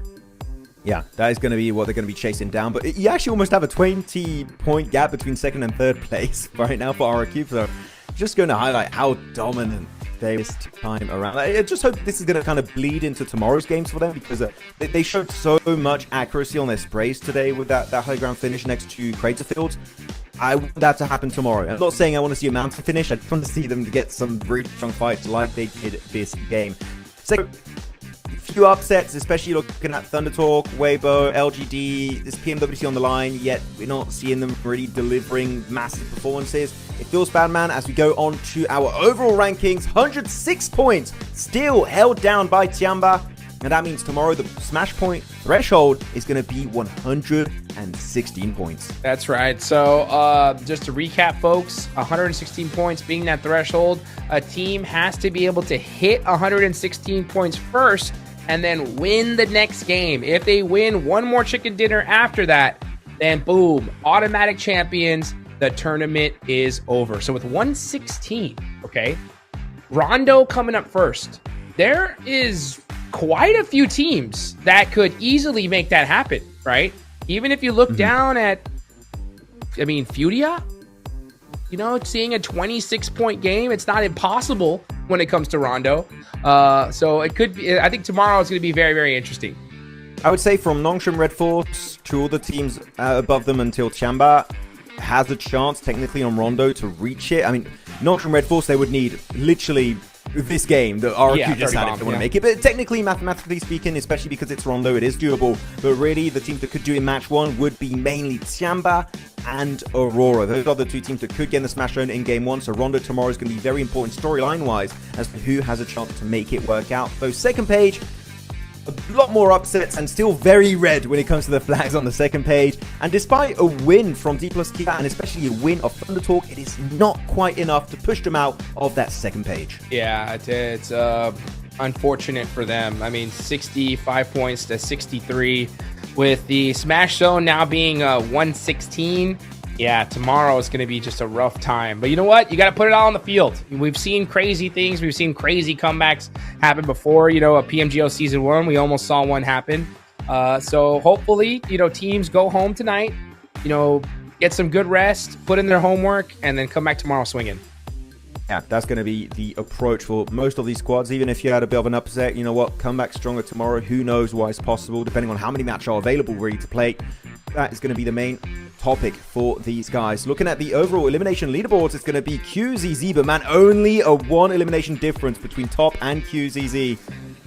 Woo, I mean, it's technically Razy Humid could also catch it up, but I feel like genuinely when it comes to MVP, it is purely a 2-man race because that lead You need to close it, and you need to hope Top and QZZ gets no eliminations, which we know, Hot Jukes, that's just not going to go down the way these teams are hoping for. So QZZ Top, who's going to be the MVP? We'll have to come out tomorrow to find out. Yeah, these guys can hit their shots. That is a fact. And, man, they've been doing such an incredible job all tournament long here. I love to just see these guys.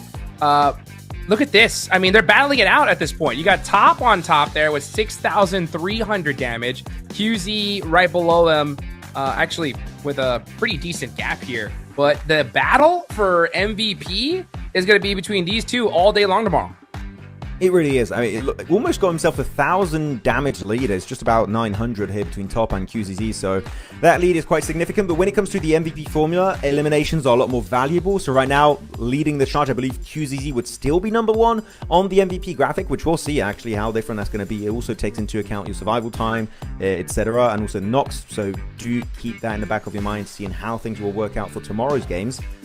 But Laurent's been very impressive, especially with how consistent they've been. I gotta say, the team that impressed me the most today, it's not TIANBA, it's not AURORA. It is by far Influence Rage that had a banger performance. Literally, today, Hot Jukes, every match it felt like. I mean, yeah, I agree. I think Influence Rage, I mean, just roared back. They were so far down on the leaderboards. So to have such a dominant comeback is just so beautiful to see. So proud of Influence Rage. And I'm also proud of RRQ. I mean, putting on a 30 bomb in the last game to put you right behind Influence Rage or kind of right in that range is pretty insane as we look at the best performance of players. And that's a whole lot of top here. I'm not seeing 5 tops. Guys, Top is washed. Okay, I'm joking. Don't come after me. No. He's going to be still #1 in terms of today's highest damage, today's most eliminations, and also single match highest damage, 1.3k. Makes sense playing with that mini 14. Hello, TIANBA for the post-match interview. Say hello to everyone. So looking at your career, last time you were in an international tournament was over 3 years ago. So now you're in a new tournament, and QZZ has also praised you for your strategies. So how did you get used to the international stage? I think I just remained true to myself. 就是对自己的信任。 And 我们 I 在 PL needed 怎么 to 打，来到 have points, and Aurora is keeping up. So have you run into some 一是圈 difficulties 的原因嘛，我 today? 们今天圈没有昨天那么好。 The 其次就 circles 是 we've not been as 状态吧， lucky 因为 in 毕竟 terms 昨天 of 拿了这么 the 多分， restriction 高低心里还是有点包袱。 And the other part, 可能会 I 有点 guess 小压力。 we were 大家 stressed 今天也 because 做了 we 一个过 performed 渡 so 进行调 well 整一下，因为现 yesterday. 在我们依旧还在 And 榜 that 单的第1 actually 名当中 increased 啊 the。burden. So 那刚刚 you're 我们彪 still 哥说到 ranked 了， at 其 the 实 top 圈型是 right 对今 now. 天我们的成绩 And 有所影响 you 的 did。刚 talk 刚那一 about 局结束的 the 沙漠地图就 circles 比较的 being 清 an 晰可 impact. 见了。我们来 So 聊一下， for 当时 the 我记得 last 阶段5 match, 在刷出来 it 之 was 前，我 quite 们是 clear. 跟微博以及 EA During 共享 the 那片马路的。 fifth 圈刷出来之后， phase, 只 you 有 were 我 together 们被 with 排出去了。 WBG 我们要想 and 进圈， EA, 必须要 and you 打 were the 2 only 支 one 战队。 outside 当时 the 我们是怎么 circle. 样去做处理 So 的？ how did you 因为当时我们大概盘算了 What 一 was your 下 approach in 场上 that 剩余的队伍信息之类的 situation? Actually, we 然后 thought 感 about 觉 the 隔壁那 teams 个车库里 and the 面 information we 很 had. 像微博的2个人， And 因为从 we 始至 felt 终 like 都只有2杆枪正在响。 WBG 人数 was 编制比较少。对 clear，再加 to 上 us, 那 and 把 they only 可 had 能 two 我们前期 people. 运营损耗了很多车，只有1辆 And 载 we 具了， lost a 所以 lot 就只 of 能去撞 our 它。对， vehicles. We 然后 only 推过来的 had 时候，我发现我 one, 们 so 很 we 灵性的 just 是 had 先 to 躲了 run 一波 into 对面 them. 丢出来的2颗雷。 And 如果要是接到 actually 门口就 dodged 全部 the 都被 two 放倒了， grenades. 当时是不是很惊险？ If you 因为我们 were 在顶之前其 actually 实就 not 已经 by 聊 the 好了的， grenades, 就 it 对面 would 肯 have 定会 been very 丢接车 dangerous. 雷， We 我们 actually 就一 knew 定 they 就是 would 做好预 throw 防， the 怎么躲，怎么 grenades, 这 so 其实都是 we 聊好的。 actually 已经提 talked 前有 about how 所 to 准备 avoid 了， it. 所 So 以 you 那 were 个 well 身位才控 prepared. 制的非常好啊 And。that's 但 why 是第 you 2 were 波 in 当 such 敌人 a 冲 good 击过来的时候，我 position. 们队伍 But 是有人 for 员 the 倒地的 second。wave 我记得是 after 我们队伍里面 EA 的青雉 charged in, 赶紧一杆枪放倒了对 you 面想拉 actually 过来 had 收分的那 someone 一 who 辆 were knocked 车， down. 然后给 And 到了大家去 QZZ 补 were 状态的时间 actually，并且 able 青 to 雉 keep the lines. 麋鹿还有鹌鹑是 And 各 the 击倒了 QZZ 对面 and 一个人。 Milu，当时我们队伍是 they 怎么样沟通这第 all 2波 knocked 防守 down 的呢？ someone from the 第2波 opponent's 防守 side. 其实 So how did you 多亏了 keep 青 up 雉吧 that，他那波 defense? I 发现 think 了对面的 QZZ 枪性很 was 及 very 时， important. 如果没有发现那个枪 He 性，可 was 能那一波我 able 们就 to 没了。 find the 然后再加上 opponents. 后面对 Otherwise, 面 we 可能也 might have 慌了 been，协同 wiped 也没 out. 有 I 做 think 好，然后就让我 maybe 们 they 带来 were 了破绽。 also 是 a 的， bit 这波处理的还是蛮好的。 nervous, 我希望借由这局比 and 赛，也 that's 是 why 我们 we're able 在第3 to 圈起势的开始， finish 好吗？ well. 大家可以多拿一些 Okay, 淘 well, 汰 I- 分 we 数 do。那 hope 当然，我 that 们在 you can 目 keep 前 up 的小组赛 your 在打到 current 总决赛， momentum 直到 for the 现在 third day, 我们的 and 积分 from the 还在 group 第 stage 1，但是 now, 中间也历经了波折。我知道 all 大 the 家 way 都是 to 很想 today, 拿到 you're 心目当 ranked 中的 at 好成绩 number 的。 1, 明年的 but 比赛，我 there 们将 are 以怎么样的 definitely 心 some 态去面对 challenges. 呢？ So how will you 我觉得我们有这么好的教练组，这么好的选手，突击手都是最顶尖的，还是顶尖的自由人，凭什么我们不能拿到冠军？还有你雕哥，你也非常棒，好吗？相信自己。那当然，明天要聊到一个很严肃的话题，就是赛点制的开启。现在的赛点积分是被我们亲手书写的，而且有可能我们明天是第一支开启赛点的战队，那就免不了可能会被场上其他的战队所针对。我们有提前部署这样的策略吗？我想说的是，如果有想针对我们的，尽管来吧，尽管来吧，我们不怕，对吧？好，非常感谢雕哥接受到我们的采访，能感受到今天的比赛，大家心里面也是憋了一股劲儿。希望我们明天继续加油，好吗？谢谢。非常感谢雕哥，那接下来请今日排名第一的苏州天霸战队去到舞台中央，迎接清算时刻。苏州天霸 to the center stage as the #1 ranking team for the time of reckoning.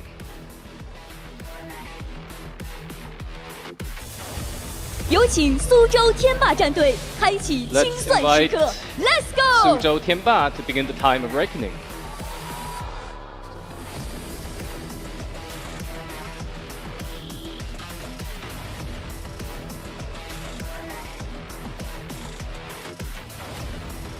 赛点已至，清算开启 ，3、2、1。